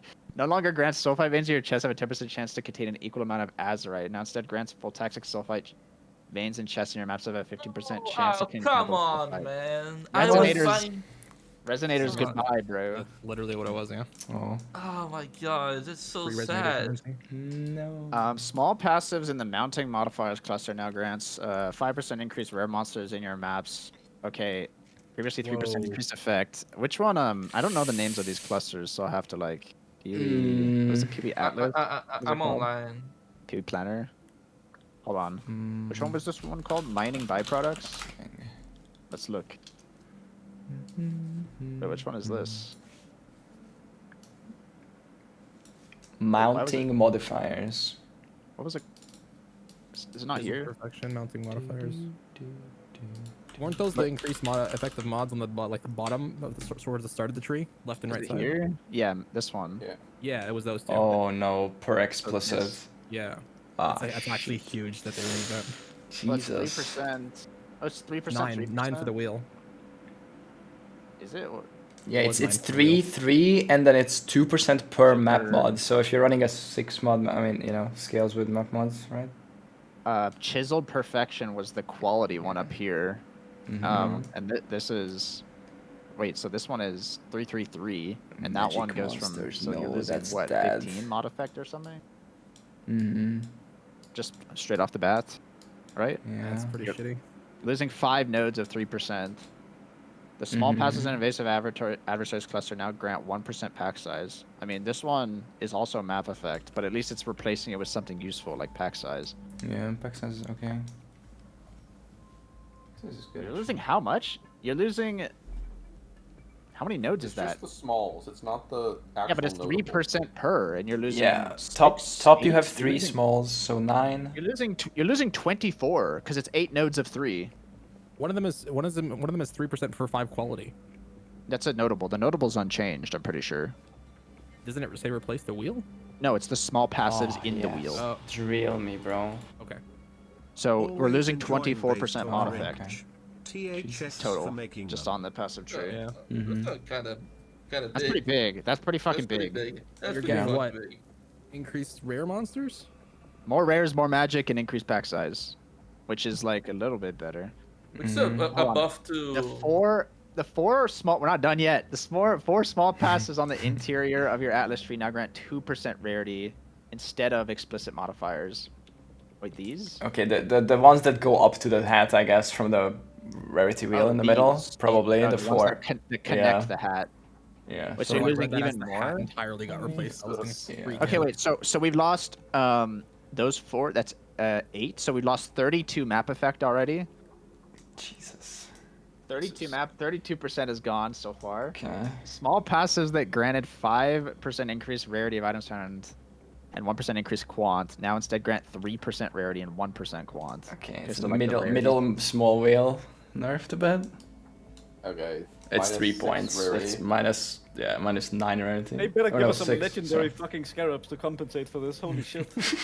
I mean, everyone is losing this. This is like just a straight up loot reduction in the game for everyone, right? Like. Yeah, but like the But yeah, problem is it comes off from the juicers more than from the Alkan goers. Yeah, but this is the problem though. Like the content that's not like the outliers is like kind of bad and useless already, I think. Yeah. And so like the outliers needed to be like fixed, like hordes and bottling exiles and blight, which they did all nerf. But then on top of that, nerfing the T17 mods to give less quant, and then also And then the removing mod pack effects, size and shit. Yeah, map mod effect on the Atlas tree is like actually, it might be too much, but I don't know. Maybe we'll see, guys. It's looking rough. Maybe Breach is just really crazy. Maybe the new Breach is something else, bro. fucking crazy. Yeah.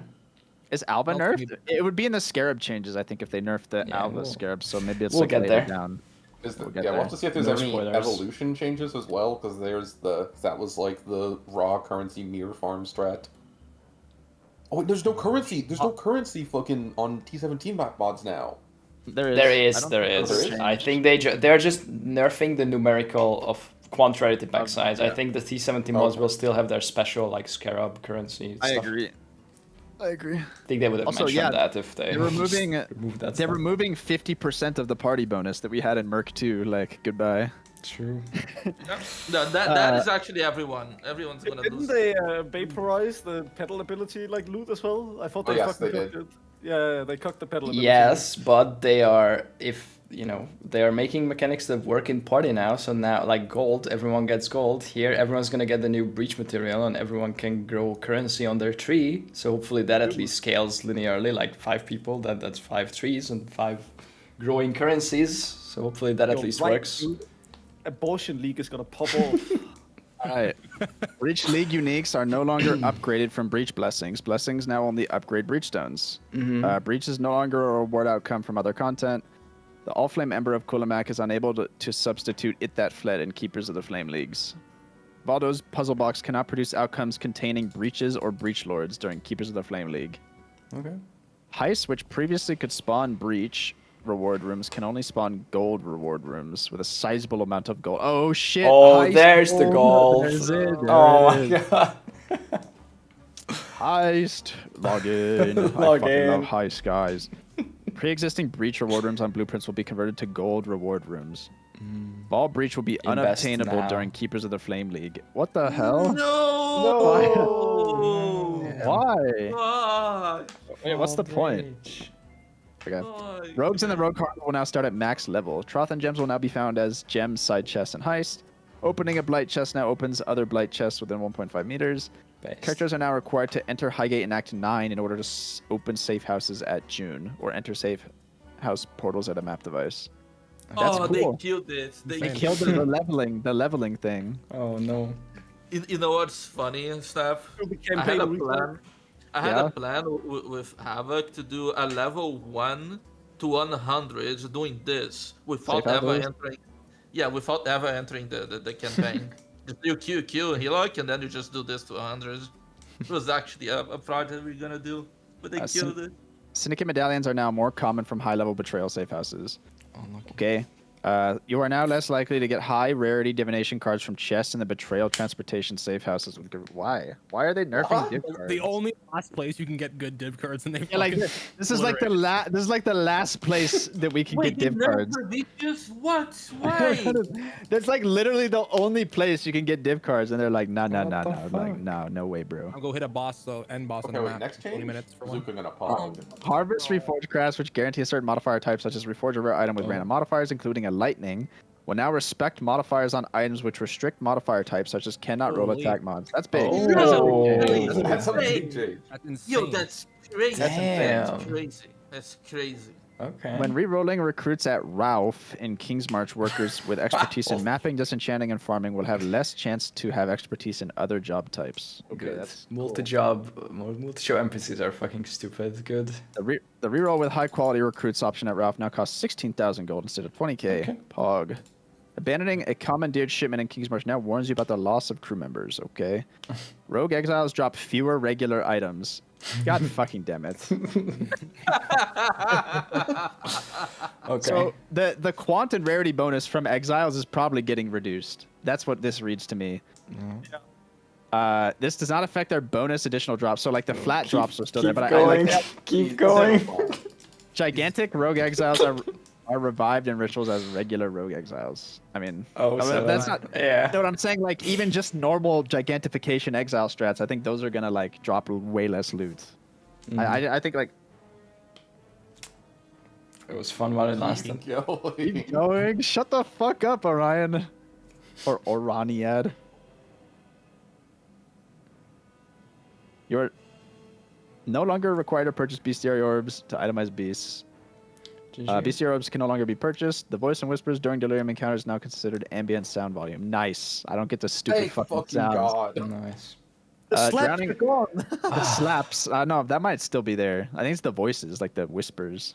Oh, I see. Drowning orbs no longer drown the player faster when they have a source of debuffs on you expire 100% faster. Oh, that's what was happening. Wait, spell suppression now prevents 40% of damage instead of 50. Just overall a nerf. What Minion the attack fuck? hits. Minion attacks now inherently always hit. Oh, minions Okay. can't miss. Okay. What does that mean? They don't can't have miss. accuracy. Don't need accuracy. They don't need accuracy. That's an insane buff. Yeah. Meaning, like, we don't need to use. I mean, we were using that bow for the fire shot too, but Removed all sources of minion accuracy from the game, although existing items with minion accuracy modifiers are unchanged. These modifiers will now do nothing. Nice. what? Sources of specified other rings have been changed to clarify they work with the opposite ring instead. Yeah, Oh, they are future proofing for the third ring slot, or they're fixing for the third ring slot. Like, cause you same in PoE 2. Like if you put a Calandra's touch there, it doesn't do anything. It doesn't mirror the other. Like there's left and right ring. So now if you put it on the left, it's gonna be the right opposite. So you're gonna need to mirror the ring twice if you like. I guess so. Rogue Exile nerf really concerns me, guys. I think like. Not that like I knew the gigantic shit was like going away, but like Rogue Exiles is like probably just fucking useless now. I'll be honest. Like this is going the way.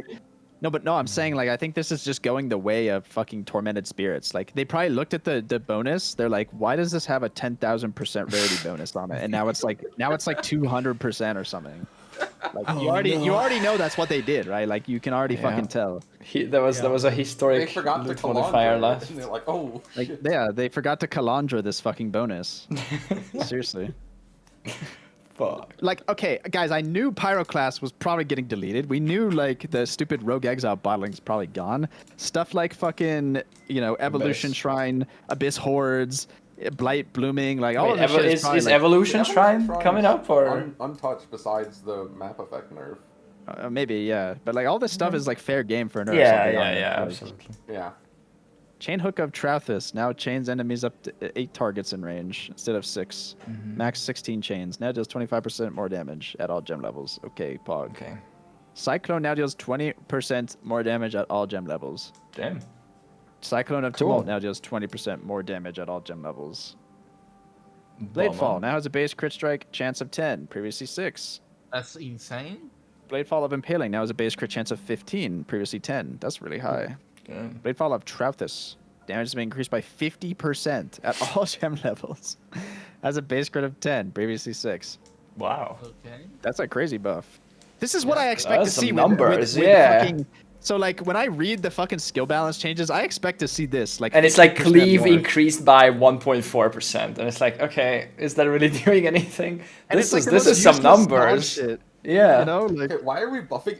I like that we're buffing everything's base crit chance in the season that we released the fucking Sandstorm Visage. So you have to get a fucking crazy weapon now to even make it higher. Follow volleys now has a base crit of 10, previously 6. Blast rain of Trouthus, secondary radius is now 4 meters, deals 20% more fire damage at all levels. Jeez. Blink arrow, Bama now deals 20% less damage with her elemental arrows attack. Minion duration is now 5. Previously 20. What? My Jesus. Goodbye. So prismatic. Bye. Prismatic's 20% less, and Bomba is 33% less. Jesus. Okay, so the reason why hold on. So the reason why this is extra bad, because if you know anything about Bama, is that you always use what is it? The fucking feeding, or what's the support? Fresh meat. Yeah, and fresh meat gives you crit bonus or crit multi based on the duration or some shit, right? And so like crit chance based on the duration. And so it like ramps up towards the end. Amount of time that they've been summoned. Yeah, it's like a Oh god, 5 so seconds. this is like a nerf. This isn't only a quality of life nerf. Like, I mean, if this was just the duration, like you could resummon it more. Who cares?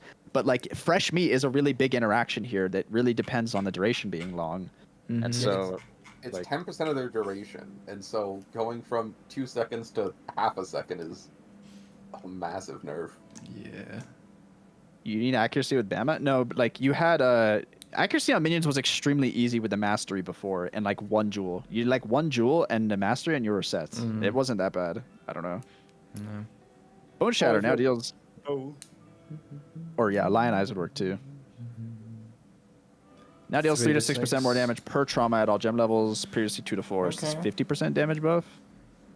Convocation now a white gem. No longer has attribute requirements. Dark Pact now has a base critical strike chance of 7%. Now sacrifices 12% of a skeleton's life to deal that much chaos damage. Previously 8. Big buff. Now has a base critical strike. Dark Pact of Trouthus now has a base crit of 7%. Now on reaching 7, Ruin will sacrifice 50% of your life to deal 500% of sacrificed life as chaos damage. Elemental Hit now has a base radius of 1.4 and attack speed of 120% of base, which is big. Now it's a mana cost of 5 to 8. So the mana cost is lower too. Our Econk. Econk damage got like halved. Now has 65 to 126. It previously was 116 at level 1. It's just like halved across the board. It looks like almost like a 45% nerf or something. Yeah, it just it's just night damage or time multipliers buff. The high end is not. It's just halved, kind of like 40% maybe, like 40% nerf. Yeah. Pretty big. Jesus. Econk of Destruction is also halved. Okay. Yeah, it's like 40% nerf. It looks like. Exsanguinate now deals 50% more base damage per second with the physical damage over time debuff. Exsanguinate of Transmission now deals 50% more base physical damage per second. Flames of Judgment. What? Econk, they're saying that one of the Econks is buffed when consuming charges. Because the numbers are like, it's 180, 170, 137 crit multi versus 98 on the Destruction. Yeah, you do get a bigger bonus, it looks like. Yeah. So they're forcing you to use flasks, but like... Econk is buffed when consuming charges and more flat damage from the charges consumed. I mean, that's probably good. It did way too much damage even without flasks. Like, people didn't even bother with the flask because it was just doing way too much. If you're actually putting on the flask and like being like a finder that is regaining his charges. Yep. Well, just for leveling, like campaign. Just for leveling, by the way. When we were leveling, I got like a flask really early, and it did insane fucking damage. Okay. Flames of Judgment granted by the Atziri's rule unique staff now penetrates 50% fire resistance. Okay. Hex Blast now has 200% more damage with hits if the enemy is hexed. Previously 150. And 90% more damage with ailments if the enemy is hexed. Jesus. Okay. Wait, they buffed the Hex Blast? What? Those are some big numbers. Hex Blast of Contradiction now has 300% more damage with hits if enemy is hexed. Previously 240. And 120% more damage with ailments if enemy is hexed. Mirror Arrow. Oh, we saw this already. Same thing, right? Why is this?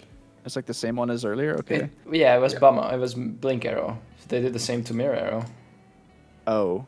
Yeah. What, like this is under minion changes or something, no? Or No, oh, it's it's blink still arrow gem. and mirror. Oh, blink Yeah. arrow, mirror arrow. Okay, got it. Bummer. Peaconk. Is the number higher here Not- if you're consuming flasks, or is it just not nerfed? as bad. Yes, yes. It's It not is halved. better. It is better now. It's a smaller because nerf. On Peaconk, you want to have The big a flask. good life flask. Yeah. So this is actually probably as good for leveling, which is funny. Actually pretty funny. Peaconk of bouncing is now looks like better as well if you are consuming flasks. I mean, Peaconk, you did 0 damage if you didn't have your life flask up, but like I think Econk just like did infinite damage always. Just infinite damage, yeah. Place Pyroclast Mines no longer have an aura that adds fire damage to hits against enemies near them. They instead apply an aura that inflicts exposure. The effect of this exposure scales with effective auras, but multiple place mines do not cause the exposure effect to be higher. Pyroclast Mine now deals 35% more damage at all gem levels and fires additional projectiles for every 3 prior mines detonated in sequence, previously 4. Now has 110 effectiveness instead of 80, and the fire exposure applies -15 or. Yeah, we looked at this is the only thing that we control. Does that mean if you're for. like an ore bot and you throw a singular mine at the boss, you can apply like a 45% fire res debuff? Yeah, it's still a good button. It looks like Yeah. like just I mean, and then exposure. sabotage is Don't need to stack. Don't need to like cap it out or anything. That's like, crazy. Like you just chuck a single mine, Still good. and it's like if you have 200% aura effect, right? If you chuck a single mine, it's going to be a 45% fire res debuff, which is Yeah. actually significant. I'm tired of fucking holding down his mine button, bro. Yeah, but now you just throw one. It's a big curse, basically. Curse bot is back, or a bot curse bot. Is it just a 1 link? Like, is there any reason to have more? Yeah. Wait, no, the Pyroclast Mine of Sabotage is a 25% fire res debuff. So if you have 200% aura effect, it would be 75 fire res, which is like actually crazy. Like that's a lot of pen. Still insane. Okay. That's crazy. Disgrace. Yeah, just the 1 link, and you do the mastery, so it can't get deleted, I guess. So 4 points. Yep.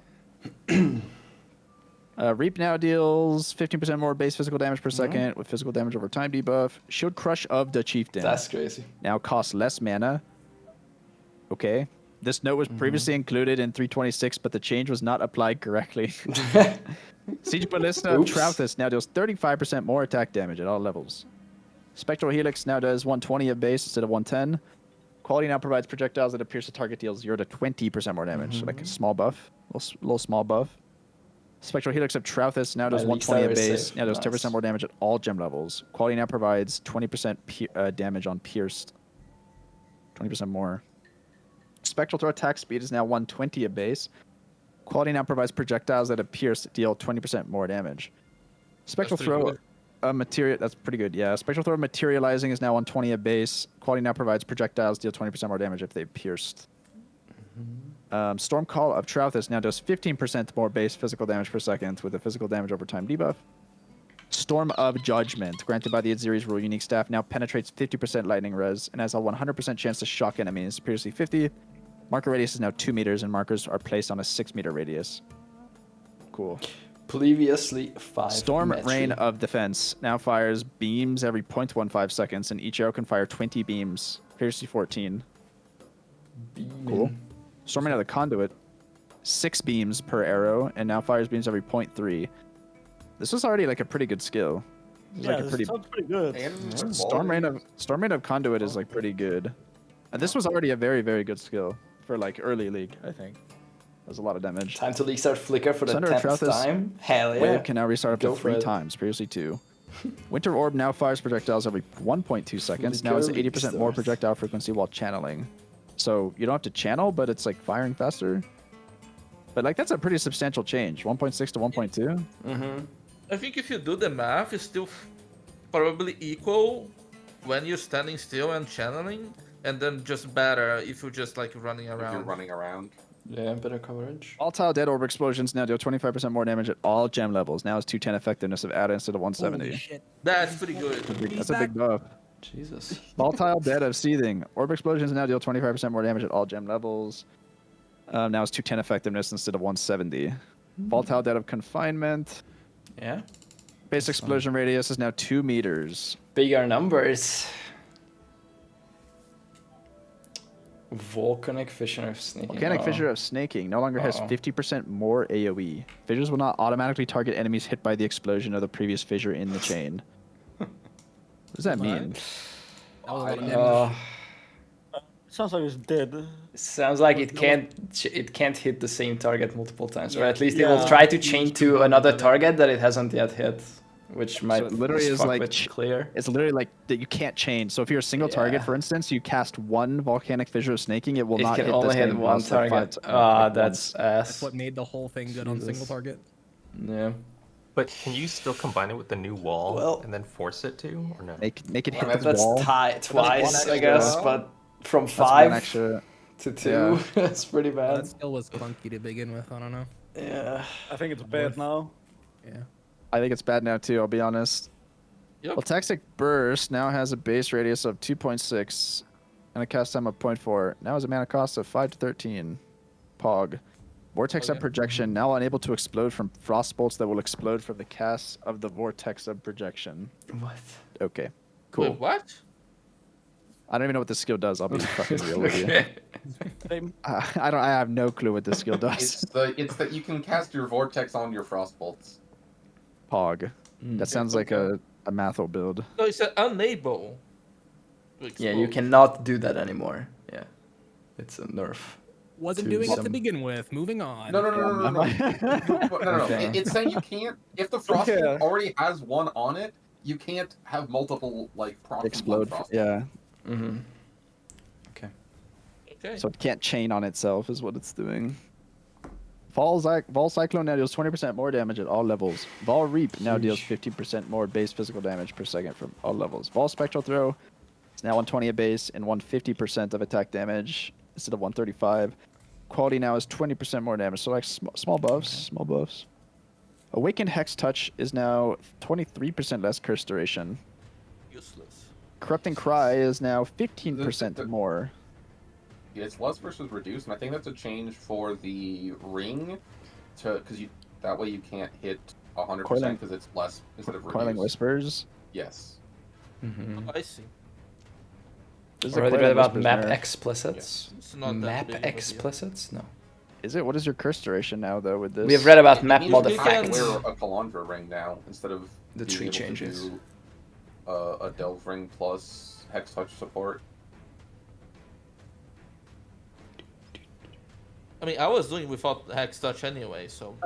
Supported skills. I'm skipping 2 lines down. Supported skills now have 35 to 26 less curse duration. So like, it's both of these, right? Like, yeah. Oh, they both got goddess. Yeah, okay. It's also the ring is gone. The ring is gone. Oh. The ring. No, they got buffed. They removed the Delve ring, is what people are saying. Oh no. Oh, okay, it's GG then. It's just Okay, it is then. It's GG then. Corrupting Cry support now deals 15% more base physical damage. Energy Leech support now no longer has supported skills deal more damage while leeching ES. Oh. Supported skills now deal 24% more damage while on full energy shield. That's pretty good. Oh, it's like the on full life support. No, he only had that. He had the both lines. On full energy shield and leeching. So if you're a trickster, because you can over leech ES, you get both, but not anymore.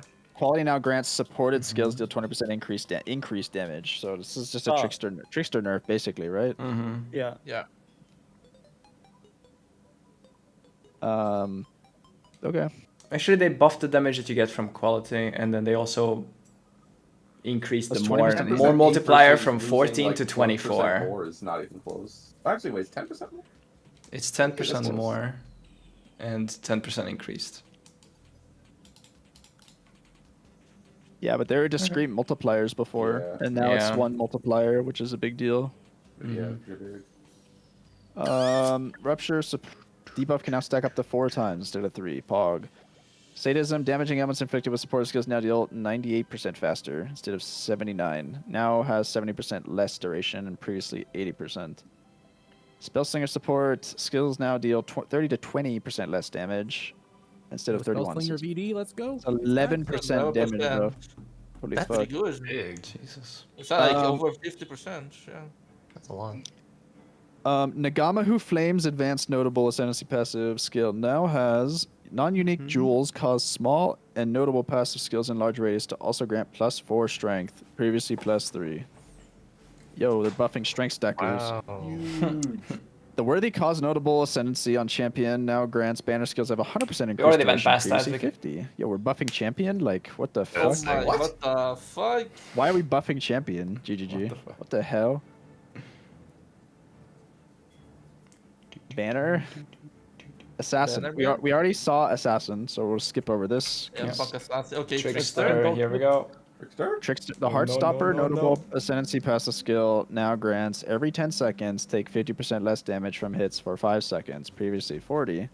So they're buffing the stupid ass. They're buffing the stupid ass pendulum buff that everybody hates. Oh my god. Yeah, that nobody ever wants to use. You never ever want to take. I like that though. Honestly. Take 50% less damage on Tuesday. The Soul Drinker notable ascendancy passive skill no longer has 20% increased attack and cast speed while leeching energy shield. Okay, so we're minus attacking. We're minus attack and cast speed. Okay. The Spellbreaker notable ascendancy passive skill no longer has +20% suppress. Jesus. And now has prevent 15% of suppressed spell damage while on full ES. Wait, that's so they removed Previously kind of good on the the previous. text is better, but you don't get the free suppression. You don't get the free suppression now. The suppression was really Kind important. of swimming in suppression on Trickster anyway. Okay, hold on. One step ahead notable ascendancy passive skill now has your action speed is at least 90% of base value, previously 108. And nearby enemies, monsters' action speed is at least. I mean, this is still pretty timid. Yeah, it's not. This is a timid nerf. Like, I don't think Trickster's still fucking fine. I'll be completely real. Yeah. Suppression. I think the suppression nerf here is like the bigger nerf than like. The suppression matters in SSF. Like just puts more. Yeah, it puts more strain on your gear, I guess, to get better suppress rolls, or maybe you have to get one more wheel on the tree or something. No, losing 8% action speed is pretty big, is that, no? The only reason people are playing this fucking Ascendancy Bazooka is because you put a map mod that makes you have fucking big aids. But like, you only care about it not disabling your build. You don't actually care about it's fine that you lost 8% like, action speed. It's just that you're not 0% from the fucking mod. It's walking in molasses. Yeah. Like, it still does what it needs to do. You just have a little less action speed. Like, who cares? Yeah. Honestly, the suppression change is a bigger change for me because it just makes gearing like way harder. Suppress flask and mage mod. Yeah. That's not a problem. Like Mitch said, like capping suppression was never a problem. Yeah, as Trickster, I feel like you're swimming in Early on. No, I don't think it's on the high it's end. It's opportunity cost. On the high always. end, no, but like if you're fucking playing Gauntlet, like you're gonna miss that 20 suppression. Yeah, it's opportunity cost. Sure. It's always opportunity cost, Mitch. That could have been a different mod instead of a suppression roll. It could have been a different suffix or whatever, right? Like. Okay, you got you're preventing 5% more damage. No. What's up? I'm just saying you're preventing 5% more damage now at the cost of. No, you're not. Suppression got nerfed as well. Yeah, like it's minus 10% on the suppression. You're only at +5 back, so you're still. I guess you're down at the end. Sure. I think Trickster's fine. Don't get me wrong, but like I really this is like really timid nerfs from what I was expecting. I'll be completely honest. Yeah. Okay. Saboteur, like clockwork, notable ascendancy passive skill is now 40% increased CDR instead of 30. Not bad. Okay. Elementalist Legion of the Primordial Ascendancy passive skill now provides 50% increased effective buffs granted by your golems, previously 100. Why did they nerf the golem? Seriously, bro? Like, come on. Oh my god, that hurts. Jesus. This is like the only thing this Ascendancy does, bro. Like, 50%? Oh my god, 50%. That's crazy. Oh my god. That is fucking wild. I mean, it's still they just golem buffs last batch. Yeah, but they just buffed it. Like, could they just put it at 75? Why they buff it at 50? Like, yeah, I know, but the golem buffs last league were fucking insane. It was good, not fucking insane. That is one primordial bond node. It's fine. Okay, that's my entire build. Golem enjoyers in chat are saying it's fine. Everything. Like, I think it's like, I don't know. Yeah, I don't know. Elementalist gets 600% ink effect. Yeah. And I know how to. Yeah. Okay. That's fine. From where? From cluster juice? From primordial. Primordial bond. Corpse Pact notable ascendancy passive skill now is 4% increased attack and cast speed for each corpse consumed recently, up to a max of 200. Cool. The Master Pathfinder, the Master Distiller notable ascendancy passive skill now grants bonuses to non-channeling skills you are consuming 3 charges from a flask. Each of the following types, if this is fucking so confusing. Jesus Christ. What? Hold on. Let me go again. Let me try that again, guys. The Master Distiller notable ascendancy passive skill now grants bonuses to non-channeling skills you are consuming 3 charges from a flask of each of the following types, if possible. The word "when" is missing, but that makes sense. If flask charges are consumed, penetrate 25. 250% crit chance for diamond. Okay, when? And amethyst is 37. Pretty good, actually. Okay, I'm never clicking this thing is still fucking unusable. You can never sustain it. It's impossible to sustain flasks. And it doesn't work with mage blood, right? It's just completely No, disabled? it's every single thing that you cast is going to consume 3 flash charges. Every single cast, every single one. Attack. It's impossible to sustain this. Yeah, where do you see that? It says when you consume 3. No, but it consumes. You have to consume it. It's like this notable's bricked. I think this is. I agree with every this. time you attack, it turns every skill into a concoction where it tries to consume flask. Yeah. Okay. Yes. You attack 10 times and your flasks are gone, like in first screen of the map. The lessons of the season's notable ascendancy passive skill now has prevent 3% of suppressed spell damage per bark below maximum from 2%. Cool. Per bark. What? That's big. Bark skin granted by Mother's Teaching no longer has mana reservation. That's huge. That's huge. That's huge. Finally. Warden's finally like hogging out. They have a defensive option that's actually extremely strong. Massive. All this doesn't matter because the Bloodline ascendancies are gonna be fucking giga. No one's gonna be calling real ascendancies anymore. Remove the accuracy mastery that granted minions accuracy rating equal to yours. Replace the minion offense mastery that grants minions have 250 accuracy rating, 20% CDR. I don't understand this. If they say the minions cannot miss anymore, then why you still have minion accuracy? I don't get it. They're removing it. They are removing it everywhere. We just read 2 changes that remove it completely from 2 places, and they were more earlier. Like they're getting rid of it everywhere. Yeah, minion accuracy is just gone. Yeah, removed, replaced. What they're not doing is they don't have a replacement mod for standard items because there's no like one-to-one thing that they can translate it to. It just exists but does nothing. Okay, so just meme items. I see. Yeah, here this one they replaced it with minion CDR. So that could work with some specters that have some cool abilities or some shit. I don't know. They can spell. Well, there's some minion abilities that have a CD cooldown, right? I'll work on that. Surely. Almost every specter has like some random ass cooldown on its ability. Even the zombie has one. Wait, that's a massive buff to the. Yes, CDR is extremely good on minions. It's actually a the very Conca specter with the fucking wave shit. Minion CDR is a very desirable stat on almost all minions. It's extremely good. The Chaos Rest too is a big buff for the Guardians. Oh, and the Bubble Boys also, right? The Grave, true. The Grave Pact passive tree cluster now grants Chaos Res instead of minion accuracy. Okay. Moving on, unique item nerfs. Ash Collar Unique 1 is now found on the Goat's Horn base type. Cool. Eclipse Solaris is now on a Fawn's Horn and now provides more attack speed, less light radius for some reason. And now adds 5 fire damage to attacks for every 1% your light radius is above value. Why are they nerfing light radius on a wall? It's because it has light radius scaling now. Like it actually. Okay. Like, and now it rolls from 15 to 20 instead of just guaranteeing the 20. That's crazy. Yeah, but now I mean this. I don't know the numbers. I don't know how much fucking light radius you can get on a build. But this is potentially something you stack. You know, a light radius. We stacked light radius for AOE. Yeah. How much did you get? It is a decent bit of. I mean, we just only got it on like 3 pieces or whatever. I didn't really stack light radius only. But you put on the helmet. Yeah, it's just 2 rings and a helmet. That seems like a lot. This seems like a lot of damage, by the way. Like 2 to 5. So if you have 100%, if you have 100% light radius, your wand has 2 to 500 flat, which is actually seems like kind of insane. Yeah, that's like a double wand. That does sound pretty good. Yeah. That's like a lot of fun. Light radius stacker wonder, but then you have to use this dog shit wand.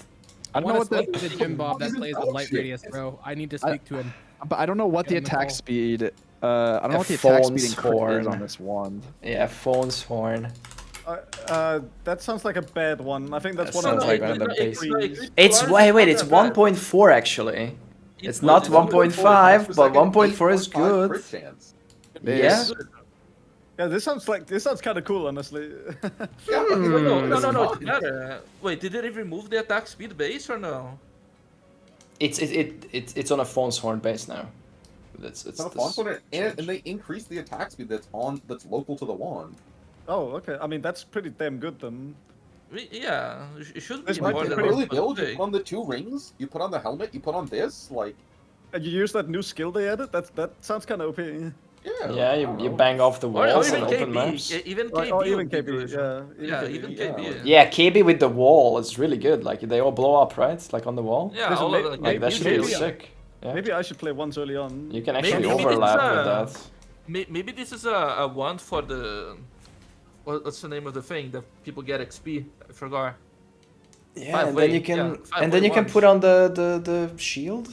Or wait, is there still a rarity shield? There used to be a quant shield, but the quant is gone. What's the shield? Does that have rarity? There's an AoE shield. Yeah, but for if you're MFing, like what's the shield? Is there still rarity on that shield? There's rarity. Centaurs? Okay, yeah, you can put that on with a wand. Oh yeah, that's the wheel, the fucking. Enough about the light radius. Okay, let's go. I thought we was going along where no one's fucking glorious light radius, right? Madness buff from the Beacon of Madness unique boots now is a debuff every 2 seconds instead of 1 second. It's for me! I'm running the sim. I'm running the simulator. Let's go, DK. I'm checking. You can drop, if you have enough drops expire faster, it's like a massive change. Yes, it's huge. Yeah. Usable. Maybe you can actually get the fortify that we were missing on the champion now. We'll have to see. I will post shortly. The Hinakora's Sight unique amulet. Are you actually doing a debuff 6 spot? Like, if we can get the fucking fortify on the champion, by the way, that's actually insane, right? Like, it's 15% DR. Yeah, that's crazy. The Hinakora's Sight unique amulet now is prevent 4 to 6% of suppressed spell damage. Previously 3%. Pog. Midnight Bargain Wand is now found on the Calling Wand. Okay. Okay. Moon Sorrow. This is like a minion wand. Who cares about the base type? What? I'm so confused. Moon Sorrow unique wand is now found on the kinetic wand base type. Poggers. Nebulous unique scepter now grants 5 to 10% increased elemental damage per 1% fire, lightning, or cold above 75. What's fire, lightning, or cold? So so it's all elements now. So it's 30% per 1%. What's the cap now? If you had it's to 10 now. It's 15 times 10, which is what? 450 from 600. 450 from 600. It's still yeah. Why are they nerfing? Why are they nerfing? Read the next line. Continue reading because there is some. It also it's now grants 60 to 120% increase in magnitudes of implicit modifiers. Nah, this is a nerf. I mean, this is a nerf. Is doubling your fizz cold like as extra or explode or this is spell DD. But you're also getting the benefit from fire now, which you will inherently have if you're playing with an Orbot. No. I'm saying like the max went from 600 to 450. Mitch. 450. Imagine the I read it backwards. I'm an idiot. Okay, yeah, that's not the maximum amount of increase you can get. It's synth, so it's not corrupt. But there is explode and there is spell DD and pen and stuff. So I think if you had non-chaos is extra chaos. If you had a really good double if you had multi and like spell DD, extra chaos, right? You have double spell DD or double gain. Chaos, like you can make it up. Or like spell. If you had a really good one, I actually think it's probably going to be almost even, if not slightly better. But like if you don't have a really good one, like dog shit Nebulous is now just much worse. It's insanely bad, I think. But also the roll fucking matters too, like the 5 to 10%. But and also the 60 to 120, like you definitely need to have a good roll. But also like explode nebulas kind of go crazy. Double explode. Jesus. And double damage, right? Yeah. Feels like it's a net neutral, but you have to build it differently. It's kind of what I feel like reading that. Nebulous finally lost the armor. It has a wider range of uses now. It doesn't limit you as much. Yeah, and it's possibly better on the top end, like on the absolute like the double good max roll. Fucking it's a chase item almost. Like, but the thing people were using Nebulous for is like when you're early league, first 4 or 5 days, and you just want like 1 bazillion increased damage. Like this is what people are using this item for. So like, now it's worse for that. Okay. Obliteration unique one. There's probably some good implicits that this could go hard with that we're not thinking of right now because we're just thinking about the regular old school nebula stuff. But yeah, this is a strong line that should not be Replica ignored. Twizel is now 110 to 170% increased physical damage. Piscator's Vigil is now on a kinetic wand. Obliteration? Poet's Pen is now on a somatic wand. We've already... Twizel. Oh, this? Unique wand no longer has socketed gems, fire additional projectile. Okay. It now has 480 to 140% increased physical damage. It attacks fire 1 to 2 projectiles when in offhand. And attacks like 40 to 60% increased Yeah, it's AoE just the when base in main change. hand. They just put it on a different Wait, that's base. sick. The replica's buff from 300 to 450, but I still think this is like kind of useless. I don't know. That's a really good. That's a really sick fizz wand for early, actually. 1 to 2 extra proj. Really strong. I think this is a good like cock ones, if anything. Just Like a good extra fizz proj wand and in extra general AoE. early on. That's a fucking Just super Google common that one. shit. Yeah. Unless they It's really change the good drop early. rate, of course. They probably change the drop rate if they're buffing the shit out of it. The Void Spawn minions summoned by the Servant of Decay unique body armor now deal 100% more damage. And now have a combined life and energy shield 3 times their previous total values. Okay. Okay. Wine of the Prophet unique flask, the Doctor buff, now displays as granting stolen rare modifiers for 60 seconds. Previously stated 20, but was functionally 60. Okay, so no change to that item, basically. Okay. Okay. The Whispers of Infinity unique game that now has 50 to 100 to We're max good. energy shield. Previously Wanda 200 to 400. Oh, Jesus. Adds a Okay. nerf, but it still Still has a really usable. powerful line on it. Which lets Spendy, you yes. Yeah. Yeah. blessing or do the funny self-damage skill. Thank you, Casey Shovel.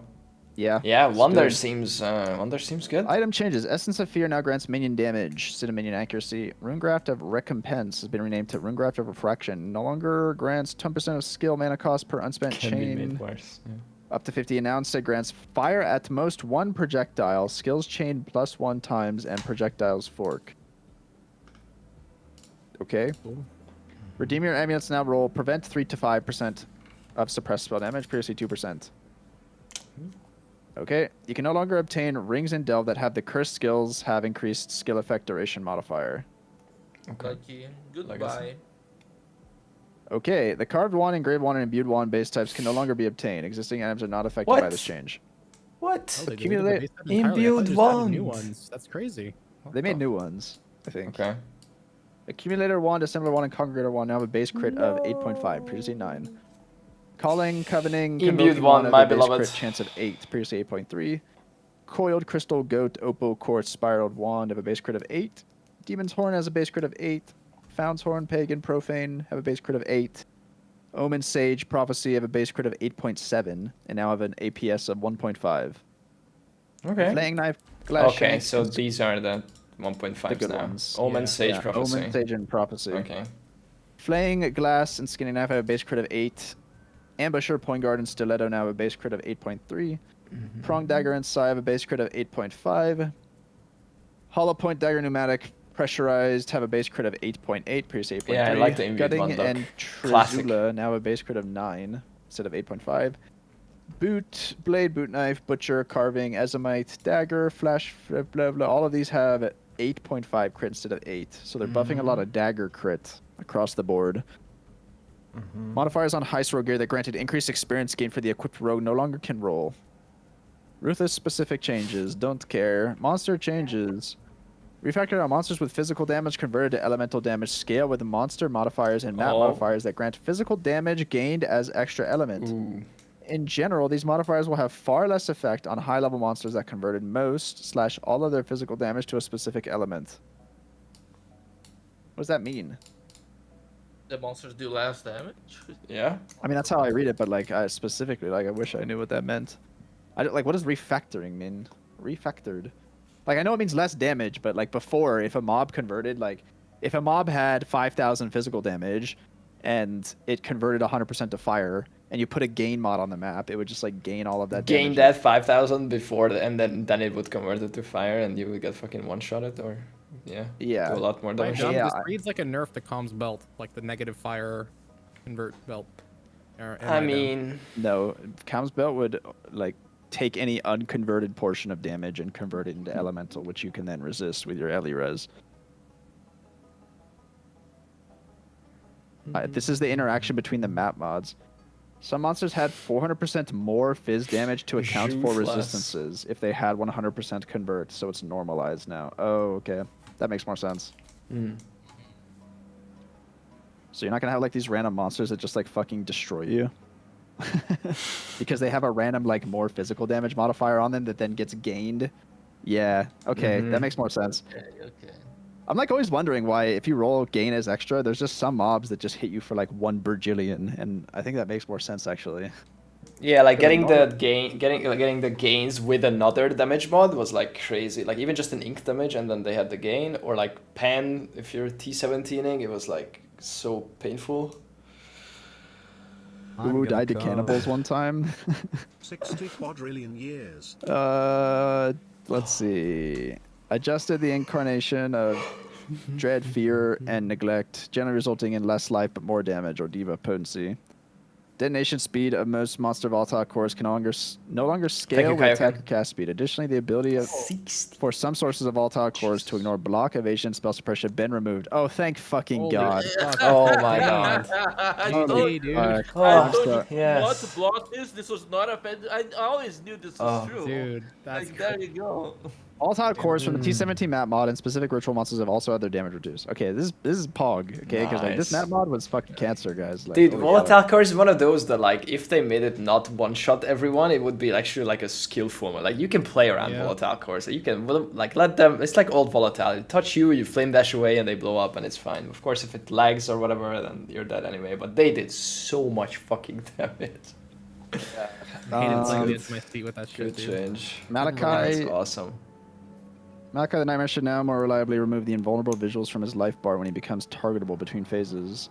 Improve the visuals and audios of the on-death effects from the vibrant gargoyles. All the way to volatiles, yeah, exactly. Abyss is 3C, Ambush is 4C, Anarchy, Domination, Heist, Legion, Settlers, which is 2 additional ore deposits, Torment, which is 4 tormented spirits. The Breach and Imbue Breach map crafting options have been removed. Added an imbued heist. The 2 extra. Oh, sorry, it was previous. Yeah. The 2 extra ore is big. The settlers for the bismuth. Yeah. That's nice. Yeah, that energy. Yeah. So Exiles is a lot for chaos farming. Well, I don't even think you're doing that shit anymore because I guarantee you some fucking guy in the GGG office like took 3 zeros off of the quantity multiplier on Exiles. No, but isn't the reason that Exiles are good for chaos farming is because they're separate loot where they drop like one of their items? Yes, they drop. Explicitly not nerf. That makes it okay, but at the same time, Exiles were just extremely good because they drop a fuck ton of items like separately from that. Okay. So like, I'm pretty sure just Exiles are taking out bad guys. Like Fubgun's Reign of Terror is finally over. Exile this, exile that, exile beyond, exile ritual. Like, bro, it's finally over. It's finally back to killing rare monsters. Actually, no, Titanic is still in the game. We're still killing. We're still killing unique monsters. Yeah, that definitely didn't happen. Yeah, like I know you guys like. I know you guys over at the GGG office like looked at the quantity number, the quantity and rarity bonus on Exiles and fucking Calandra it. We forgot to Calandra this one, but now everyone's actually playing the it. historic bonus. Like I already know that. Like I just know. I know how this works. I've been through the ringer once or twice. Okay, I know how this works. Yeah, no Alva changes. Okay. I'm surprised that the evolution stuff stayed in. I'll be completely honest. Like I'm surprised it wasn't even nerfed like just a little bit. There's a chance that the T17s just can't roll currency anymore, and like we just. That's not what made the strat good though. No. What? There's no way that you're doing that without the currency roll. Like it feels so bad. It's because of Wisp. You're just farming Wisp with the currency roll, yeah, but I'm pretty that's like a weird interpretation of the fucking map mod changes, Randall. I'm pretty sure the currency and map mods are still in the game. Like Still a week of more patch note updates. Hee hee. Okay, that Oh, yeah. fuck up. Fuck God up, damn man. it. No, That's- stop. I'm just surprised that all of the meta strats were hit at least a little bit, including like Blightheart. But then the evolution stuff is like completely unchanged. That's just. I mean, I know there's like I know there's like side effects from like the quantity or whatever the map effect changes. And also it is hard to run that. Like even like any group or solo or whatever. Like you have to set that shit up and then go to the shrine, pick the shrines up in the correct order, then go into the Ava and fast before the shrine expires. You have to like fucking snapshot an item to make your shrine last longer. Like it's not like an easy. I guess bottled exiles weren't really easy either. Like you needed strong characters, but like the evolution shit is like hard to do well, and if you fuck up once or whatever, like if you're solo player and you die one time, you lose the shrine, you lose your entire map, like it's useless. Nerfed by risk too. Yes, it is. Yeah. I don't know. Like, interesting. I'm kind of just. So like what they added the new mechanic, but like this isn't juicing you at all, and there's no like Atlas passive changes for the rest. It's just like us losing a bunch of map effect.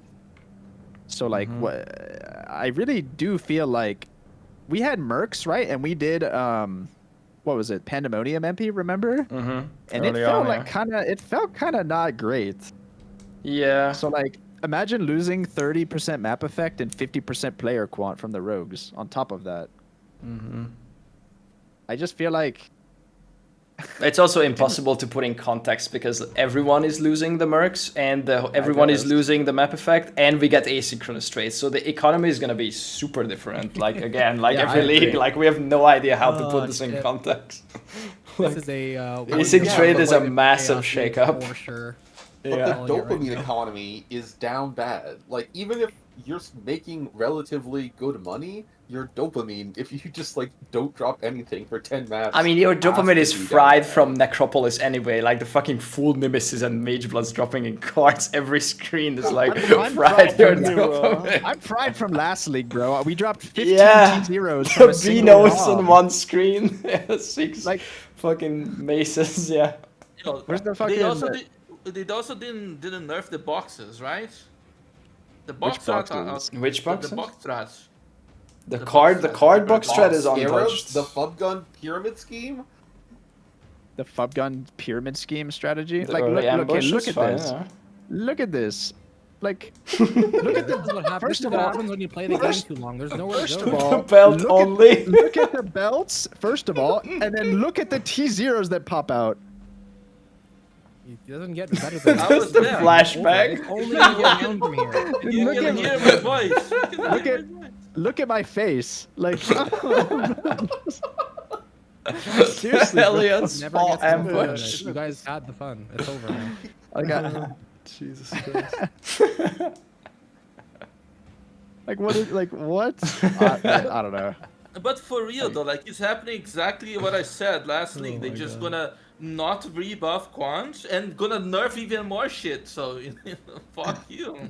Yeah. Listen, I could rant about this for hours, but this is literally a side effect of Kalandra. Like, the baseline game is so fucking horrible and bad, but then like there's just like there's always like way out of control. Like one or two things that are like holding up. It used to be like ghosts, and then it became affliction, and then the Necropolis card scarab, and then the exile bottling, and like they're hammering them one by one. Nerf whack-a-mole, dude. No, but seriously, like I don't know that there's gonna be another strat that's gonna be more dopamine than that shit. I mean, there is one strat I've been saying that for like 10 years, Mitch. There's always something. But now it's real. Like you can't. What are you gonna drop? Like 50 T0s? I said that in Affliction. I said that in Affliction. Now and then Necropolis cards came. The Necropolis came. I said that in Necropolis, and then this shit came. I dropped 20 T0s from a single mob. Yeah, like I know, but I keep saying the same thing. Zeros, and then it's not going to be fun anymore. All I'm saying, Step, is you're so fucking wrong. You're so wrong. There's no way we could drop 73 T0s. Like, yeah. Yeah, surely. I want to be proven wrong though, because I need the dopamine. But otherwise, I mean, there's still one strat that they didn't nerf that drops ground loot. But we can't tell them because they're gonna nerf it in the week-long patch notes. Like, okay, if we actually think about like what current strats are in the game right now, it's like evolution and like blight. Oh, I guess blight heart is nerfed, but it would just be no, it'd just be bosses. It'd be blight bosses specifically. I think you literally just do some fucking low investment, kill the blight bosses with invigoration, and like that's it. No, I can't. There's an all flame. Which one? Kulamak. They nerfed that one. They changed it, no? But didn't the Kulamak all flame get changed? Am I crazy? No, they nerfed it so that it can do only one boss. Oh. It just can't specifically substitute It That Fled. Okay. I think that's a thematic thing. I assume If That Fled is something to That's like. That's like 100% a thematic thing. Quest reward, kinetic rain, blah blah blah blah blah blah blah. How much rarity is on a interface ring? changes. Who cares? I mean, is there anything cool here besides the skill gem stuff? Not really. Bug fixes, let's go. Any fun bug fixes, guys? You can shout them out. Or you could drop 50 Helions. Pause. Have they made it so that the buff icons don't get covered up by the boss bar yet? They said they increased the size of the resistances icons. A simplex. Controller? Bruh. Fix the bug where simplex amulets and heist base types with similar implicits could be magic rarity with modifiers. Simplex 07. That is so sad. How is that? What? What happened? The simplex. Fix the bug is hard now, right? Simplex amulets and heist base types with similar implicits could be magic rarity with modifiers. I'm too tired to realize how that's a nerf. What's the problem with this? Or I'm not experienced, but I'm pretty sure that makes crafting those really difficult now. Oh. No, wait. No, hold on. No, you can't split them anymore, or you can't imprint, or... No, you just can't split them. You have to chaos spam them. You can't split them and then imprint. You can't imprint them now. Wait, but that's not a bug. What? It can't be magic? Oh, it's just when you get it. It's just when you loot it at the end of a heist, or no, fix the bug. It's not a change. I think I understand. Like you maybe can still split, but you can't. They won't be magic if you split them. Oh, okay. They won't be magic split, or they'll just have zero. Right. So remove all the mods. There'll be a magic zero mod item. It ended up as a magic zero mod item, and now it's not going to do that. Okay, that's fine. Wait, that seems, again, maybe I'm fucking tired, but like, couldn't the simplex that you're gonna split have 2 mods and then you split it and it becomes magic with 1 mod? What's preventing it from doing that now? It's just gonna be rare, no matter what. Or why? Okay, like they just can never be magic. They can't be magic with 0 modifier, or with, Yeah. With modifiers. No, but that's what's confusing. You can have a they zero be mod magic with 1 modifier? No, you can have a 0 mod magic or no magic. It's so you can't imprint. That's the end. They should have just written you can no longer. Okay. Anyway. Fix a bug where energy from within was not granting golems max ES instead of life. Fixed a client crash. Nice. Beautiful. We love those. Wait, guys, Fulcrum nerf. No. Fulcrum. What? Fixed an issue preventing the slash elemental damage if you're convert race reward command from being usable with a controller. That's an important one. No meme though. The pyroclast. How many people were doing nerf this? is a huge nerf to armor slasher. No, it's not bad. It just is like your Aurabot just has to turn on damage auras now, which is fine. You have 0 damage auras on. That's what I'm saying, bro. What damage auras? And it's still really good. It's just not giving you flat, but like it's still an insane buff. It's fucking 75 pen. Like it's crazy strong. So still. here's the thing, Mitch. Before different strong. No, before, yes, of course, 6,000 flat is crazy. But in order to obtain the damage threshold you need to be strong, you can get enough flat from just casting Smite, Anger, and Wrath.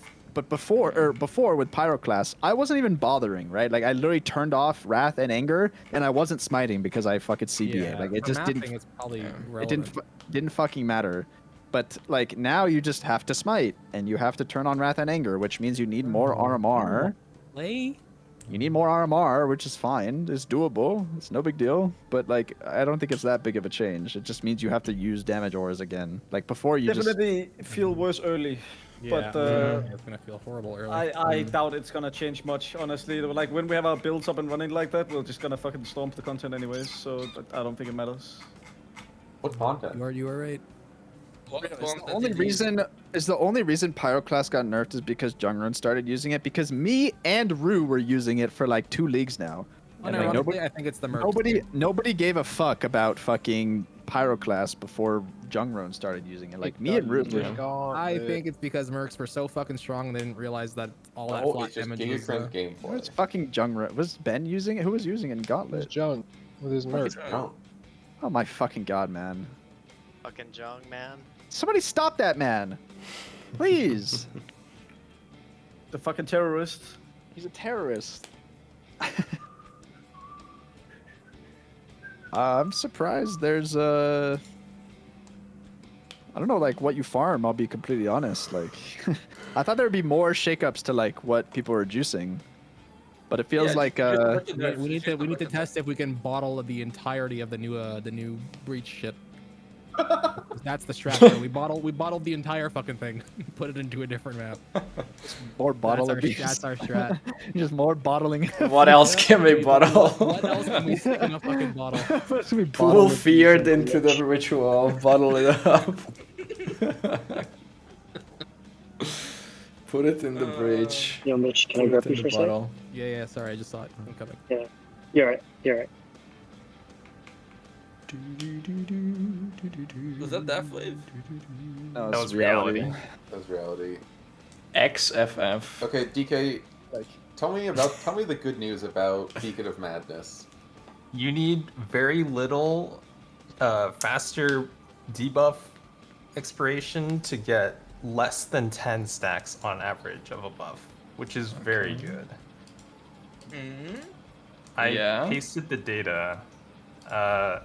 So even at just like 54% on average, you only have 5 to 6 stacks of a debuff. That's like fine. nothing. Yeah. That is very playable. If you get like every single source of that stat, I think you get it down to like 1 or 2. I don't remember what the max amount of that stat you can even get is. But you would never invest that hard anyways. At some point, you're just going to run around with 3 stacks and be okay with it. Because, you know, the buff the boots give is pretty powerful. Yeah. Right? You can do like all damage can poison and you get Chaos Explode. You can get the 10 fort. Or I think the last one gives like Elemental Conflux, right? Which is okay. But I like the Explodey boots. If you just put on a Stasis Prison, that's 100%? Yeah. You really want the 101, so you get like some dinky other something somewhere. I mean, I'd put a Watcher's Eye. Sure, yeah, something, you know. Literally Pantheon. Like, you Stasis Prison for Pantheon. Yes. 10 fort is pretty good. I take that. I mean, early, I'm just gonna slot the stupid Explodey boots, because they're awesome. You can get Explodey on any character, and it's a big explosion too. I think it's like 25%. Let me check. What are the winners of this patch anyway? Wonders. Oh my god. Wonders? Sorry. Wonders, yeah. Wonder League starters, I guess. Reap is pretty good. 15% more base. That's pretty decent. Spectral Throw is pretty good for campaign. Bladefall had some big buffs. Someone tell me why I wouldn't just play Volcanic Fissure of Snaking again? Because the single target is bad. The single target got removed. So you know how before, Evan, you would cast a Volcanic Fissure and it would bounce, or you would hit the mob, and it had like 3 extra bounces, and it would hit the same unique monster like 4 times per attack. So someone in my chat said it was usually just hitting 3 times, and now you could hit with the now you have to place the wall and then hit twice. It's not automatically targeting, but in a lot of scenarios, boss arenas are just set up in a way that it small almost enough automatically hits Yeah. if it isn't targeting. I wouldn't be surprised. I'm not saying Yeah. it's definitely a nerf. I don't but think I it's just don't dead. think it's as bad as people are thinking. Yeah, and if it can interact with the wall, can it? Or is that only for one skills? Like the new wall shit? Because that's good, so an extra button, but like, just put it on the boss or whatever. I also and then lost 50% AoE, Evan, so I think it's going to have a harder time hitting stuff. Like, if it's just randomly bouncing around... if it's just randomly bouncing around, I think it has a way less chance of actually hitting the unique monster more than once, I'll be completely honest. But for real though, like the things that made slams pretty good didn't get touched. Was the support gem? Was the support I gem. feel like in a lot of ways the single target was like, obviously it's good, but for what I'm trying to do, at least in our party setup, it's not that impactful. I think you would just literally either gem swap if you don't have the like links, or you should just use 2 6 links if you have a 2-hander on and actually have a single target setup. No. Honestly, just go Earth Shatter if you really need the single target setup. Like, there's very little changes to make in the build to make that change. So I don't see a reason not to play Snaking again. Yeah, still an awesome I was gonna skill. say just play Shatter, but you know. Like for clear as well. Ugh. Yeah, but it's fine. Kyle does all the time. He was practicing Earth Shatter instead of snaking. Wait. I just want to approach what you just told me. Listen to Karn? Well, I'm just saying he was practicing the thing on the SSF. It was working fine. That's what I'm saying. The shit didn't get nerfed. Over exertion didn't get nerfed, so what's the problem here?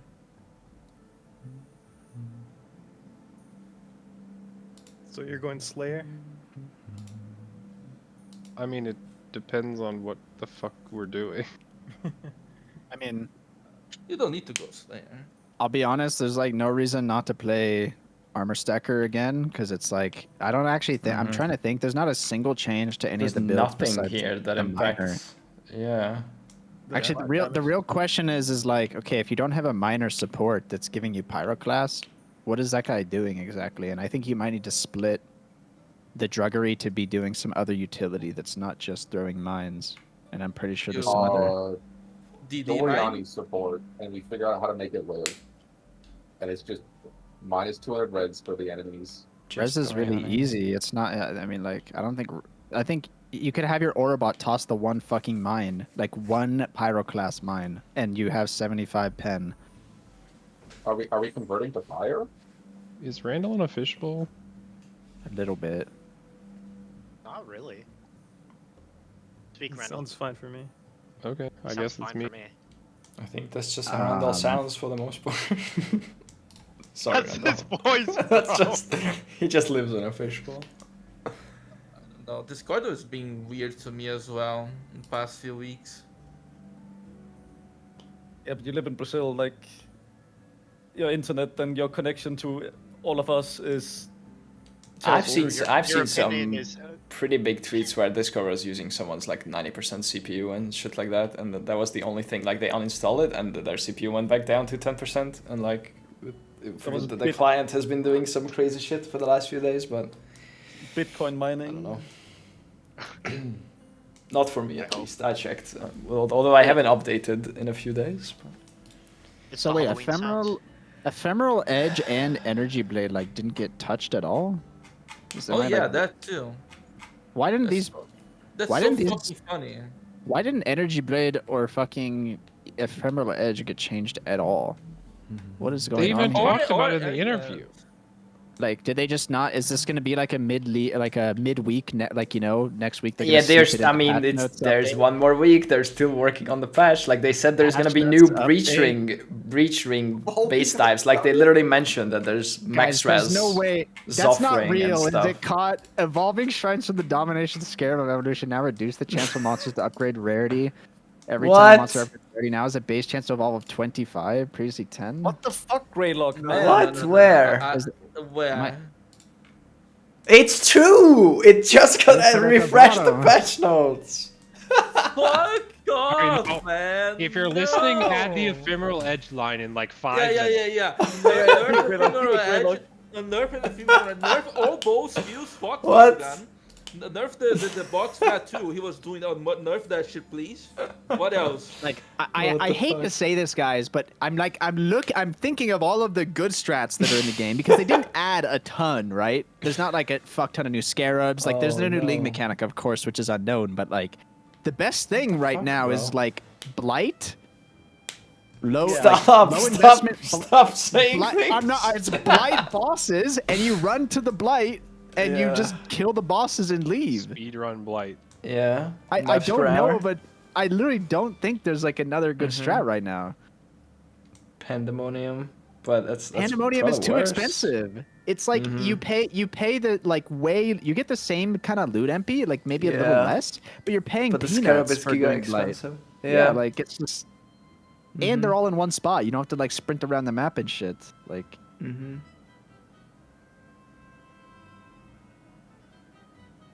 Wait, what is the... Now reduce the chance for monsters to upgrade the rarity every time a monster upgrades rarity, but has a base chance to evolve So basically, 25. it's better on the low end. You're guaranteed to like get some rares, but after you spawn X amount of rares, it's like gonna stop basically or whatever. Like, it's gonna be only once every 4 mobs that's gonna ups here. I heard no. I mean, this can... No, MP, it's gonna start out really powerful. But as you kill more and more mobs, it's going to get worse until it's like basically 0. So there's probably like a fixed amount of monsters you can upgrade, right? But it starts out extremely powerful at 25. But then as you upgrade like 10 mobs, it's like basically turned off by that point or whatever. Yeah.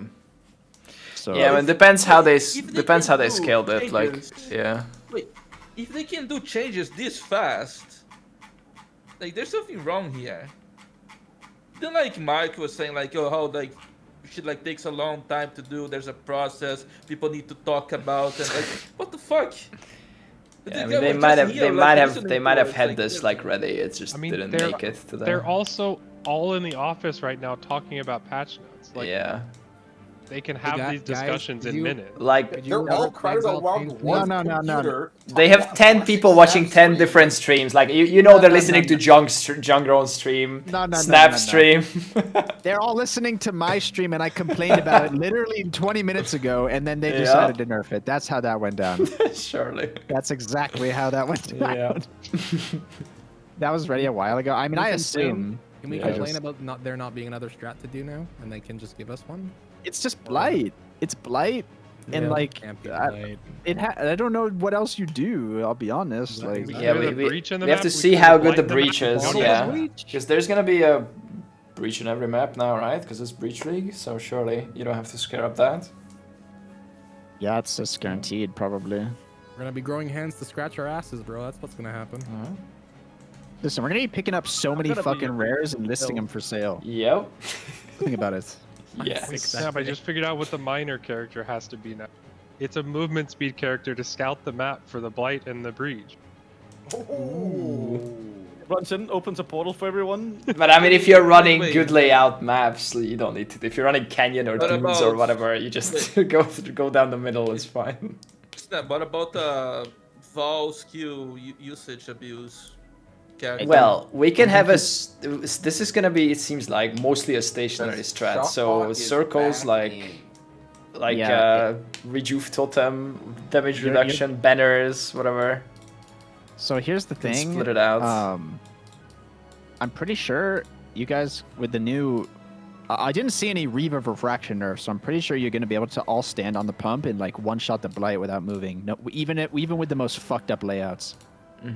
I'm pretty sure the thing you're gonna want to do is make the banner bot only do banners. Like he's going to go like super turbo banners, and you're gonna have somebody. I think you're probably gonna have the druggery guy take on the war cries. I'll be completely honest. Is probably what's gonna happen here.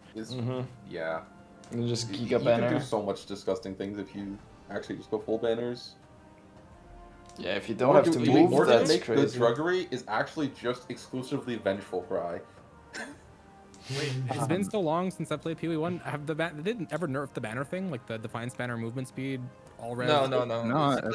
It's crazy. It's crazy. Gaming. It actually got buffed this patch because it went from 50% I just thought it might have been a patch ago.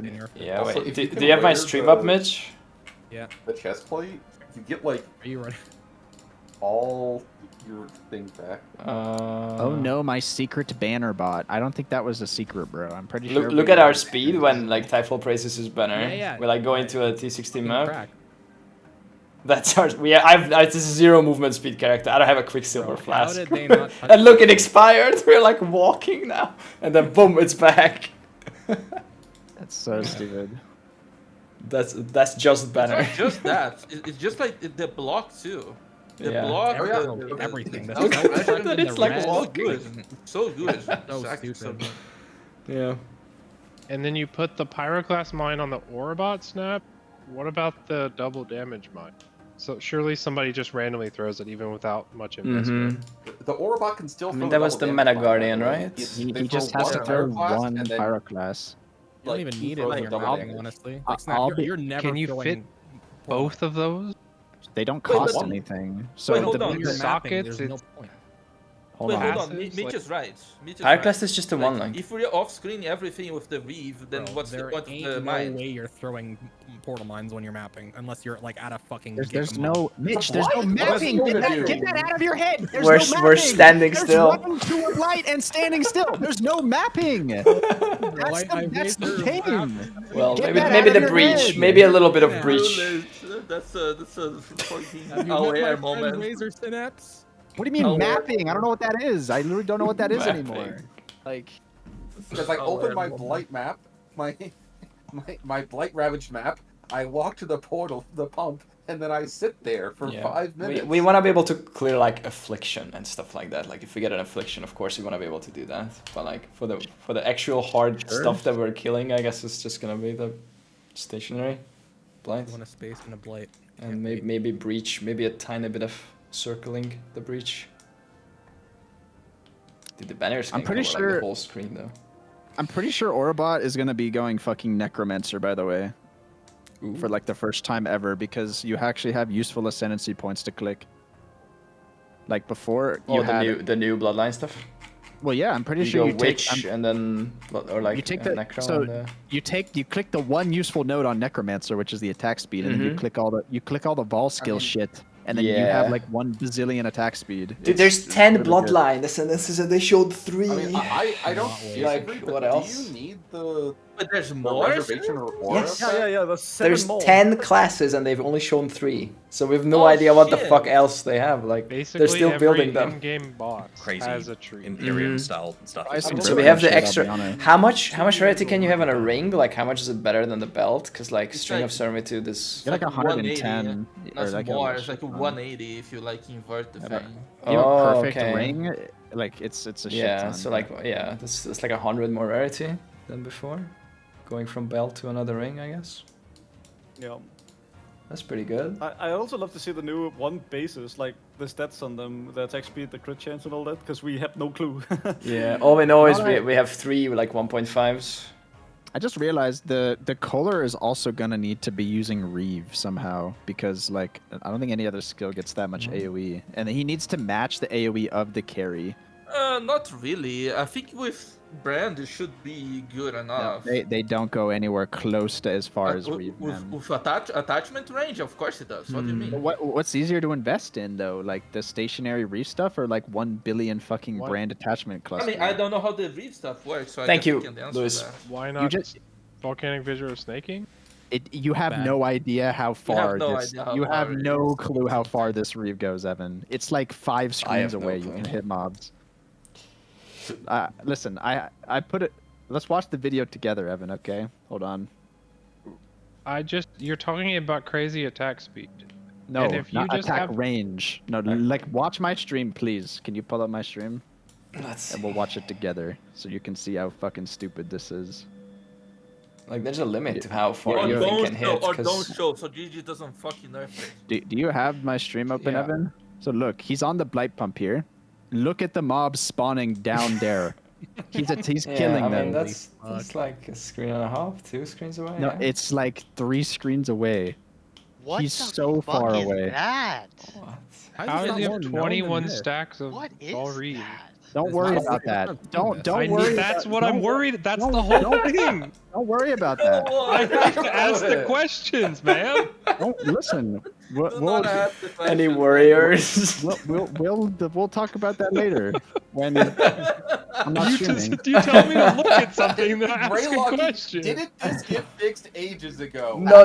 Yeah, it's It fixed. did. It's fixed. We're thinking of new ways to do Yeah, it.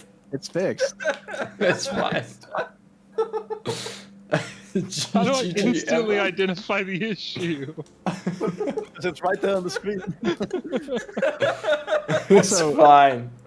To be honest, we were just nostalgic. even without snapshotting, the range is still like ridiculous. Yes, it is true. But that's abusing snapshotting. But you don't need to do that. It's still extremely good without it. Anything for that or no? No, Yeah, you have AOE on cluster jewels, and then that's it. Yeah. All I'm saying is Volcanic Fissure of Snaking has the most absurd coverage I've ever seen in any skill ever in PoE. That's nice. So it can be an option. That's all. If you want to do this significantly worse shit, now, sure. though. More than like a Legion Tornado Shot? Also, saying ever is wrong because we had Legion Cyclone. Yeah, I was about to bring that up. I mean, that was limited to your screen. Volcanic Fissure has auto-targeting past the screen. Yeah. And I literally think it's better than Cyclone and Legion. Riva Refraction goes like multiple screens away. You can't even see. It's auto-targeting by nature of hitting the entire screen. It's fucking red. It's old What the naming fuck, strike. man. Jesus. Oh my. I love this game, man. Read it, Snap. Yeah. Read it. Read the What? thing. I actually have a small question about that. Does multi-strike have a limit on like how far a mob can be for it to auto-target? No. Because the like obviously this is a huge issue because you're attacking fucking 12 screens away. But like you're not attacking anything behind you or beside you. It's only in front of you in a cone-ish area. Like 180 degrees.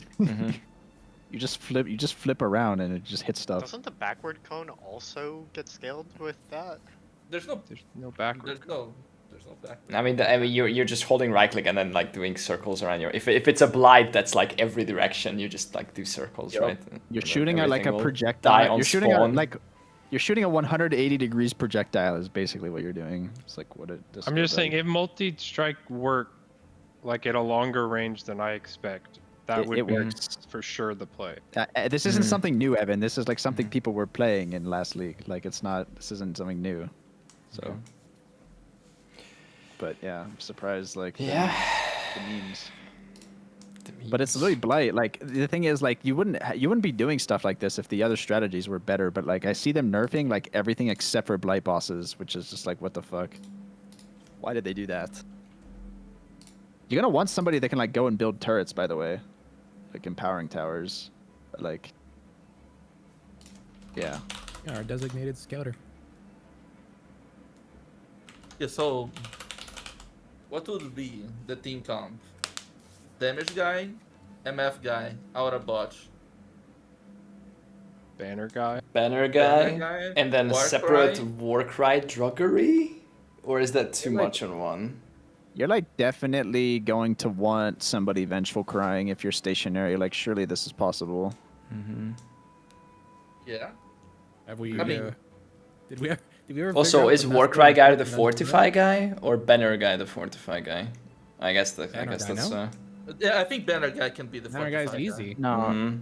You have to be a Champion, man. so the druggery is forced to be on a Pathfinder, and the Fortify needs to be on a champion. So these two things can't be the same. Yeah. The Banner has to be the fourth guy. Yep. Yeah. And then druggery Warcrying question mark?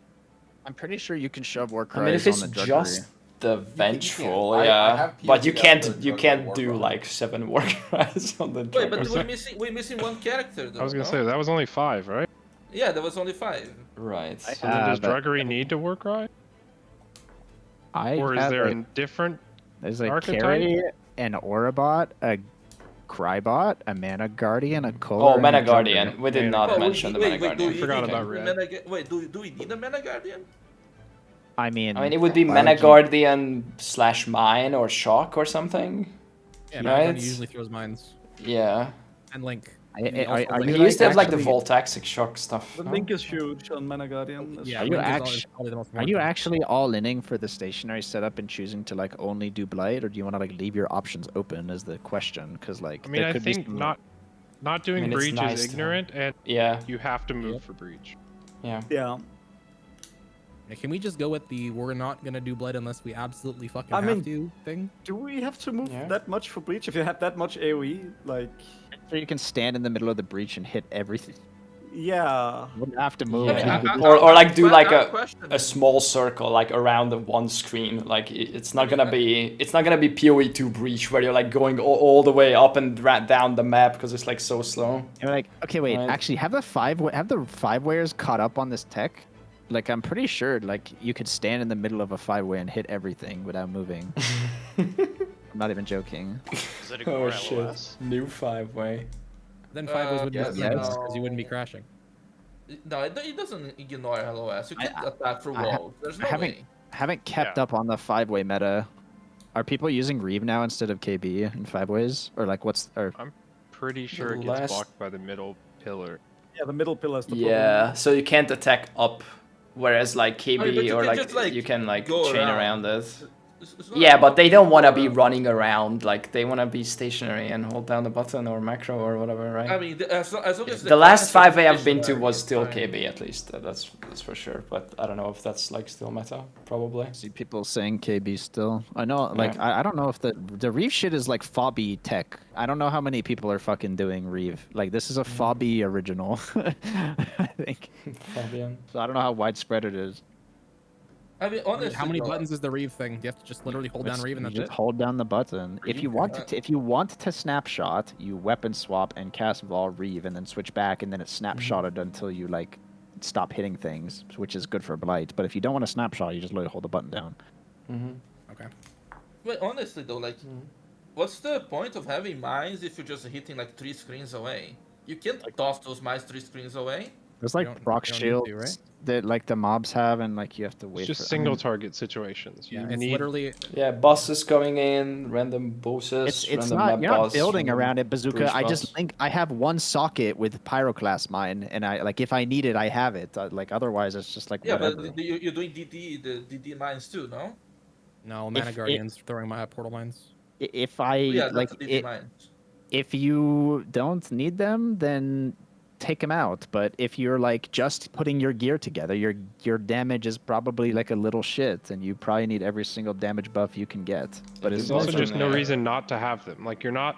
Yeah. There's no opportunity. Like the cost to opportunity use cost is less gems to level, the- which like we haven't even been doing because we're Well, it's lazy. not So that. it's The like, Orbot is socket starved really hard. Is like the Yeah. problem. Like you That's can. Yeah, why but it was the Mana- Orbot could do it. It Mana could be on Guardian. anybody. Literally anybody. You can, but like what's gonna happen is like your damage as you put your gear together is really dog shit, and you want as many damage steroids that are free as possible. As your gear gets better and your shit is all better, you can start removing all of this shit that's like really clunky and annoying to use. yeah. Is what happens. Fub I just Maul don't understand why you want it on the Orbot if it's socket starved. or effect. The mine It scales the. it's Oh, wait, wait, wait, impossible. what is it? It's Like, dude, impossible what are to these cap out the dumbass double comments? damage unless you're on an Orbot. Dude. Is why I haven't. Or What's stab this? tool. When we get a 3.20, there'll be 20 new strats, but how? There's no scarab changes. I'm just banning this guy. How can there be new strats when there's no scarab changes? There's no lead mechanic changes besides the True. nerfs, which just makes the strats worse. It's kind of right here. Yeah. Like they But tell removed me every how. juicing True. strat for solo players. There's nothing left. You have to do like the fucking like mouth breather, like running to like the end of Heist and shit to make money solo now. You just farm scarabs.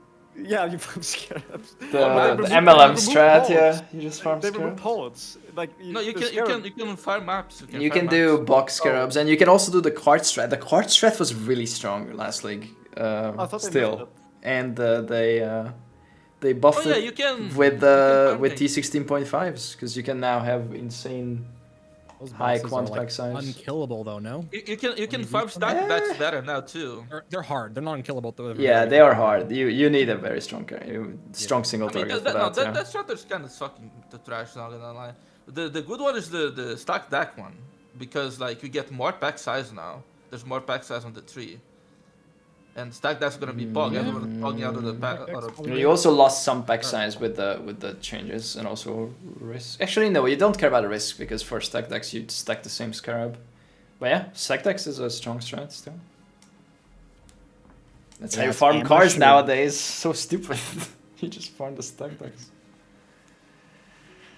Stacked dicks, yeah. I mean, I agree with Fubgun. Like, I don't know, like, the strategies are already all figured out, and there aren't enough changes for it to be, like, unknown about what's best, I feel like.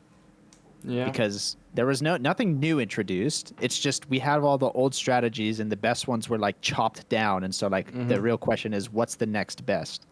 And to me, it's Blight and strong boxes. But if you're in a group, strong boxes are dog shit because they don't scale. So the answer is really just Blight, which, you know.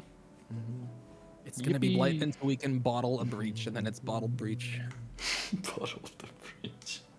But like, what do you put in? What do you put in the like? Okay, let's say I bottle a breach. What do I do with it, Mitch? Like, what do you do? Put it into T16.5s like we did fucking last league. Okay, but like, so here's the thing: those white monsters don't drop anything. And they're subject to the ritual penalty. If you're trying to do that too, no? You're gonna like suck up a breach boss, and then that breach boss, and it's gonna like do some attack that summons some minions, and then those minions are gonna be bugged, and they're gonna like the fucking Exile that made here's copies my of overcook, itself. Okay, my overcook is we don't know the fucking numbers behind these breach mobs. We don't know that they're all gonna be white either. But we're gonna suck them up. And we're gonna put them into a big map. And they're gonna bug out, and we're gonna drop. You're not gonna suck up a breach. You can't ever bottle any like separate league mechanic. Stop using your brain. Okay. Listen to the copium. Inhale the opium. Inhale. Get your drug dealer, please. We just need to. Sorry, I'm out of stuff, guys. I want what that guy's on. There's always hope if there's delusion. Okay. I wish I was this delusional. I wish I was this delusional. That's so funny. Fucking bottle up. Imagine in PoE 2, you bottle up the new abyss. It happens to spawn on the ritual, and you go down to the abyssal depth, clear it, and then bottle it all. Yep.